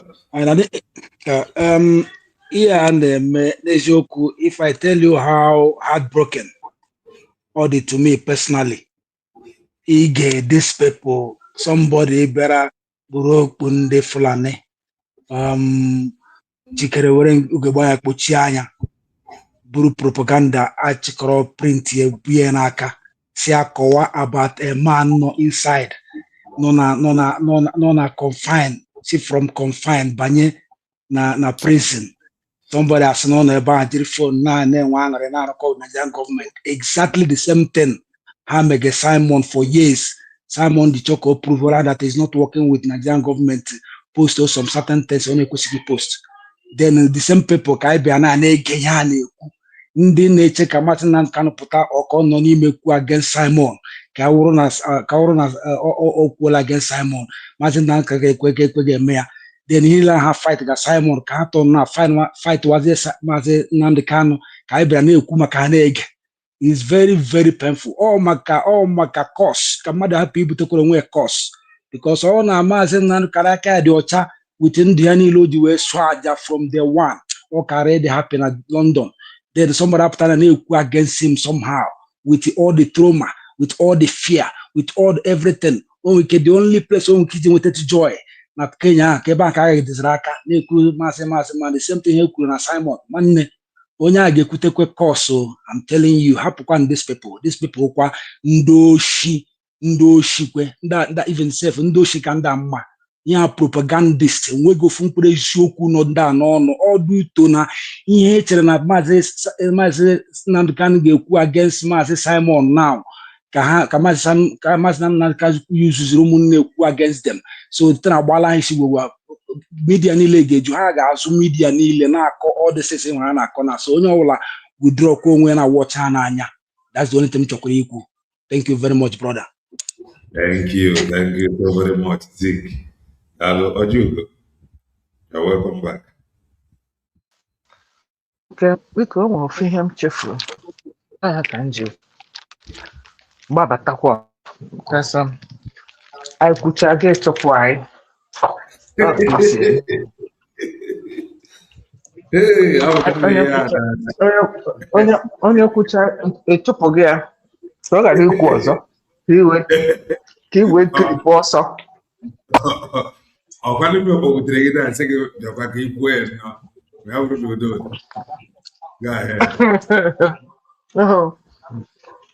Ofe ihe m chefuru bụ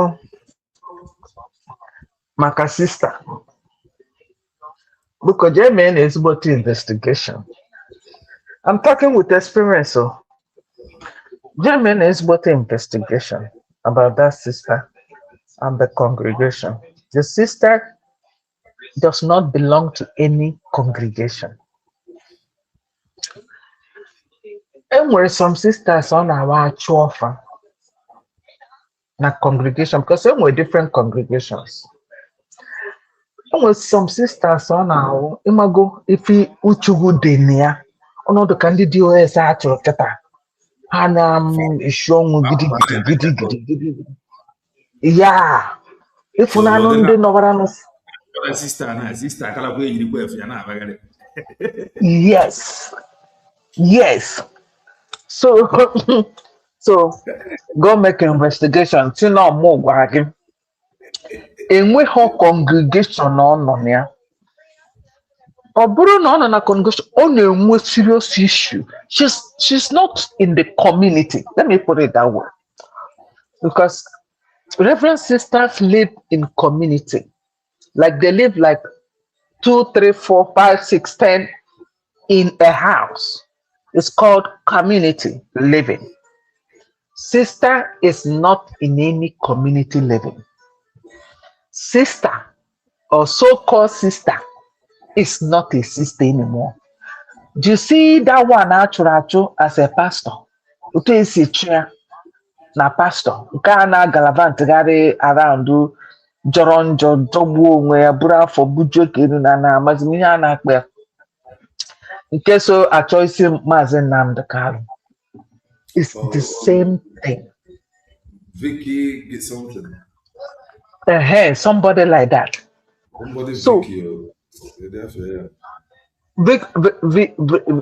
Vika. Jovika. Yes. Jovika.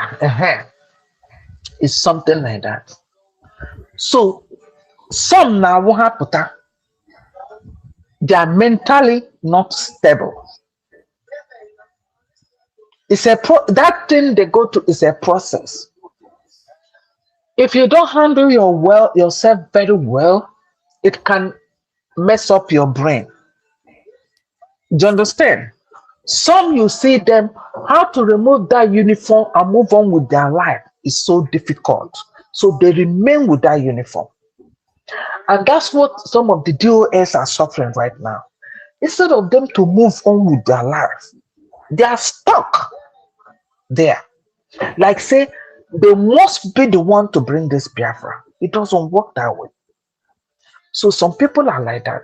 So if you have a brother that is looking for somebody to marry, please introduce the person to sister. Sister is ready to marry.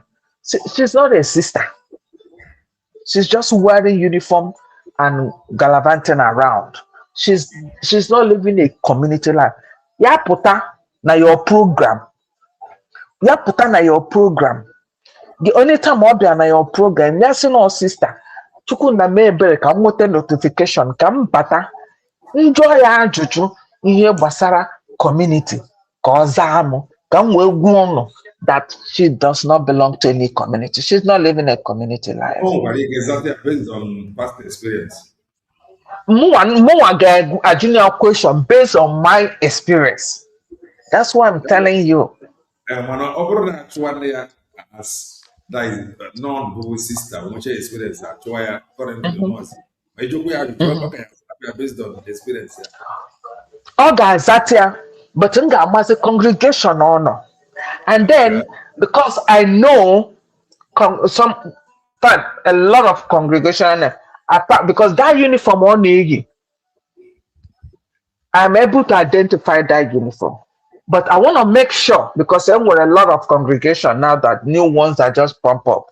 So sometimes you have similarity in uniforms apart from Immaculate Heart.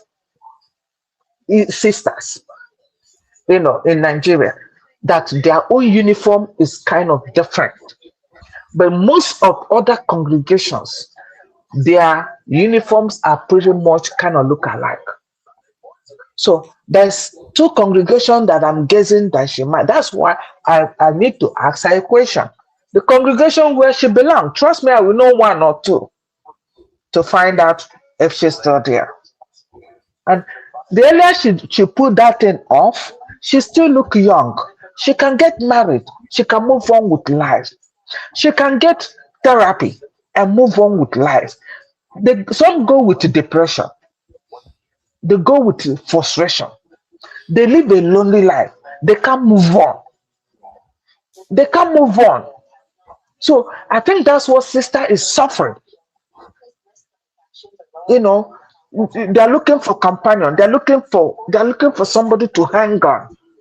They want to be recognized. They want to be busy because outside this social media, then she's lonely because she's no more in that community life. So that's what I came in here to say. And the second thing again is, remember, from the mouth of these people, DOS members, Asari Dokubo was 100% part of them because he was part of it. He was part of, in fact, he trained or the ESN. Mazen This, Nanikan the, sent some men, yes, which means yes, some was picked up, according to Mazen Nanikan. exactly. So do you understand the confusion everywhere? So that Aburu need to be wiped up, and that was what Simon did to sanitize it. And then they caused all this confusion everywhere. Chinas Anworu, they mentioned his name 20 times of what was happening in Manigu. So the truth is out and it's coming from their mouth. They will cry. They will cry. Because I'm telling you what it means. I have been there. I left my son for 2 months and traveled. The emotion about it can be too high. So they will not sleep. They will lay down.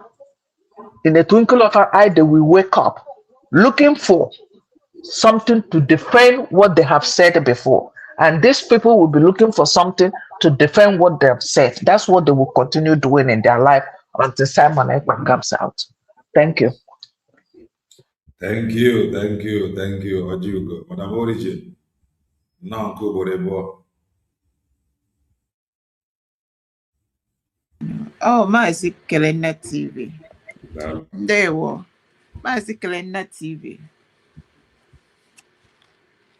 Ihoma Merege again. Is well. I'm here for the few Biafrans that are well-meaning, whether we are, there are 80 million of us, and there is no doubt that a lot of us, almost everybody that passed through Nigeria had if it is not the wind of the corruption, the wind of the manipulation, the wind of everything, is the ones that are worse are the ones that drank the water. I just kind of paraphrase it that way. The ones that drank the water, it has gone to their bone marrow, and there's maybe little or nothing you can do about it. And I want to plead with everybody. See this Buruhaha Kalonta group. I don't want anybody to, even if Kalonta and his group, like, let them say they are inside the cell with Mazen Namdekan. I don't take anything they say. I don't care. The ones that, you see how we sent our reverend sister to go represent us, with Mazi Prime Minister Simon Ekpa. She came, gaff.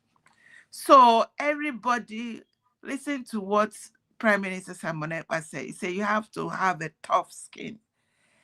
Anybody that is not talking about way forward to our freedom, United States of Biafra is the pilot now, is the way forward. We have a lot going on, though, with all these confusions that is making it look like anything you want to do for your freedom, please face United States of Biafra. Dr. Ngozi Orabueze is the one in charge at this time.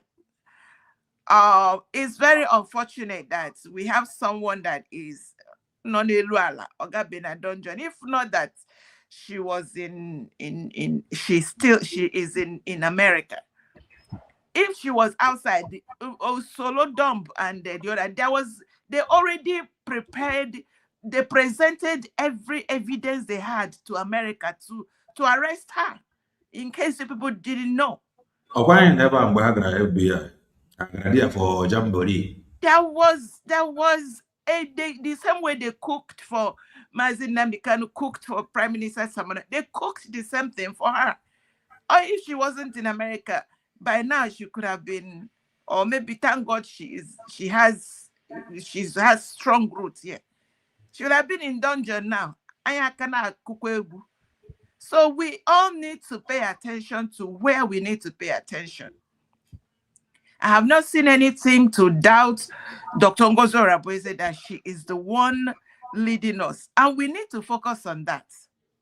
We need to really focus on that and see how we move this freedom. Because if Nigeria states know that they can distract us within the non-ime, they will keep doing that. But if they see that we are moving, and we are moving on a speed for our freedom, seeking the recognition, talking strongly about our recognition and everything, they will leave our dungeon alone. So we should not give them the fan and the heat they need to keep them. What if they see that, oh, we are still waiting for, that is what they did with DOS. DOS got distracted. Thank God, Mazi Prime Minister Simon Ekpa picked up. And today, Dr. Ngozi Orabueze. Look at the kind of nonsense and brouhaha that Ndidika, the professors, are doing. So let us wise up, face what is facing us, which is our freedom. We have redeclared Biafra. We have done the referendum. We have airborne. Where is Asatina? Onye nemera airborne. That's what I want to say now. God bless you. Go and put in $1, $10, anything you have, put it in for USB. We need to move on. Thank you. Thank you, Madam Origin. Ono anugena. Adara azoku. Awuraja. Ojugo said something. Hi. This thing about Nisi. The worst thing the worst experience he game behind bars. Bonging or behind bars. Abotara game work 5 years. Or 5 years. 6 years. 7 years. Abore abia e no behind bars. E bunye ginni e no na eri nni a monkey chopping banana behind bar in nwa gị nwoke nwa gị nwanyị 5, 6, 7 years butere gị nne ị na-eri ọbịa with the mother you go cry a na-eji gị, that is they go nearly hold you. Ị ga-ama n'ụwa agwụgwọ ị ga-ama n'ụwa agwụgwọ. The worst experience mmadụ ga-enwe from na behind bars. The worst.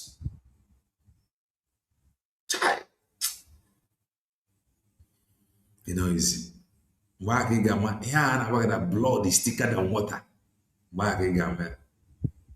Hey, but Daddy, what are you doing here? I'm complete. Daddy, come, let us go home. You know, behind the bars. Ife gị na-agụ ka gị were aka gị gbuo onwe gị. Ife gị na-agụ gị bụ ka ị were aka gị gbuo onwe gị, make you just gbuo onwe gị. That way they hear blood is thicker than water. Mgbe aka ị ga-ama how thick ọ dị. Daddy, I cannot save you. Why I cannot save you? Ah, what are you doing here? I miss you. Arabage, arabage. Let us go home. Hi. Rapadere. What do you mean? Amaka Mary Bobby will marry all of us of truth. Marry all supporters of truth. I enjoy the way I did and another was in joke what you. I can't say you can be a madi kedire. The cinema judge as I have. I goes in Moka goes in wine. Because you're getting a very lie. Better I job more, better I job not. Cinema judge as I have. I have one yes, I want to put this here. Stay blessed.